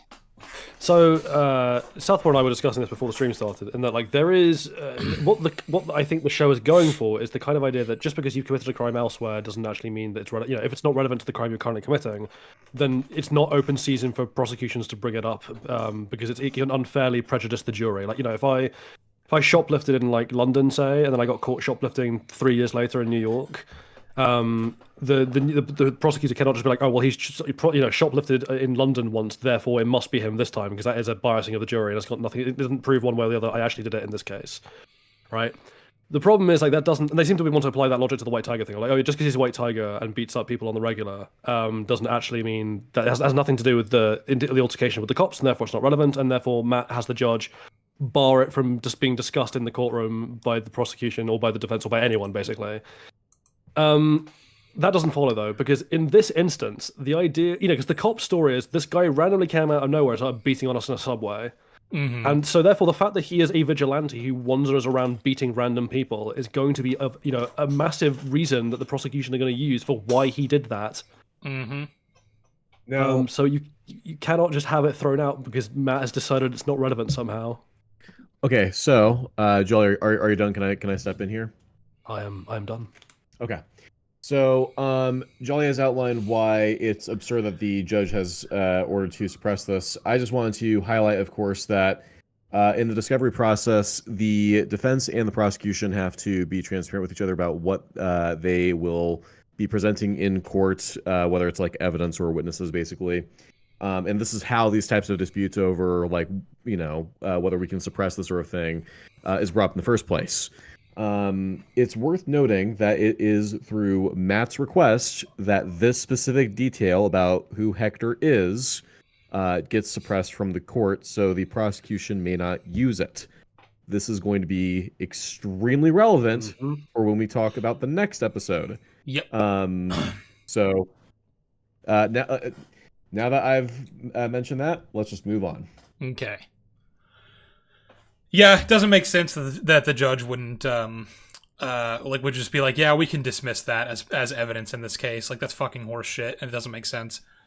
It's like, yeah, it's almost like the judge has like a bias towards Matt, arguably. Like, is he just like closer with Matt than he is with the prosecutor, or like what? How does he make this decision? The judge is a vigilante. You don't remember oh my god, all the those judge's scenes muse. they had in Netflix? Oh yeah. So here's actually a point though. This is related to the Nikki Torres stuff that we're about to get into. I brought this up yesterday, but I don't think any of you guys responded because you're all bad friends. So we learn more about this in episode 3. But so Nikki Torres, the guy that the cops were beating up at the beginning that Hector saved, was a unofficial confidential informant for the police. So like he wasn't officially registered because the dirty cops were paying him in cash, keeping him off the books so they could more easily, I guess, rough him up if ever need be. Basically just treat him like a piece of shit and keep him on the hook forever. Which is, that makes sense. They're dirty cops. They do something like that. Would they not, so obviously he's not registered in the system, but would Officer, is it Powell, right? And Canahan or something? Would they not still... Would they not still have his address known in their own records, just know where he lives so that they could find him at all times? You would think. Because I'm pretty sure the way this all plays out is that these cops are looking for Torres so that they can kill him before Matt can get to him and use him to testify in defense of Hector. Which means when Powell finally figures out where Torres lives, he calls his guys to tell him the address, and then that's how Matt is able to follow them to his apartment. Which means that I guess they didn't know where their CI lived, which is a very stupid thing. I don't know why that would be the case. Yeah, especially given that the way they're keeping this guy on the hook is by basically threatening to really destroy his life. You think knowing where he lives would be a big part of that. And he's got a kid too that they're threatening. Yeah. Well, it is to give Matt a chance to get to the guy before the cops do. That's why. Pretty much, yeah. Which is just fucking silly. But he does. He gets to Torres' apartment ahead of the cops that are actively going to go kill him. Tries to warn him, hey, you're involved in this case, whether you like it or not. The cops are coming to kill you. They're here right now. I can hear them. And then, they start banging on the door, and so Torres goes out the window. Because Cherry is going to meet him and, like, take him to a safe house. And then Matt is there standing alone in the apartment when the cops show up, and they're like, hey, where is he? And he's like, I ain't fucking telling you shit. He makes, like, a quip about, like, oh, I'm visually impaired, so I have no idea. And then, they start roughhousing with him and, like, slamming him up against the wall. And, like, take his glasses off, start beating on him, which then gives Matt the excuse to finally let out some rage in what is possibly the worst edited fight scene I've ever seen. There. To be fair, they also put a gun on him with the intent to kill. That is true. Yeah. Yeah. I mean, obviously, Matt is acting out of self-defense. Although you do get the sense from the way this scene is playing out that he's very much enjoying that he now has an excuse to fucking beat these guys up. Well, I mean, I think that's what they're trying to go for, but I couldn't tell because the editing is so fucking god awful. Well, there is a smile on his face that you see right before he engages with them. Mm-hmm. Southpaw, you liken this to Taken 3, which I actually haven't seen Taken 3, but you like the clips you showed me from like some of the action scenes in Taken 3. Yeah, it is like that. It's like every 2 seconds there's a cut. You can barely tell what the fuck is going on. I think Matt broke one of their arms or something. I don't know.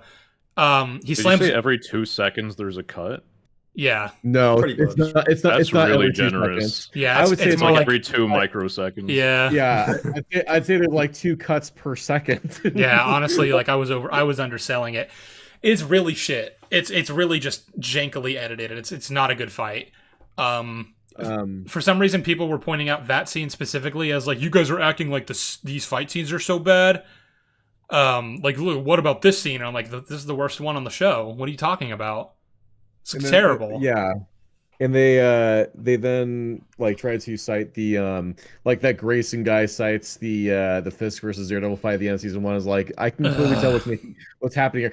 It was so funny too because there was one guy who was like, well, obviously the fight scene that's darker, that's more darkly lit is the one that's harder to see.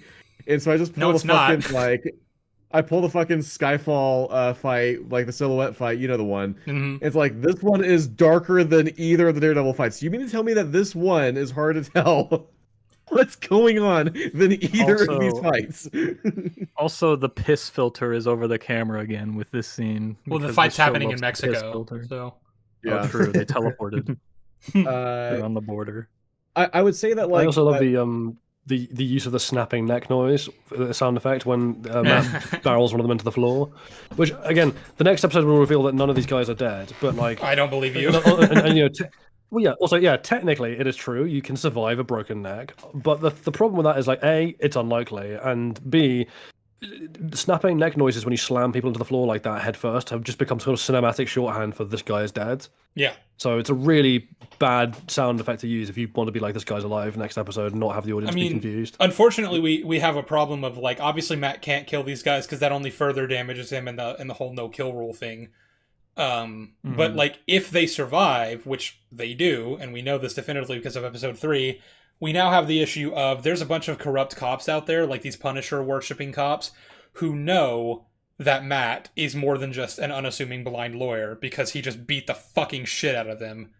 And the only 2 times someone finds out about this in the original show or in the Defenders, they find out that Matt is Daredevil. Yeah, like in Defenders, Jessica's pretty easily able to be like, yeah, you're obviously the devil of Hell's Kitchen. Like, I know you're blind, but somehow like the way I've seen you move and the things that I've seen you do, you're Daredevil. And like that's kind of the point that I want to make is like, obviously him being a blind man is very good cover for like, nobody's going to suspect that you are Daredevil, but that only goes so far.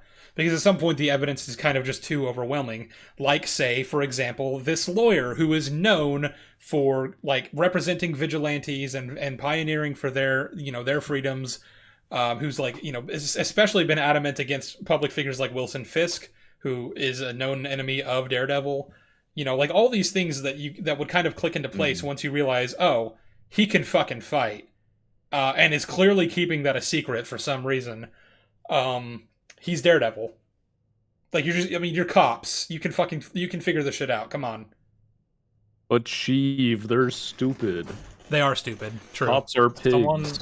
Someone pointed out, B-Jack pointed out, the funniest thing in the is that in the recap from episode 3, removes the neck snap noise. Really? No. What we call a little deceptive editing. I do like people saying that like sound is subjective. Like, like this feels like Ahsoka, like back when Ahsoka was coming out, and they what's the is it 4? Yeah, 4 when it's the biggest it's the big Sabine gives the ball away episode where she goes to use the Force and like Force choke or do something to Shinhati, and it uses the Force sound, and people were like, well, that's just up to interpretation. And it's like, no, it uses the fucking sound effect. Yeah, why do you use the sound Why do you effect, think buddy? we What have do you sound mean by that? design in film if it's not meant to like convey things narratively? I can't wait. I'm gonna take We're this gonna just have a idea. scene. We're just gonna have a scene where like someone's like screaming as they're tortured, and like you know the door shuts and the screaming noise continues. Like Empire Strikes Back, for example, where like Han is just screaming, and someone's like, Vader wasn't actually torturing him. Sound is subjective. Like I'm just it's just just because that you hear a it's screaming noise doesn't mean there was actual screaming. just that scene in Novocaine where he's being tortured. He's like oh that one hurt the most. That was the most painful. I hope no one in our audience would ever be one of those people who did that, but I'm just, in case you are, I'm just going to say this, right? If I'm in a conversation with you about like film and the craft of filmmaking, and you try to pull a wanky, if the tree doesn't fall in the forest, and if it falls in the forest and no one's around to hear it, doesn't make a noise, shit, I will snap your neck myself. But you'll survive that, so don't worry about it. Yeah, true. It's fine. But don't worry, you'll survive because sound is subjective. So I might not have actually. Maybe the reason that cop survived the neck snapping is because the train hadn't come off of his body yet. One thing that I'll say about like the editing of the fight scene is I compared to Taken 3, and I stand by that comparison. I think that Taken 3 is very obviously worse. I actually do a side-by-side comparison in my video, like it's 20 seconds long, and just kind of like back and forth between Born Again and Taken 3. And Taken 3 is obviously worse, but you still get. What do you mean the gist obviously? I'm going for. There's nothing obvious about this. They're both really bad. I think that Taken 3 is a lot more choppy. But like both are like Born Again is still choppy. So this, I mean, I continue to emphasize too. Like this is the worst fight scene on the show so far. Like I'm not saying any of them have been good or even serviceable, but like of the ones we've gotten, this is easily the worst. I remember when this wrapped up, Jolly was like, okay, I need one of you guys to help me. I understand the fight scene just happened, but I don't understand what happened in it. I mean, I'd take it a step further. Like, did a fight scene just happen? I feel like I blinked and suddenly I'm in fucking Lithuania. Like, what is happening right now? Well, you see, the thing about being in Lithuania is that too is subjective, because the sound of the word Lithuania is totally up for arbitrary discussion. Lithuania is subjective. I don't believe Lithuania exists. It's not a real country. You're lying to me. But that, my friends, was episode 2 of Daredevil Born Again. I told you we'd get through that one a lot faster. Yeah. Woo! I think even the worst part of the editing is the fact that they cut so sharply on the screen. Mm-hmm. Yeah. It makes it's so out of left field. It's so inappropriate for that moment that you just cut off this man's like primal rage to I wanna get free. I wanna get free. More shitty licensed music, guys. It's great. You don't need, good writing. You just need more music, and it makes you feel like there's more going on in the scene than there actually is, even if there's nothing happening. How does it make you feel? I miss Wesley.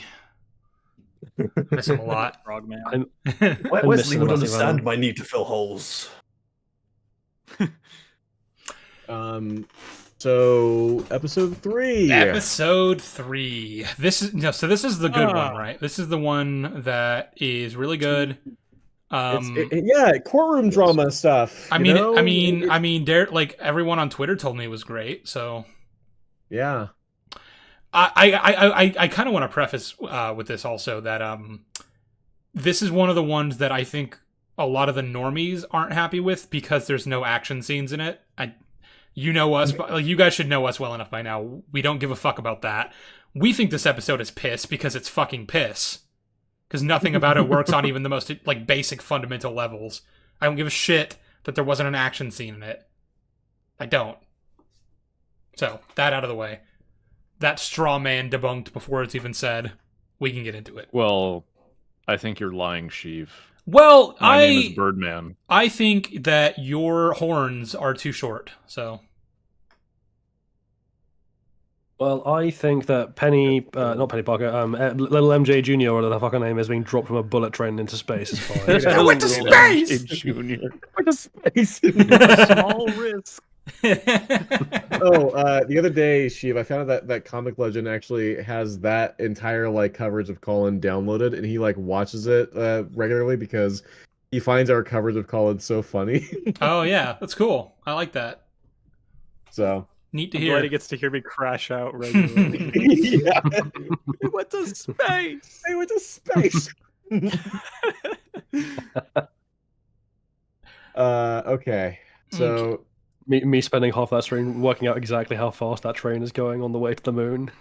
Yeah, Like 800 miles an hour.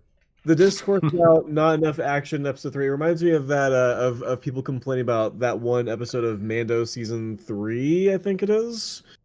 I remember Pershing episodes. Yeah, that makes me think about how on one of my streams I was saying House of the Dragon season 2 was bad, and that we were going to do a stream covering it. I think this was on a Bounty Hunter stream. And so, of course, someone in chat was like, oh, you're just mad because the finale didn't have any action in it. And I'm like, no, that's not why I'm mad. I remember everyone else on the call, too, was like, yeah, that's what Sheev is known for, wanting nothing but mindless action scenes in his shows. Yep. In the middle of Juror number 2, you're like, where's my shootout scene? Give me my shootout scene. When is the side of the wall going to explode? Kiefer Sutherland is in this? Where is my Jack Bauer moment? The thing is, that I would like for like action light episodes to still be really well written, especially if it's going to be like legal drama stuff. Mm-hmm. And the original Daredevil show took license with the law in multiple areas at multiple points, and sometimes it was in ways that it's fine, and others it wasn't. But I just want to preface this with like the original show didn't do anything this fucking stupid. No. So no, it's just. So I'm looking through my notes here, and like there are a couple points that I kind of want to skip past since we kind of already made them. Of episode 3 rather. So the first thing I have noted is triggered. Oh, God, that was so fucking funny. cringe. That was so funny because like when we were watching it, she was like making a point about something completely different, and then the scene cuts to the exterior shot of the street where like someone has graffitied the Punisher symbol with the word trigger written on it, and like she just broke off mid thought to be like, "Oh, fuck off." Yeah. Yeah. Actually, does anyone have an image of that? I'll put that on the screen. Fuck it. I want everyone to see it. I'll try to find it. It's social commentary. It's clever. That can be the thumbnail for this episode's coverage. Since we seem to have a theme here. God, it's such a. I think I missed it on my first watch. I might have been on my phone. It's right at the beginning when Cherry is going to the safe house to talk to Torres. I got it. Okay, yeah. I got it. It's such a disgusting piece of ass. Like, It's so cringe. I think this is probably the worst, most egregious Trump commentary that they tried to, or like I guess just political commentary in general that they tried to do. Can I talk about the safe house? There's a thing about the safe house I think is really funny, which is like, so they're storing. First of all, Foggy, take notes about storing witnesses. But secondly, so Cherry and Matt are storing Nikki in like this random like out of the way place, and only Cherry and Matt and like this one other dude, the guy who's like managing the site, knows that Nikki is here. And yet later on, when they're trying to bring Cherry to the courthouse, the corrupt police officers, the ones actually in the case, who for some reason are not in the courtroom but out harassing people, know that Cherry's van is the one they should be looking for, know where the safe house was, and try and stop him to try and kill the witness. Well, so in actually, in the middle of the street in New York. It's Officer Powell, the guy who's on, who's the witness who was talking mere moments earlier. Yeah, well, so that's jumping ahead because I don't want to even get to the Officer Powell thing yet. To add on to the point you're making right now, Jolly, it's even funnier than that because I was actually taking note, and the way that scene is shot of Cherry going to the safe house, and then leaving the safe house with Torres and the other guy, you get the express implication based on some of the shots that like one of the corrupt cops is already there, like watching the safe house, which means they knew where they were that entire time and just didn't go in and kill him there. Neat. Yeah, so it's even worse. I love logic. That's too big. I don't know why it does that automatically.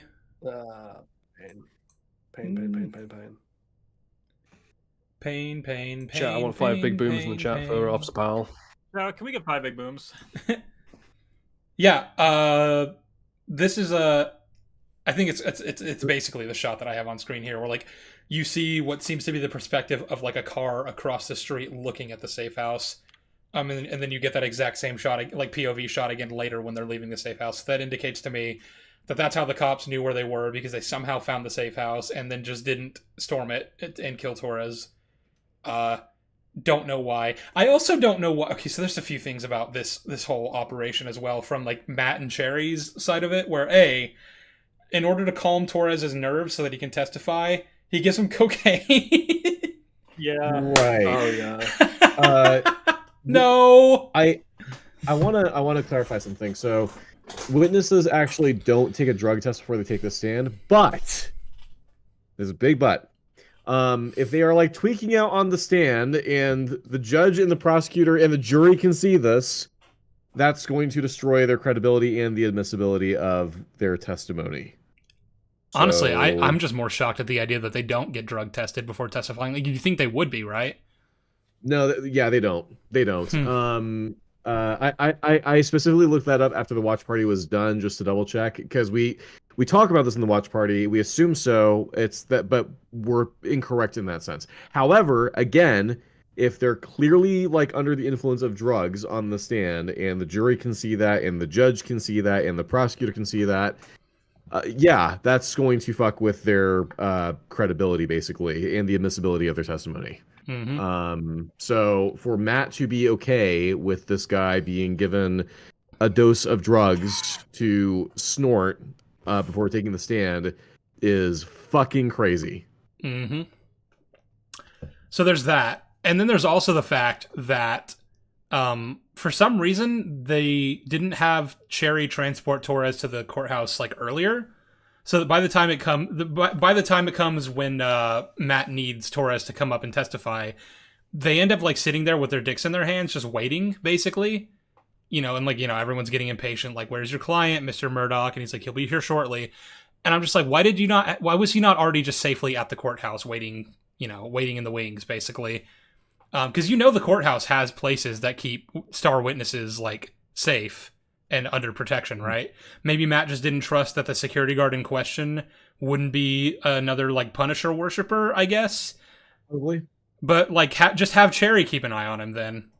I don't see why not. I think it would be infinitely more suspicious if your witness died in the custody of the court case moments before going on. Like what you need, if you're Officer Powell, is you need Torres to never even make it to the courthouse. So once he's there, he is safe. But no. So nobody's making any smart decisions, obviously, because otherwise we wouldn't be able to have an episode of Daredevil Born Again. So that's all great. But yes, this is the episode centered around mainly the trial of Hector Ayala. Ayala. Is it? I thought they pronounced it. Paella. Something that Delicious paella. Something that I actually want to get out of the way and noting now, because it's not really that relevant to the actual immediate plot of this case, but Fisk is watching this case very closely and is invested in its outcome because of his whole anti-vigilante thing. Like, he wants Matt to lose. It's kind of weird that he didn't grease the jury, like he's been known to do. Yeah. Yep. It's kind of strange. I don't know why he didn't do that. He blew all his funds on his campaign, you see. I guess. because he doesn't have the jury like get rigged so that they will fucking yeah. He was on his way to pay off the jury, but got distracted by a hole. He's like, fucking hell. His budget was only big enough to buy like Twitter Blue, and that was it. It's like it's the ooh piece of candy meme, but instead it's just every time he sees a hole, he has to stop and fill it. Fisk's most popular policy is him opening the DOHF, Department of Hole Filling. Yeah. This is regressing a little bit back to the first episode, but it really is just telling that Fisk's entire platform is nothing but Fisk! Mayor Fisk, that's just the coolest thing, and you're trending on Twitter, and there are memes, and that's it. It feels really Boys Season 2. I was thinking exactly that. Like when Stormfront was doing her whole thing, and like people were making boomer memes about her and about Homelander, and it was like genuinely pissing Homelander off, and I'm like, this is so cringe. Like it was actually like treating memes like a stock market. Like, oh, the more memes you have, the more worth you are. No, it's like, what the fuck are we doing? Elon saw that and was like, that's going to be my entire life now. Yeah, Boys Season 2 is better than this. I mean, like, this feels like Ebola is better than this. Yeah. I'm actually curious what you'd think then. Boys Season 4 or this?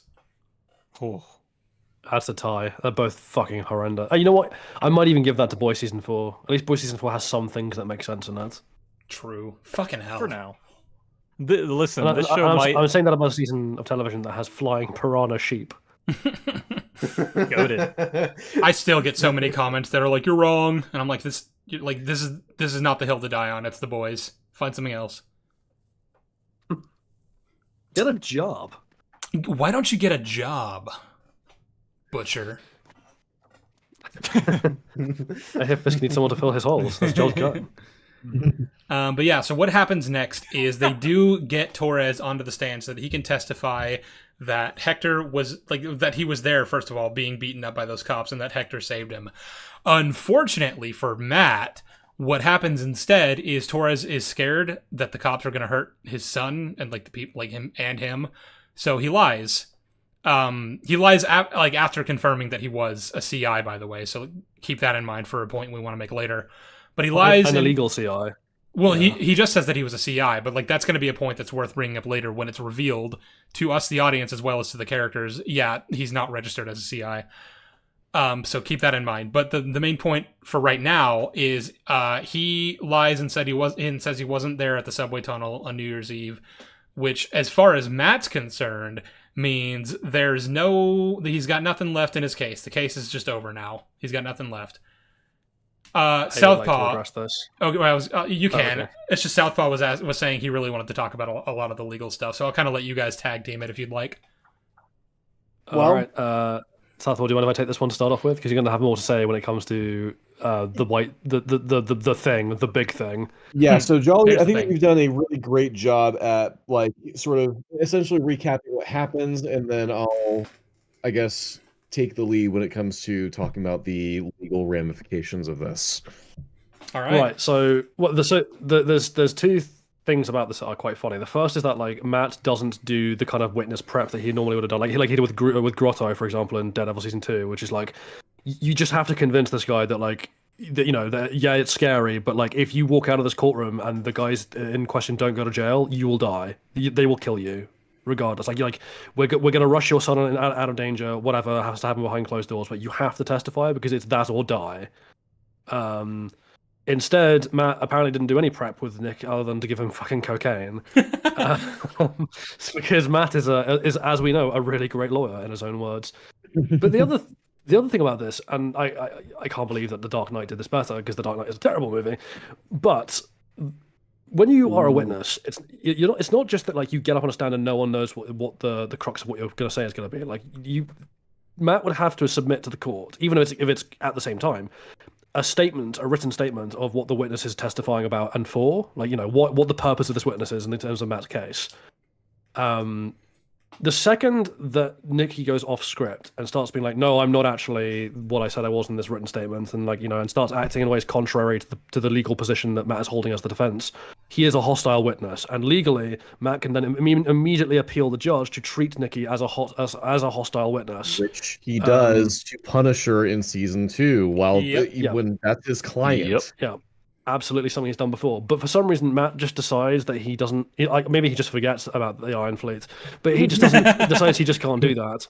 And then like a little later on, when Tim and Kirsten and Cherry back in their offices like strategizing, he's like, oh, we don't have enough to convince the judge to treat the witness as hostile.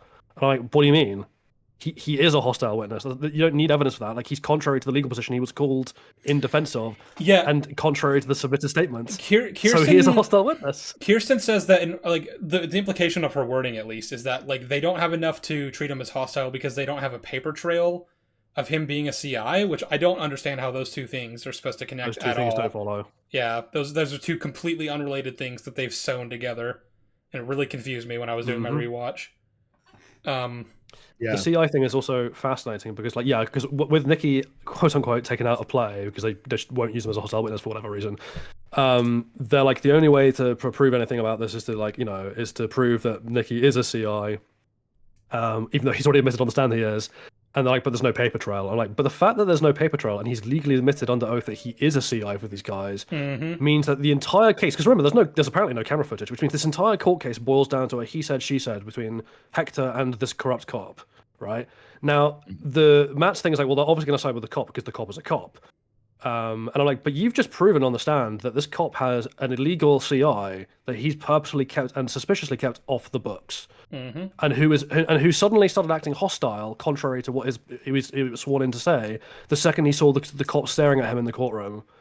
You have a lot to work with here in terms of painting the he said part of this he said she said as unreliable and bad, and therefore making Hector look good, and therefore like Hector is telling the truth. So to play devil's advocate, isn't it possible, because I don't think there's actually any evidence that he is a CI other than his oath, and an oath itself is not evidence, it's more he said, she said. But it does... Well, no, it is evidence. A witness statement under oath is evidence. Yeah.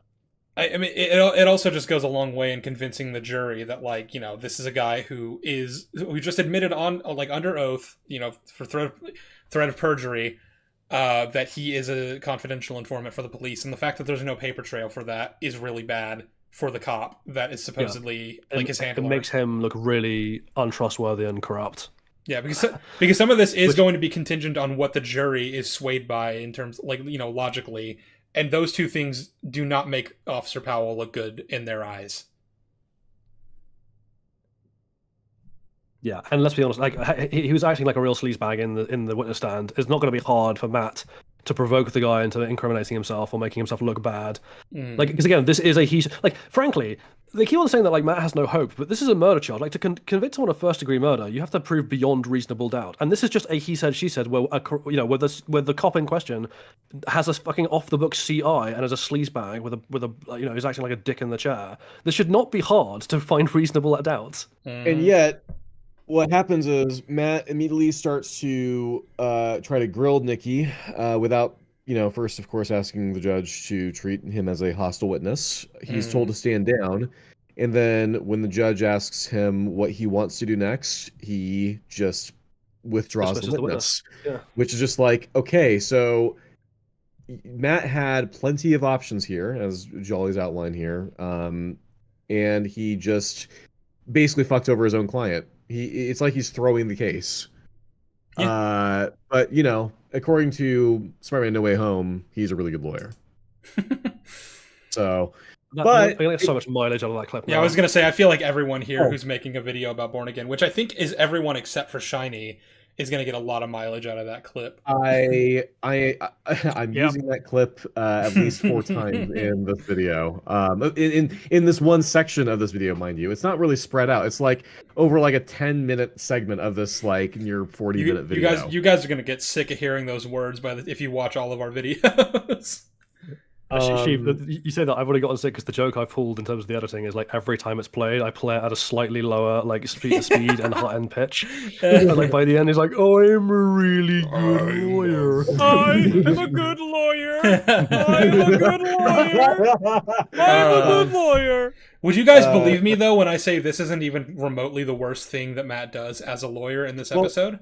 Well, it's worth mentioning, of course, that like the reason why Matt does the next thing that he's about to do is entirely self-inflicted. It's kind of like getting a used Camaro off of Facebook Marketplace, modding it, and then running it into the ground, and then expecting people to help pay for your expenses. It's entirely a self-inflicted issue here. Ha ha. Anyway, I know what you guys like, obviously the big thing that you guys want to talk about. So let me set the stage, just really tie this together real quick. Because Matt is stupid and is for some reason treating this like this hopeless situation. He just lost his star witness, and apparently this is a really hard case to crack, even though it's a he said she said, and the one of the he says here is a fucking corrupt cop who you just nailed for having a under the table unregistered CI who's clearly dirty, who's clearly sleazy. Wow.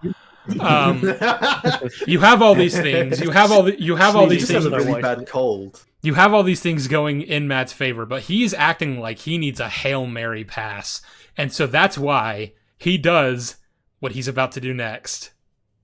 The funniest thing ever. So you get the shot of that ready to put on screen for when we talk about it. Go ahead. Someone go ahead and send it to me so that I can download it. I'll find it. But what you need. So here's what he does. So I should say also, in the scene, the case he is currently building for Hector is a pretty good one in that, like, he's making him look very good, like, as a character of, like, he was in the right place, or I guess the wrong place at the wrong time. He saw someone in need. He did what he could to help. He was just any other citizen doing what he felt was right to protect an innocent person who was in trouble. And that's a really good thing, like, really good thing you want to establish because, that makes him look good in the eyes of the jury. But then he does something very interesting,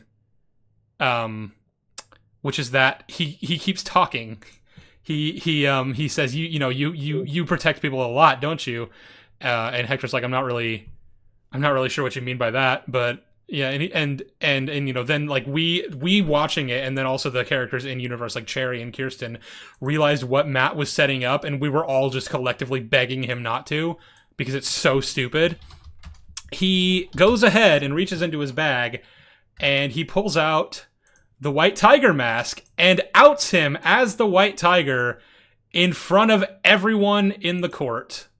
He asks Hector to say yes or no, are you the White Tiger? Mm-hmm. Declaring him, like, forcing him to answer under oath. Under oath.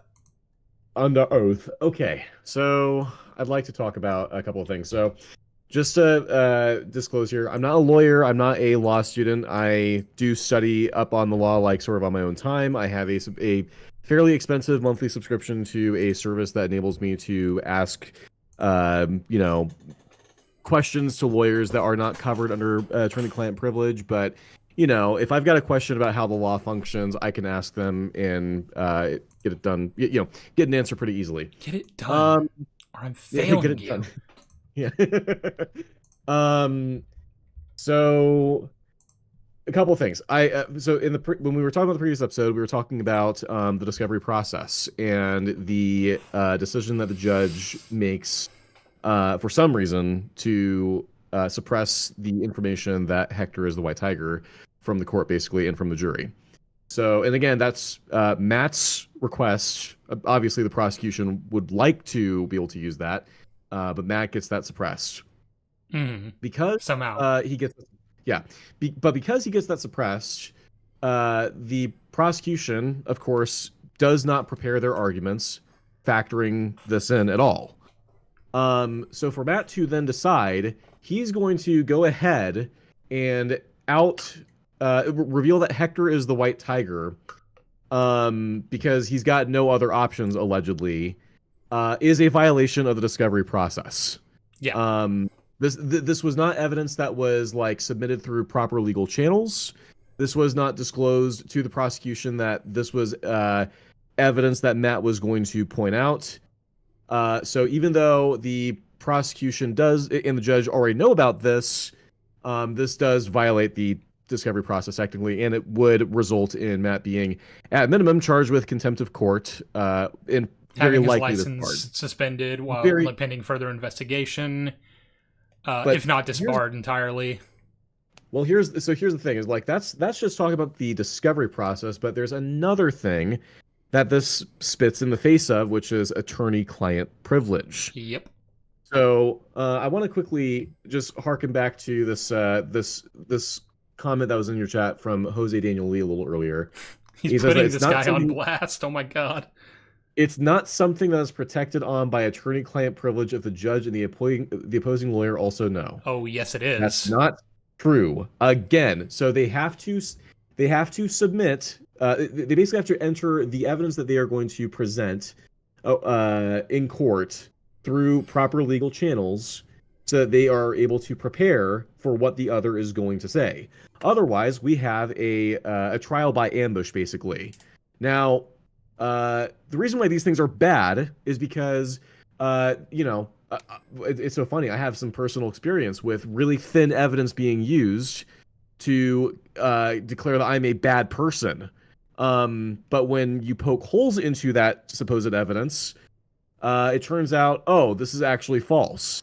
So essentially, if the opposing side doesn't have enough time to properly scrutinize the evidence that the other side presents, what can happen is really thin evidence that paints an innocent person as guilty or a guilty person as innocent might be taken more seriously than it deserves to be. So this is really fucking bad, guys. But also, yeah, attorney-client privilege. The fact of the matter is that vigilante exploits are not legal. Mats aren't legal. So we don't know that. Actually, that's the thing I want to talk about there. But so like I just keep it to a discussion right now, just for now, of like the legal ramifications of Matt breaking all these legal requirements, because I want to talk about vigilantes and their legal status in a second, because it's weird. Mm-hmm. Okay, well, so I guess that, I mean, I've talked about the discovery process. Now, I spoke with a guy that we hang out with all the time named Steven. I think he's in the chat right. Yeah, he actually just messaged in the chat right now. Oh, hold on. I think I just found it. All right, here we go. So Steven showed this scene to a friend of his who is a lawyer. And he sent me this screenshot that's, written up by an actual lawyer. So everything up to this point was just like, I'm not a lawyer. I just know a few things about the law. I know this is wrong. Here's how. Steven speaks to an actual lawyer, and she went into way more depth than I can. So I'm going to go ahead and read this out. Like, basically what would happen, what should happen because Matt does this. Number one. Well, I guess hang on. So just before you read out the list, because there's things on that list that won't make sense unless we give the additional context here, which is that at the end of the episode, Matt's decision to out Hector as the White Tiger gets Hector shot in the fucking head. Yep. Well, I wanted to just talk about the legal ramifications first, and then we can talk about common sense. Right. Hang on. Right. But there are things on the list that are the results of that happening. Right. Well, now that you have that context. Yeah. Okay, true. All right, so, number one. No judge in North America would ever allow testimony that violates attorney-client privilege and would halt the trial the moment that Matt violates it. Number two. Due to the nature of this testimony, it would likely result in a retrial as the jury would be compromised to an unfair degree. Number three. The judge would issue an immediate suspension of Matt's license pending an investigation by the Bar Association that would, without question, result in him being disbarred. Number four, the judge would also issue a gag order preventing anyone in the court from divulging what they've learned. Number five, Matt would be held in contempt of court and placed in prison awaiting charges of obstruction of justice. Number six, Matt would be sued by the Attorney General of the state of New York for the time and cost of the trial. Number seven, Matt would be charged with manslaughter, aiding and abetting, conspiracy, and criminal negligence related to disclosure. Number 8, and this is relating to Hector getting killed as a result of this. Matt would be sued for wrongful death, breach of fiduciary duty, and negligence causing death. Number 9, Matt would likely get 25 years in prison and lose everything he owns. And number 10, it would trigger a judicial review of all of Matt's past cases and would result in cases being overturned or new lawsuits from past clients. This would also impact any case involving Foggy and Karen and would likely trigger a judicial review of her as well. This is not good. But it's fiction. But Southpaw, he wins the case. Shut up. Hold on. One layer of bullshit at a time, Madvocate, please. This is a fucking disaster from like just a legal drama from like, I mean, again, I'm not a lawyer. None of us are lawyers. We watched this and we were groaning all together at what the fuck just happened. I mean, don't say that. What do you mean? We were having gay sex. That is okay. We were fucking raw. So then on top of this, we have the fact that, again, so this is in a New York that elected Wilson Fisk, of all people, who enters a mayoral race at the 11th hour and is running on an anti-vigilante platform. So it's like, wow, I guess New York City really hates vigilantes that much, huh? It would be a really stupid idea then to out your client as the White Tiger. Like even if this wasn't a violation of attorney-client privilege, and Hector was 100% on board with revealing this, this should then naturally get them like to lose the case.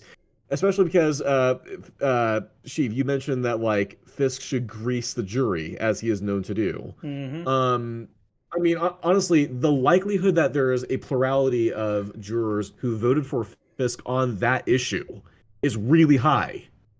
So why revealing this would get them anywhere closer to an acquittal is beyond me. But then, so it's like in the case of like Fisk running for mayor, right? Where you think like, how the hell does he even think he has a chance? And then there's another issue in the sense that actually it's because he wins. He read the script basically. The character read the script and took this chance that they should know they wouldn't have a chance to achieve in because they achieve against all odds. I guess this is the moment I want to step in, right? Because this is the bit where I want to discuss exactly what the show does and doesn't think about vigilantes. So, and actually, not just what the show does, but the wider continuity thinks about them. So the first thing to point out is the one we've sort of already done that, but it is kind of obvious, which is just like Matt himself in She-Hulk, in his court case in She-Hulk, extolled all the reasons why revealing the public identities of vigilantes is incredibly dangerous and stupid. So he should know better than to do this. This is fucking bananas. But more importantly, there's a kind of weird thing about the nature of vigilantes in the MCU right now, which is I can't really tell if they're legal or not. Like, you would think they wouldn't be. You'd think that being a vigilante would just be illegal because in the way that it is in real life. But apparently that's not the case because She-Hulk, has a court case where Matt is defending a man whose actual profession is making super suits for people who are, definitively acting as vigilantes, and that's somehow not illegal. Mm-hmm. It's a protected thing, and their confidentiality is protected, legally. Mm.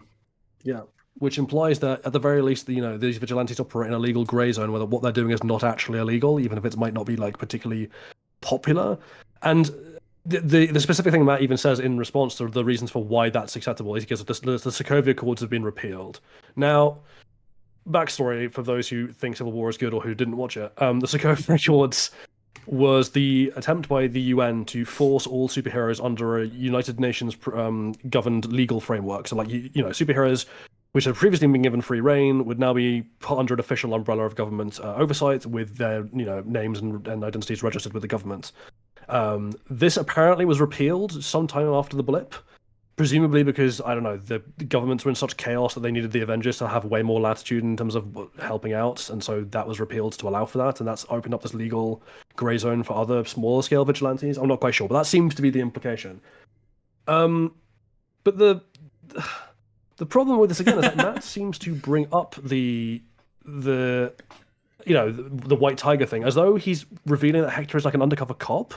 Like there seems to be like an assumption that revealing him as the White Tiger is going to be something that plays well with the public, that the public are going to like that being a vigilante, beating on people is just something that people consider to be heroic and legally protected, like it's an actual job of some kind, and that this experience of being the White Tiger speaks to him being a decent person rather than the much more likely outcome, which is the prosecution immediately use it to paint him as a violent lunatic who goes around beating on people he's decided have broken laws. Yeah, because now you no longer have the narrative. Now you no longer have the narrative of he was just like, a guy, just a citizen doing his due diligence, or just doing the right things when he saw someone being beaten on. It's like now you've set a precedent of this is a guy who regularly goes out looking for people to beat up. Yeah, and that's mental. Daredevil Matt thought this would help Hector's case. There's the irony as well that we saw a clip of him beating up people in the bodega, and I made the joke in our stream of like, okay, so what is the legal status here of White Tiger? If he beat these guys to near death and then the police and left them for the police, and the police came to arrest them, does White Tiger just get to walk past them whistling and saying good morning, have a nice day? Is he legally protected from arrest by the police for incredibly over the top aggravated assault? There's no way that can work and make sense if they're not registered, and apparently they're not because the Sokovia Accords have been repealed. You cannot legally operate as a vigilante without being registered and your identity at least known to some authority somewhere. That can't be how that works. Yes. Well, and so the reason I'm bringing all this up and the reason it matters is right now the show is operating in this extremely bizarre fantasy land of us not knowing what the hell a quantum superposition of different plot lines. I have no idea what's true and what isn't true about the status of vigilantes in the public perception, in the legal sense of what they're legally allowed to do. I have no idea. It just seems to be whatever the writer decides in the moment. And this matters because it means I have no idea what the stakes are for Matt outing him as the White Tiger. Because my initial and I think right assumption would be that would fuck over Hector's case. But instead, people treat it as though it's a really good thing that's going to help his case. And the jury actually nullifies itself to not only acquit him of the murder, but acquit him of the manslaughter that they weren't even contesting. Yeah, they admitted that. That was part of the case, was someone did die during this fight, and it was, he did commit manslaughter, definitively he did, but they still nullified that. Yep, and this makes, very little, especially little sense in the context of what we said before about Fisk's campaign, which is the show wants me to simultaneously believe that an anti-vigilante platform is so popular that Fisk, despite his past as a write-in, and despite being a write-in candidate at the 11th hour, won that election. But also the superheroes are so legally allowed and enjoyed and lauded by the public that Daredevil's absence is mourned and grieved, and Hector being the White Tiger leads the jury to, engage in the shadiest of legal loopholes to get him out through the back door. But Jolly, they were able to call a bunch of people to the stand who have been helped by White Tiger, and they said he helped me and is good. Yes, and the prosecution, for some reason, couldn't find a single police officer, like Cherry, for example, to go on the stand and talk about all the ways in which vigilantes actually put cops in danger and make their lives harder. I mean, or just simply, it's funny because the prosecutor in his closing argument points out that, good people can do bad things and bad people can do good things.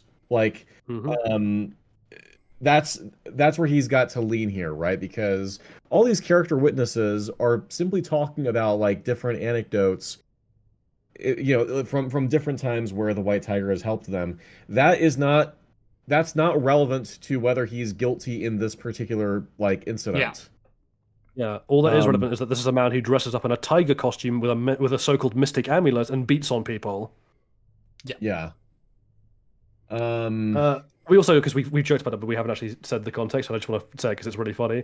During the course of Hochberg's pushback to Matt's case, he goes into great detail about what the effects of a train running over you actually are. And we were sitting there being this is so far good stuff. He's pushing back on the whole idea that just because he's a hero, he's on the right side. That, and he's doing a good job painting a very visceral picture for the jury to have to imagine what happened to that poor man that was on the tracks. A really horrific death. But then, we were like, "Oh, this is good." And then, good stuff. Hochberg pulled out something absolutely bananas. Which is like and again, I want to lay out the context as well specifically. Because he's like, oh, like all your bones break and your lungs like explode and fill with blood, and like your skull is crushed and like you're ground into powder and paste. You're like, oh my god! And he's like, and the worst part is, until they pull the train off you, you're not even dead. I'm like, what the hell? What are you talking about? What are you talking about? What train are you getting hit by? You're not dead until they start pulling the train back, at which point your body just explodes. It's whilst the train is still on top of you, it's like a Schrodinger's cat situation where you are both alive and dead. I want to make the lid off. I want to make a really like shitty edit of this where like it's like a PNG of a train moving with like this bag of flesh on the front that's just completely mutilated, and then the train stops, goes back like 1 inch, and then the fucking bag of just meat explodes viscerally. I just enjoy because they do a cut back to the jury's face, and most of them are like the actors are trying to look appropriately horrified, but there's one person who just looks incredibly baffled, and I'm like, is that the one person in the jury who's like, that's not how biology works? Yeah, I joke in my video like, I'm pretty sure that Hector gets off because of this argument from the prosecution, and again, I'm just like, I know that the charges against Hector are trumped up. I'm just stunned that the prosecutor can't win this case that should be like open and shut based on what has played out in court. Yeah. It's insanity. I mean, the second that Matt outed him as White Tiger, like that was an easy win for Hochberg. I don't see how the fuck he fumbled that. It's kind of insane. Are we finished with the legal talk? Because there's something I do want to say about it. Okay. Yeah. Okay. So it turns out that writing doesn't need to be 100% true. That's boring. Criticism is bad if its main point is accuracy. You're criticizing details, not the story. Okay, this is where this really needs to be made especially clear. And Jolly touched on this earlier when talking about the stakes. We are not advocating for realism, but what we do need is an understanding of how this all works logistically so that we understand what is at stake. If the legal system in this world is different from how it is in the real world, fine. But tell me how and why and what exactly would happen in a situation like this. Is attorney-client privilege a thing? It has to be absolutely clear for people being pedantic. That doesn't mean that we're demanding 15,000 hours of incredibly detailed lectures about the state of the legal system in this world. We just mean we need the basic information, however you can reasonably exposit that as to that would tell us what the hell is the likely outcome of a thing happening. Otherwise, I have no idea what the hell's going on. Even better, just write down the rules. You don't need to exposit it to us, and just stay consistent to them, because then we have a frame of so that we can intuit them. This is what this is what happened to this character. This is also the thing that happened to this character. Oh, there is a baseline reference of this is what happens when you commit crimes. Unfortunately, just on that topic, we do have some of that already, that people are just ignoring, because like we said, we have, for example, the context of when a hostile witness can be called in this world, because we've seen it happen before in this world with Frank. So you don't get to play the whole maybe in this instance it's different. Oh, it's not. We've seen it. We've seen that it's not. You're wrong. Shut up. I say in my video when I'm first about to go over all the just the nonsense from all this. I say I also don't want to give off the impression that I am against any form of taking liberties with the law or anything. This oftentimes media can't depict law one-to-one with reality, and there's ways in which that's completely fine. I think that the fact that this law is being this trial is being fast-tracked in a way that it can't be in the real world, it's fine. It's a boon to pacing, and I understand, this is how you keep people's attention. That's not the same thing. It's not same thing as violating attorney-client privilege in the discovery process, trial by ambush, and then doxing a superhero's identity. By the way, the person who chose to do this was himself a vigilante with a secret identity who would understand the value of such things for protecting his own safety and his loved ones. Mm-hmm. Yeah, because that's the thing that really bothered me. In fact, the fact that the show acts like oh, he can just never be White Tiger again. As long as he's not White Tiger, then he'll be totally fine. It's like, no. The moment this gets out, the moment the press releases this, the moment this is common knowledge, any enemies of White Tiger know exactly where he lives, how to hurt him, anyone and who's how beat up by White Tiger, exactly. Know who his family are because they're in the Well, I fucking mean, courtroom. yeah, but obviously Hector's gonna get them out of there like as soon as he gets out of prison, right? Like, you know, he's obviously gonna take his family and fucking run, right? change their names. You know, go to Puerto Rico or something. You know, just get the fuck out of there, right? Right? Right? Hold on. If you want a funny comment from Jose earlier, this Literally- is what it was. I screenshotted this because it was funny. Matt didn't get him killed. Matt told him he couldn't be White Tiger anymore, but Hector just kept going anyway. That just fucking irks me because it makes no fucking sense. Even like, okay, ignore what the show says, because what the show is saying is fucking bollocks. Like, it's just pure basic logic that the moment the reason why he wears a mask is because he has enemies, and that there are people that he does not want to get hurt in his life. That is the whole point of so much fictional superhero, like, secret identity bullcrap about how, they can't know who they are, because then Doc Ock will know to hurt Mary Jane if he wants to hurt Spider-Man. Hey, where is Spider-Man, by the way? Matt should know this. Matt should fucking know this. He's got his own friends. How? Yeah. Well, clearly not. No, you know what? He what he needed to do was as soon as Hector was acquitted, he needs to go to Hector and tell him to go over to 177 Street and ask Hector, fucking hell. God. Yeah, maybe we should talk about the death scenes. Is there anything? Is there anything else in the court scenes that we need to talk about first? Because I don't want to skip past those. Don't you love the defense that Matt did what he did because he's depressed and he's not up to par because Karen and Foggy left him. Don't you just love that? That's the excuse we have for him not being a good lawyer. I'm gonna throw myself face first off of a 4-story building. I'm gonna throw myself into the train. and live until be alive for a few moments. That's what I say. Yeah. That's right, Andrew, because you won't be dead unless I pull the train off you. Fuck! Madvocate, I love you, but if you ever speak that blasphemy ever again, I'm going to pull out your intestines and skip rope with them. I'm just imagining the trolley problem, but like it's fine because as long as I don't ever take the trolley off of the bodies, they should be okay. They'll be alive. Yeah, just have it going forever. Yo, we solved it, boys. We solved it. It's over. You talk about the trolley problem. Have you ever thought about the jolly problem? All right, I'm kicking you. Goodbye. Goodbye. Before we actually move on with the court scene, I actually do have an anecdote which I think is just a little bit funny. So it was actually just yesterday. It was just yesterday that I showed Erie this episode, and she actually. So again, she's not like a big law person. She doesn't watch a lot of this. Like, I think if anything, Daredevil is probably the most accurate law show she's probably watched. She's not watched many things. She's not a really good lawyer. She's not a really good lawyer. And the fact that she was like fucking screaming at the top of her lungs when Matt revealed like his identity. It's like, what are you doing? It's like, you're putting his family in danger. And then the moment he got pulled behind the court, and Hochberg was like, "Do you have a department of hypocrisy?" She's like, "Yes, yes." Oh yeah, we were cheering on the judge and the DA too. We were like, "Yeah, they're fucking right," because like the judge was like, "You just made a mockery of my court," and I'm like, "Yeah, he did." guys, I know that Hector is innocent. I know the charges against him are trumped up.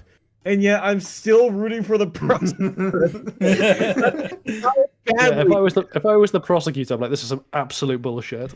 We didn't even fully go over like the personal stakes for Matt either. Like, Kirsten, their partnership is done. It's over. She's never trusting him again, and she shouldn't trust him again. I don't give a fuck that he won in the end through means of absolute bullshit. Okay. So she didn't even. He should have at least communicated that strategy to her and to Cherry, and he didn't. And that's gonna in a good show like this would have happened in the original show if this had been like a case Matt was working with Foggy, that would have generated actual drama, and Foggy would have been like, I can't ever trust you again. like not fully. And I'm not working any more cases with Daredevil you. season 2, where Matt consistently doesn't turn up to the Punisher trial. Mm-hmm. Yeah, and that has actual emotional stakes for his friendship with him. Yeah. What I think we should do is only show the courtroom scenes to someone, and they have no context, like, so they don't see the fight scene, they don't see anything else that happens, and they only see what happened in the court from the jury's perspective, and see what they think. I want to know if they've from what they see in the court that they would think, yeah, this guy's innocent, or yeah, he's guilty. I mean, judging by how weird the verdict is, I'm imagining like a 12 Angry Men style entire other film happened in the jury deliberation room that we just didn't get to see. Yeah, where they were like, well, obviously that case was fucked, so we have to figure this out for ourselves. Like you know how in 12 Angry Men they have the whole double knife thing. Like one of them was like, oh, it's clearly like White. He is White Tiger, and it's all fucked because like that was his mask, and so I was like, and just pulls out a different White Tiger mask and slams it on the table. Pulls out like a cheap looking medallion. He's like, I'm pretty sure this is the medallion, right? Yeah. Oh, but by the way, I forgot to mention, and I guess this is kind of like listing jaywalking at the end of like a list of felonies someone. But even if Matt does not get disbarred, and this is not cause of mistrial, and he doesn't get charged with contempt of court, now all the other stuff, Hector would 100% fire him from his defense and just go with a public defender at this point. Yeah. So why Hector doesn't, like, because all this other bullshit doesn't happen, and Hector just doesn't fire him. I'm just I don't understand why. If nothing else, the fact, like the scene afterward where he's like, you should have consulted me. Like, he is not nearly angry enough. He should be fucking pissed off. Like, you just ruined everything. You just doxed me to the world. My family will never be safe again. Maybe he was, but we just couldn't hear him over the vaguely racist Puerto Rican music that kept on playing. True. Like, he should have given Matt an earful, though. Like it's kind of fucking insane. Oh, should we go ahead and just have this image up? Yeah, hang on, let me get it. We talk about. I feel like that's just a prime meme template. Yeah, such a good ye old 1911. Back to back World War champ taking out the White Tiger. That's like if you're the meme with like White Tiger is like me swaggering out the front door and the gun's like reality coming to check me. It's the fucking Henry Cavill getting snuck up on by Jason Momoa meme. It's like when you got that fit on and the gun is like a bad hair day. I keep that thing on me. I think that Fisk needs to come in and fill this hole in the White Tiger's head. Oh yeah, so we've already talked about how obviously Matt's actions here get White Tiger killed. Fuck you, Matt. And obviously Hector just, I guess, decided I'm not going to move my family out of New York. I'm going to continue doing my White Tiger thing because I guess I just don't care about their safety. He's a moron. He's a fucking moron. And everyone's a moron in the show. So there's a lot of things I want to talk about with his death, but the first thing I want to break down is so yeah, he puts on the White Tiger outfit and he's like, I'm going to keep doing my thing. I'm going to keep vigilanting. And like, it's just kind of funny that he's, because like, in the original show, we never really saw much of how Daredevil gets around other than that he would, jump from rooftop to rooftop basically. But like the whole idea was like he operated at night, he snuck around in the dark, he was very stealthy. Yeah. In this, the White Tiger is just decked out in his suit, like kind of walking on a street corner, roaming around, street lights, like, all over him. It's like, oh, okay, well. Yeah, but he's pacing around like he's a GTA NPC. Just like he's about to ride a swagger down the street. But while this is happening, we're intercutting this with a interview that Fisk is giving BB Urich about vigilantes, and specifically White Tiger, because this is obviously coming off the heels of the White Tiger case. And he name drops White Tiger specifically as like, they need to be brought to heel. I'm going to do everything in my power to like get rid of all the vigilantes. And he's giving this interview the same fucking night that White Tiger gets murdered. So I really, really hope the show doesn't decide to say that Fisk is in any way connected to these Punisher copycat, like corrupt cop figures, and that he had any involvement in Hector's death, because, that would be really stupid of him to give this interview on the same night about how I'm going to get rid of people like White Tiger and specifically naming White Tiger. That'd be really dumb. I mean, honestly, if BB is like, Fisk's name should be like mildly smeared anyway, even if he has nothing to do with it, because like he was bragging to a reporter how he's gonna like deal with people like White Tiger. He's got a criminal history himself, and then White Tiger ends up dead the same night. That's dodgy as fuck. Yeah. That's a dodgy as fuck look, mate. Well, yeah, like it's if it is just a coincidence, first of all, wow, what a fucking coincidence. But then second of all, yeah, that's gonna make Fisk look really bad, or at least I fucking hope it does. Also, contrivances they don't exist. True. So the reason why, well, so here's the thing, because here's the thing. I said it again. Okay, so someone might try to say, well, White Tiger was a vigilante, and being a mass vigilante is a really dangerous line of work, and he could have been shot by anyone, yada, yada, yada. Well, no, so it can't work. That defense can't work. And the reason why is because we know that this is a Punisher-worshipping cop. And we know that this guy made enemies of Punisher-worshipping cops. And we also know, because Matt doesn't know how to treat a witness as a hostile witness when he's testifying against the people who called him into the court in the first place, that these cops would believe that a cop killer has basically been allowed to walk free because of jury nullification, and that a miscarriage of justice has happened, and so they'll take the law into their own, or they'll take matters into their own hands and kill him, and they can easily kill him in a way that can be staged so that, like, any common crook in New York City could do, right? Just shoot the White Tiger vigilante in the head, fine. So we know in the world. We know. Sorry, just to add to your thing, Southpaw, as well. There's a problem here in terms of, like, even if this is somehow Fisk's thing, or like, if Fisk is trying to make vigilantes look bad, the problem is, like, even if a vigilante was to do something bad, Fisk has prior history of dressing people up as fake vigilantes to make vigilantes look bad, so no one would ever believe him. Mm-hmm. Yeah, so there's that. But yeah, basically the people who did this, the cop who does this, we know this is someone who was motivated because of what Hector did in the subway. And in that mask then reveal that this is the White Tiger. So yeah, they can easily bait this guy out into, whereas, like, if Matt gets Hector acquitted, not through doxing him, and these guys don't know who the White Tiger is, then, like, one, they might have to just accept, okay, our colleague screwed up and this is on him, and there's no way for us to, like, retaliate against Hector without, like, causing blowback to us and the rest of our department. However, because they know that he's the White Tiger, they just have to wait for him to dress up as the White Tiger and go out on patrol, and they can make it look like just, a random crook got the best of him. But then they decide, you know what? Well, whoever this killer is decides, you know what, though? I think I should wear a bulletproof vest with the Punisher's logo on it. That will be, visually very distinguishable. Yeah, just in case there's some kind of audience watching. Yeah, I'm only going to shoot this guy in the head with a gun that causes a gunshot that's really loud, that will attract a lot of attention to this area, and I'm going to walk away, and people will see the Punisher logo on me. And then, naturally, when the Punisher gets word of this, hopefully he's not going to, like... I wanted to talk about that, because the existence of these Punisher cops in New York doesn't make a lick of sense. Yep. Again, this is one of those things where, like, it imitates you could have... No, oh my god. Fuck. Remember what I said about your guts and skipping ropes?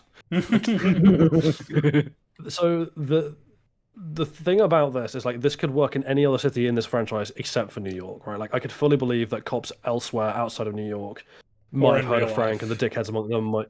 Well, yeah, or in real life, might have heard, because the point is, like, if there is that separation between you and the Punisher as a real entity, like, I can see why you, as a fascistic dickhead who thinks violence is the solution to all the problems of people that you deem to be, like, lesser than yourself, might be appealing and something you rally around. Especially if you're an idiot. This can't work in New York, though, and it can't work for two reasons. The first of which is a bit like the Fisk thing with the police earlier.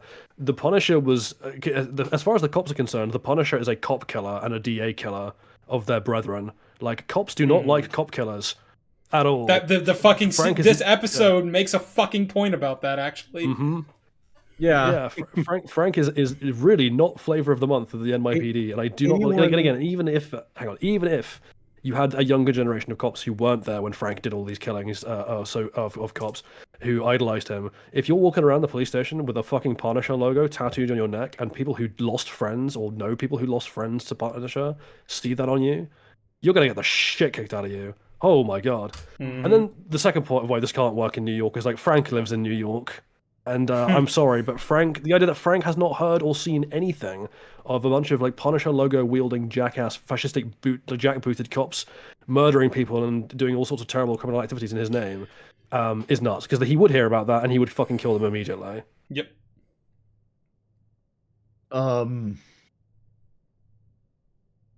So Daredevil Born Again is a really good show. Yeah, I mean, other than all that, not too much to criticize, I think. Yeah, it's just like Netflix. Oh, shut up. It really feels like Daredevil season 4. It's awesome. Yep, save Daredevil. I still can't let the fucking Punisher cop thing go because, like, I know Jolly's already talked about it, but in my head it just makes like so much negative sense. Like he can imagine it for another cop from another city, but I can't even imagine any cop considering what Punisher has done, especially a corrupt cop. Like I can imagine an extremist cop that worships vigilantes and sees that maybe the cops aren't doing enough and that they should be like Punisher going around killing people. But I really just can't see any corrupt cop who goes around and benefits the system to whatever the fuck they want in the moment, like perhaps some real people who do worship Punisher in the real life. But the constant fucking argument of realism is one that's really bothered me throughout this, as the show is trying to go for some political commentary of, I was like, oh, but real cops do this in real life, and a certain person that went out into the street with 2 assault rifles and shot 2 other people, and they're worshipped by a certain political party. And it's always these false equivalencies that ignore the context of what actually fucking happens in the world. Like, you can point out that, hey, it doesn't make sense that a corrupt cop would worship someone that kills corrupt cops. And they'll be like, oh, but Kyle Rittenhouse. No, that's not... To be fair to like Officer Powell, as far as the show's representation of him goes, like he's a corrupt cop in the sense that he does Punisher-esque things. It's not like saying that he's taking bribes from drug dealers or like that he's running drugs under the table himself, or he's not a criminal masquerading as a cop in the kind of conventional sense of a corrupt cop. He's just a guy. He's a cop who's taken the law into his own hands and decided he's judge, jury, and executioner, and a bunch of other cops feel likewise. So in that sense, he is Punisher-esque. He was going to kill a witness for no fucking reason other than it would have harmed him. Yeah, I mean, yeah, but he considers that guy to be meaningless and worthless and a criminal. Like Nicky Torres is a drug-taking piece of shit. Yeah, as far as he's concerned. That's why he became a CI, is because he got busted for dealing drugs to support his kid. So as far as these like supremacist cops are concerned, like, oh, you're all just dirtbags, and I can treat you however I want to. It's really a shame because, like, man, it really. I don't have a problem with them trying to touch upon this sort of thing, but they're doing about it all wrong. They're just going about it all wrong. I guess the other thing is, like, in the sense of how this doesn't make sense, is like the police having a pro-Punisher contingent with open tattoos. Like, Frank is like the example for like Fisk in terms of why vigilantes suck and have to be reined in. Like, he is the go-to. He's a fucking lunatic who blows people away with guns, like heavy armaments. If your police force has like Punisher tattoos logo on them, like Fisk presumably would not be able to keep them around without like massive political backlash. The amount of people, the people in the comments right now saying we're nitpicking. What the fuck do you mean we're nitpicking? This is what happens in the show, and it's bad. The main thing in the show. Hold on. Wait, what's nitpicking? Matt getting a client killed is nitpicking now? I figured they're talking about the Punisher cops, but like that's a big overarching like plot point in this series. It's like the thing that's happening in the show. They're gonna drop it in the next episode. Whatever. Season 2. You know what? I'm actually no. Hang on. I'm calling you out by name, my friend. Luke Screw. Maybe you have a point. Maybe you have a valid argument, but I would like to hear it. So rather than you just writing "Holy Nitpick Batman" into the chat like a chump, maybe you could think about presenting some kind of argument. I don't know. That we can address as to why you think we're nitpicking. I mean, I've just been ignoring Luke Screw most of the stream because he's mentioned a few times just like I think the show is good and then not elaborated, and I'm like, okay, well I can't really do anything with that.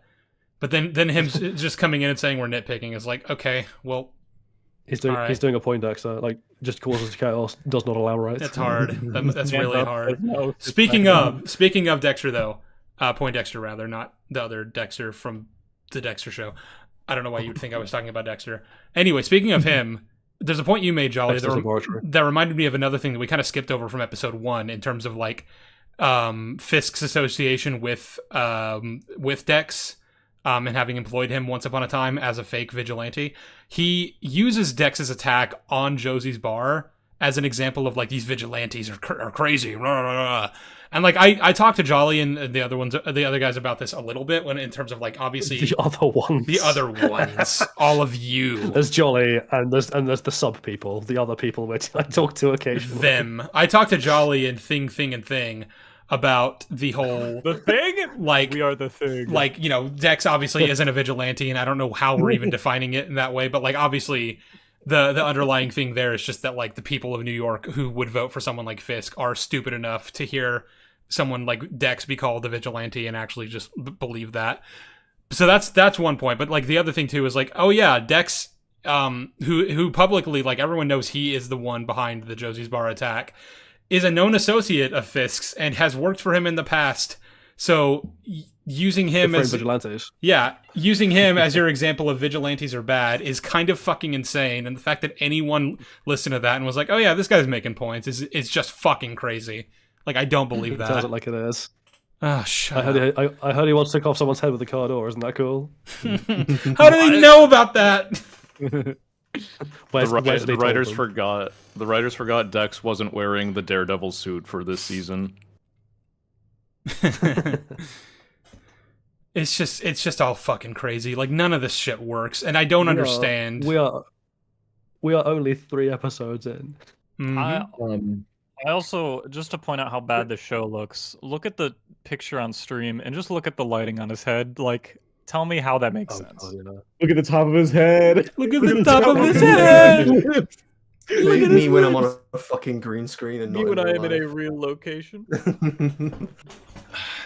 God, it looks so bad. This is one of those things where, like, I don't know, because people obviously want to accuse us of nitpicking, and that's obviously not what we've been doing this entire time. Like, the things that are bad about the show are pretty prevalent and, like, obvious and in your face. It's one of those things where I'm like, I say it's bad, and I get people in the comments that are like, "Yo, no, you're wrong. This is a miss from you." And I'm like, what do you mean? Like, what are we watching these things every time though? Well, yeah, it does happen every time. You have that opinion, and 2 months later they'll agree with you. Yeah, I know, and that it's a frustrating cycle. But like, that's not even the point I'm trying to make. The point I'm trying to make is just that, like, how are you engaging with this when you watch it? If you somehow watched these episodes and came away with, "Yeah, that's pretty good," or even just that it's fine. Well, Vincent D'Onofrio's Fisk was on screen and I clapped. Yeah. None of it works. All I'm saying, literally none of it works. In 2 months, when people start saying, "Oh, you guys were right. Oh, you guys were right," they will see no mercy. I will still shoot them in the fucking head. I will expect a formal apology from Luke Screw. The thing I'm more looking forward to is like in a couple months, whenever like it becomes more popular to say Born Again is bad. I can't wait for all the tweets being like, "Why is everyone switching up on this show?" And I'm gonna be like, "Nope, it was always bad." Day one hater. Day one hater. Let's go. We'll be like, it was us, Barry. We did it. Listen, we can't say anything about the show yet. It's not finished. That's true. Oh, fuck off. True. That's why there's like good reviews out the wazoo. But you know, again, great start for the show. Good few episodes. I'm excited to see what happens next. Can I go ahead and plug the video that I'm working on? I was gonna say just generally that again, like, it seems like everyone here except for Shiney is working on Born Again content of some form or another. But yeah, go ahead and fucking call me out like that. Yeah, you lazy ass. Well, to be fair, Shiney, you're one of the not jolly crowd, so you get called out. I basically when we watched the first couple episodes, the morning after we watched the first 2, I was so mad I started writing a script, and then episode 3 came out, and I had to, especially after the nonsense with doxing White Tiger, I had to add on to that. So I ended up pounding out about a 9,000 word script that I have recorded and I've started to edit. Now, I intended to get this out before episode 4 releases. That's not fucking happening because I don't have the next couple days off. So it will be out before episode 5 releases. I can promise you that. I'll probably include a few clips from the stream on here. Maybe the shenanigans with the hole, because I talk about the hole and so it's not rocket science. Yeah. But other than that, and depending on how that video does, I either make more, just 1 or 2 more Born Again videos, or I just resume work on the Dead Reckoning video. Yeah, you're not getting multiple Born Again videos out of me. You're getting one. I can't. I'm not doing ones for the next 4 or 5 episodes. Fuck that. My point is, like, I have a full-time job and I don't have a whole lot of time to I don't normally like invest a lot of time into like editing videos or anything like that. I do a lot of writing for like scripts and whatnot to maybe make into a video later, but I haven't just like impromptu decided to write a whole video down, and these episodes gave me a kick in the ass. So Yep. Yeah. So I mean, I'm just gonna wait until the season is finished, like I usually do, and do the one big video, you know, because it's the thing that Madvocate and I were talking about, which is that like it isn't that we need to wait for context because it might make more sense down the line. It's more just that we need all the context available so that we know exactly what nature of shit we're sifting through. You know, it's bad for these reasons now, but there's gonna be more context that get added to it by the end of the show that we can then reference and be like, it's bad for all those reasons too. In fact, it's even worse probably now. Yeah, I'm basically my video will basically essentially serve as like almost like a time capsule of, wow, this is like, we only thought it was this bad at the time. It ended up getting so much worse. I mean, that's bad faith. It could end up getting so much better. You see? Yeah. See how that is? Yeah, true. Saving face. There we go. Yeah. Oh God. In fact, I'm gonna categorically say this right now. Like, even if everything that comes next, from episode 4 onwards, is like a fucking masterpiece of writing in its own terms and a 10 out of 10, the highest this show can possibly get now is like a 3, because these first 3 episodes are just so broken. I would say so. Yeah. Like, this lays the foundation for which everything else is going to happen. The premise involving including season 2. Yeah, the premise. The premise of Fisk being mayor makes no sense. Like, whatever blowback that there will be to the Punisher cops is going to be because Matt got his client killed because he doxed him and violated attorney-client privilege, and he should be in jail right now. He should have lost his license. It's over for him, yeah. Heart attack. I'm gonna have a heart It's attack. over. I'm actually, yeah. And yeah, I fully expect these corrupt cops to continue going after Matt since they want him dead, as of him protecting Nikki Torres. So, you know, keep that part in mind in case the show just decides to drop that entirely.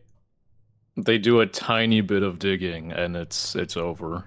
Yeah. They should know. Yeah. I forgot to mention, by the way, if we can like just rewind to ending of episode 2, like because of the fact that like he doesn't kill those guys, and there should be all that blowback that comes as a result of that, right? I said to Sheev the other day, like, I know this is really convenient for Matt. However, I'd much rather. I'd like it if, like, you know, because of what we've outlined about how the Punisher should be going after these guys already. It would have made enough sense if he was already, like, sort of keeping tabs on these guys, working his own case, whatever, on his own end, and he happens to be following these guys, and after Matt knocks them out at Nikki's apartment, Frank basically comes in, interrogates them, gets whatever information he needs, finishes them off. That would be convenient for Matt, but I gotta say, it's also fucking convenient for Matt if these guys just don't try to follow up. Don't figure out that he's Daredevil. Yeah, like, I'm sorry. Like, I'd rather there be the convenience of Frank just tying up those loose ends, basically. You know what? Like, at least it just fucking shows us that Frank is active, that he's doing things in this world, and their paths just happen to intersect somewhat here. That would be so much better than what's going to inevitably come, because that didn't happen. At least this isn't a plot hole.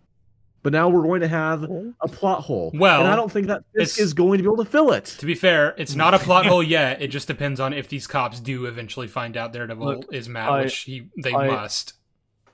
No, the thing that's going to happen is because people, the Punisher logo guy was seen. What will happen is like someone's like, oh yeah, the Punisher logo guy killed Hector, which means the Punisher killed Hector, which means that Matt's going to go after Punisher because apparently nobody mentioned to him who has eyes that a lot of the cops who are corrupt have Punisher logos on them. You'd think Cherry might have noted that to Matt at some point. Well, that's the thing. We're gonna get Matt's introduction into the show is going to be contrived purely on the basis that Matt was hunting for Frank because he thought Frank did it, and the only reason he's going to think Frank did it is because apparently no one ever mentions to Matt that these guys have Punisher tattoos, which would be the first fucking thing brought up, especially by Cherry, considering he knows that Matt's history. Mm-hmm. And Cherry also was in the NYPD until a year ago. Mm-hmm. And has been like right up and close and personal with people like Powell in the van, so he's seen him at close quarters and knows what he's tattooed. I hate this show. I fucking. I was only 3 episodes in, but she raised this question to me and I thought it was funny, so I'll raise it to everybody else, which is like, is this worse than Game of Thrones season 8? I didn't watch. I was going to say, who here has seen season 8 other than you and me? I haven't seen it, but I'm just going to say yes, it is worse. What's Game of Thrones? Oh. I really enjoyed watching Mahler's videos on Game of Thrones when he was when they were coming. Okay, I'll rephrase this. Is this worse than Iris telling Barry that she doesn't give a shit that Thrawn killed his parents? I mean, I'd say objectively they're about on the same level. Yes, that happened. That's a real scene in the show. But it's more egregious here because at least these are characters that were once well written and they've been completely and thoroughly assassinated. Someone in chat said, is this worse than the Sabine character assassination? And I'm like, I think I might still say the Sabine's is worse, but it's really close. They're about the same for me, I think. Level. Yeah.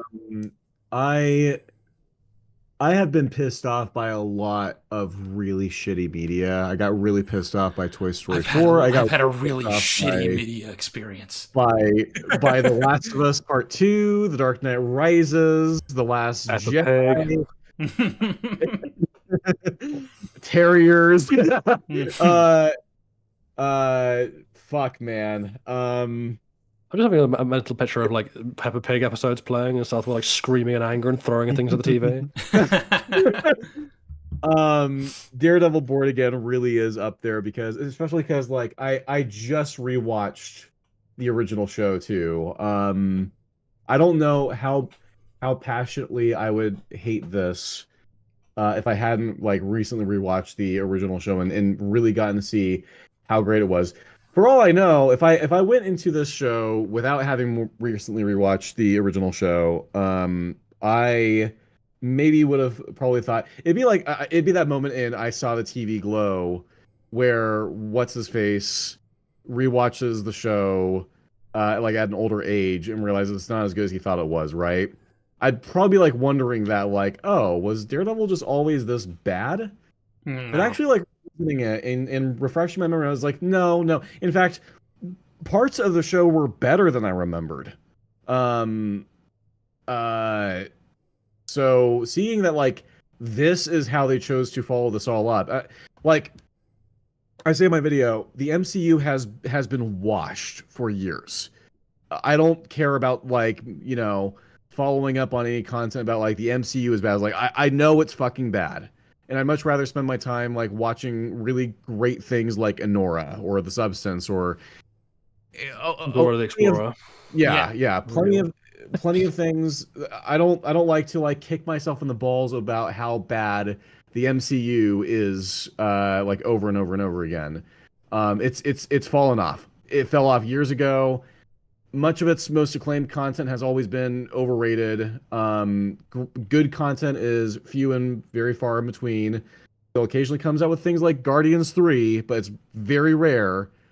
But I watched Brave New World, and I thought this is fucking lame. This is bad, but I don't really feel investment in talking about this. But this, I felt something different watching this. I feel they're actively just shitting on the best that they've ever produced in like for this franchise, but also like the best live action superhero content ever. The Batman? No, Daredevil season 3 is better. It's better. Daredevil season 3 clears. I love the Batman. I love the Batman, and I love Into the Spider-Verse. I think Daredevil season 3 is a better, better overall. The Batman is mid. Dude, Into the Spider-Verse is literally tied with the Iron Giant for like my favorite movie ever made. Daredevil season 3 is better. It just is. Neil, don't apologize for being so negative. You should rewatch this fucking stream. Holy shit, man. I get tired of people acting like it's some taboo thing to be negative in your criticism. Like, negative criticism and positive criticism are just two sides of a pretty neutral coin, all things considered. They're both just criticism. Just stop being such a Debbie Downer. Just like things. Just let people like Be things. grateful, Sheev. Look, we're getting more Daredevil. This is exactly what you wanted. And now that you're getting more Daredevil, you don't like it. You're just never happy. Tell you what. Here's my standard. Just be fucking correct, okay? Just like have your arguments be grounded in reality, please. Anything. No. I think the argument, as I've said before, I didn't really feel anything for the first 2 episodes. I didn't really care. I wouldn't even watch the second episode if I wasn't watching it with you guys. But then what really ultimately just really pissed me off was going online, seeing the arguments people were making on Twitter, and seeing the reviews that it was getting on IMDb. And that just infuriated me, especially when people are trying to downplay season 1 of Daredevil. That to me was such a slap in the face to like the actual show I love, not the actual show that's pissing on it. That's what infuriated me in season 2. Episode 3, sorry. People slandering the editing of the action in season 1 of Daredevil, and I'm just thinking like, listen, Daredevil has the occasional choreography error. Occasionally it's got punching that looks really fake. Even in really pivotal moments like the very final one between Matt and Fisk. Like yeah, and you know what? Those moments suck. But like when we're talking about just like, wow, the action for this is really choppily edited, and people are like, no, the action in the original show, it was also choppy. Look.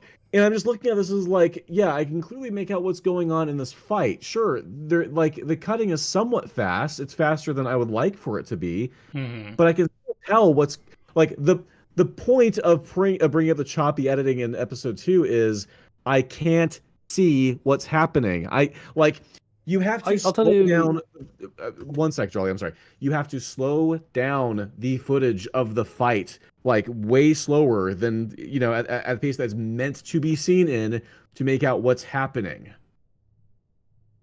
Sorry, Jolly. I'll tell you what it reminds me of, right, in terms of like how I felt after we got through the first 3 episodes, was the start of Alien 3, when like you learn what they've done to the characters in the franchise, and they're just like, oh, this is the state of play now, and you're just like, you just take a moment where like you pause what's going on, and you just sit back in your chair with like your face in your hands, and you're just like, I'm exhausted, I feel drained. Why is this the decision that we came to? Why is this how it all went down? I hate this. But listen, so far it's better than season 3 of the Netflix show, and you can skip that one. That's true, yeah. Madvocate. That's the thing. Like, I know people enjoy. Sorry, I know people enjoy listening to us being like, over the top and hyperbolic and eloquent and funny and witty and like all sorts of other crazy shenanigans. But like, the sad fact is I can't muster it up. I'm just with this show. I just watch it and I just feel just dead inside. I just have nothing really to add to it beyond just the sense of pervasive misery flowing throughout my being. Okay, it's just horrible. Madvocate needs to go ahead and get going, so I figured I'd let him like say something, sign off, whatever, before he dips out. Yeah. Thanks for having me, Sheev. Yee.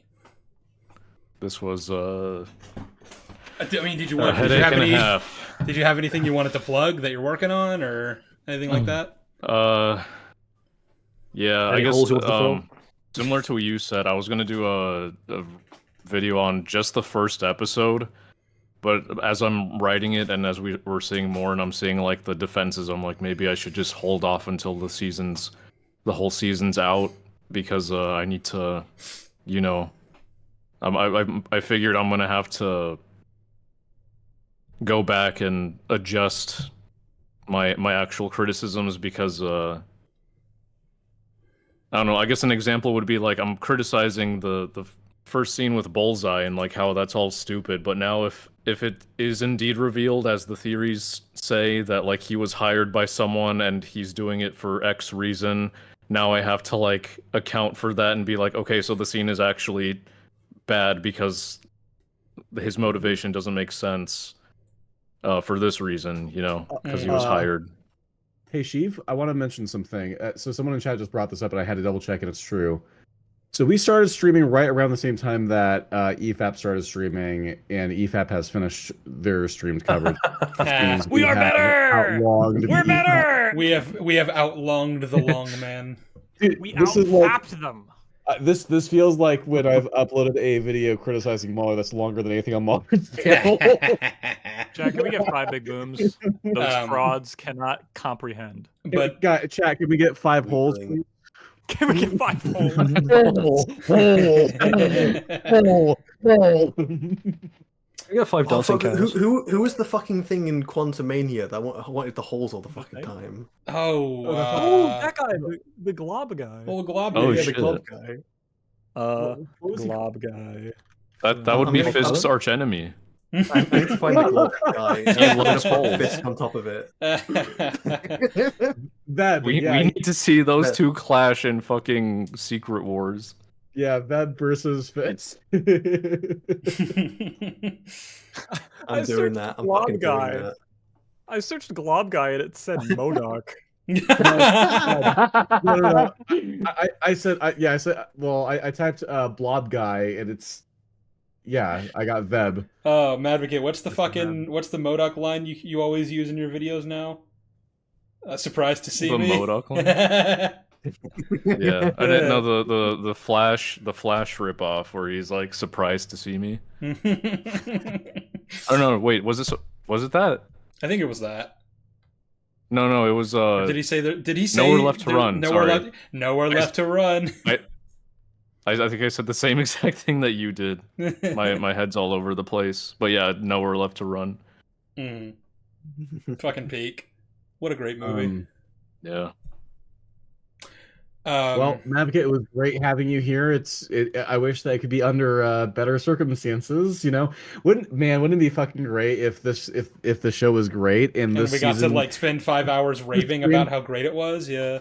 Yeah, this stream could have just been. It could have been like the Penguin breakdown, but the first 3 episodes. Oh my god! Like, imagine if these episodes matched like the quality of the first 3 episodes of season 2 or something. That'd be great. Man, it's gonna be great. Anyway, thank you for coming on, Mads. You can find in the link in the description. You can find everything to do with his channel. So, yeah. All right. Good night, boyos. Good night. Good night. Good night. I to sort of like circle back to like Jolly's the vibe that Jolly was giving us. I feel I feel immense grief for what's become of Daredevil and Charlie Cox and Vincent D'Onofrio's renditions of these characters specifically. I remember actually waiting up late to watch the first episode of Daredevil in 2015. And I had to stay up till like 3 in the morning, mind you, because that's when because Netflix goes off of Pacific time and I'm in Eastern. So I am what you would call like an OG fan of the original series, even though like I don't like read the comics or something, but I am an OG MCU Daredevil fan. Was really excited for the show, just loved every minute of it when I first watched it. I've loved. I mean, I can't say I love every minute of it today. Like before I even saw Born Again. Like there's issues with the show, but like season 3 in particular, I couldn't believe how good season 3 was and how well it held up. So So, are you saying it doesn't have any holes? Yeah, like there's there's few media that I'm like, yeah, I'm going to cover like things like Dead Reckoning, which I really hate. I really hate Dead Reckoning, and the video on that is going to be really fun, and that'll be out within a couple of months, I hope. I don't hate Civil War. I think it's overrated. I think I think it's bad. I enjoy the movie. I don't think it's as well written as everyone gasses it up to be in this community. But I don't hate it. I don't hate Batman the Animated Series. People claim that I hate that. It's like I don't. There's some episodes that I hate. But overall, I think the show's enjoyable, even if it's not always well written. It's oftentimes not well written. But Born Again is going to be like, that's definitely, I'm in the like, I am actually seething in my anger towards the show. I can only laugh. It's great. It's great. It's like, I mean, I think I grieved for this show like over a year ago at this point. Like, I knew it was going to be bad. I accepted that it would be bad. I accepted that like there would be no true continuation of the Netflix series, and that I should just be content. Which I am content with those seasons because they're great. So yeah, I don't know. I can't really say that I'm mournful, watching these episodes. They're bad, and I see them as bad, and I can break down why they're bad. I can analyze them, and I can present all my findings to you fine people. But it just doesn't, like, I just can't feel the same amount of rage. I don't know, man. I wasn't prepared for the White Tiger doxing like that. None of us were prepared for that. I wasn't prepared for My that sacred cow died, specifically. and I felt nothing. I wasn't prepared for that specifically, but I was expecting things of that caliber, basically. So no, you weren't. You were expecting things of like, I don't know, She-Hulk caliber. Actually, yeah, I'll be fair. I expected this show to at least be marginally better than She-Hulk, and somehow it managed to be worse. Yeah, better than Kenobi, at least. Yeah, fucking crazy. But yeah, I guess it's time to go ahead and sign off, ladies and gentlemen. I think we had a good laugh, we had a good cry. I got a little horny halfway through that, but all right. Ooh. Well, I mean, all the talking about holes, man. All the talking about holes and us groaning together. Yeah. I want a version of Kingpin where he's just going around fucking holes that he finds in fucking concrete. I want to see the version of Fisk who decides that his true calling is like internal construction and just goes around like repairing holes in drywall. He uses all like his money from being a criminal and just like makes a private construction team that just goes around. I swear Fisk has a construction company in the comics. He has he just stops being mayor and just starts a construction company called Fisk Can Fix It, and it's just about going around filling holes. Just filling the holes. Hole no more. No hole, no way hole. Far from hole.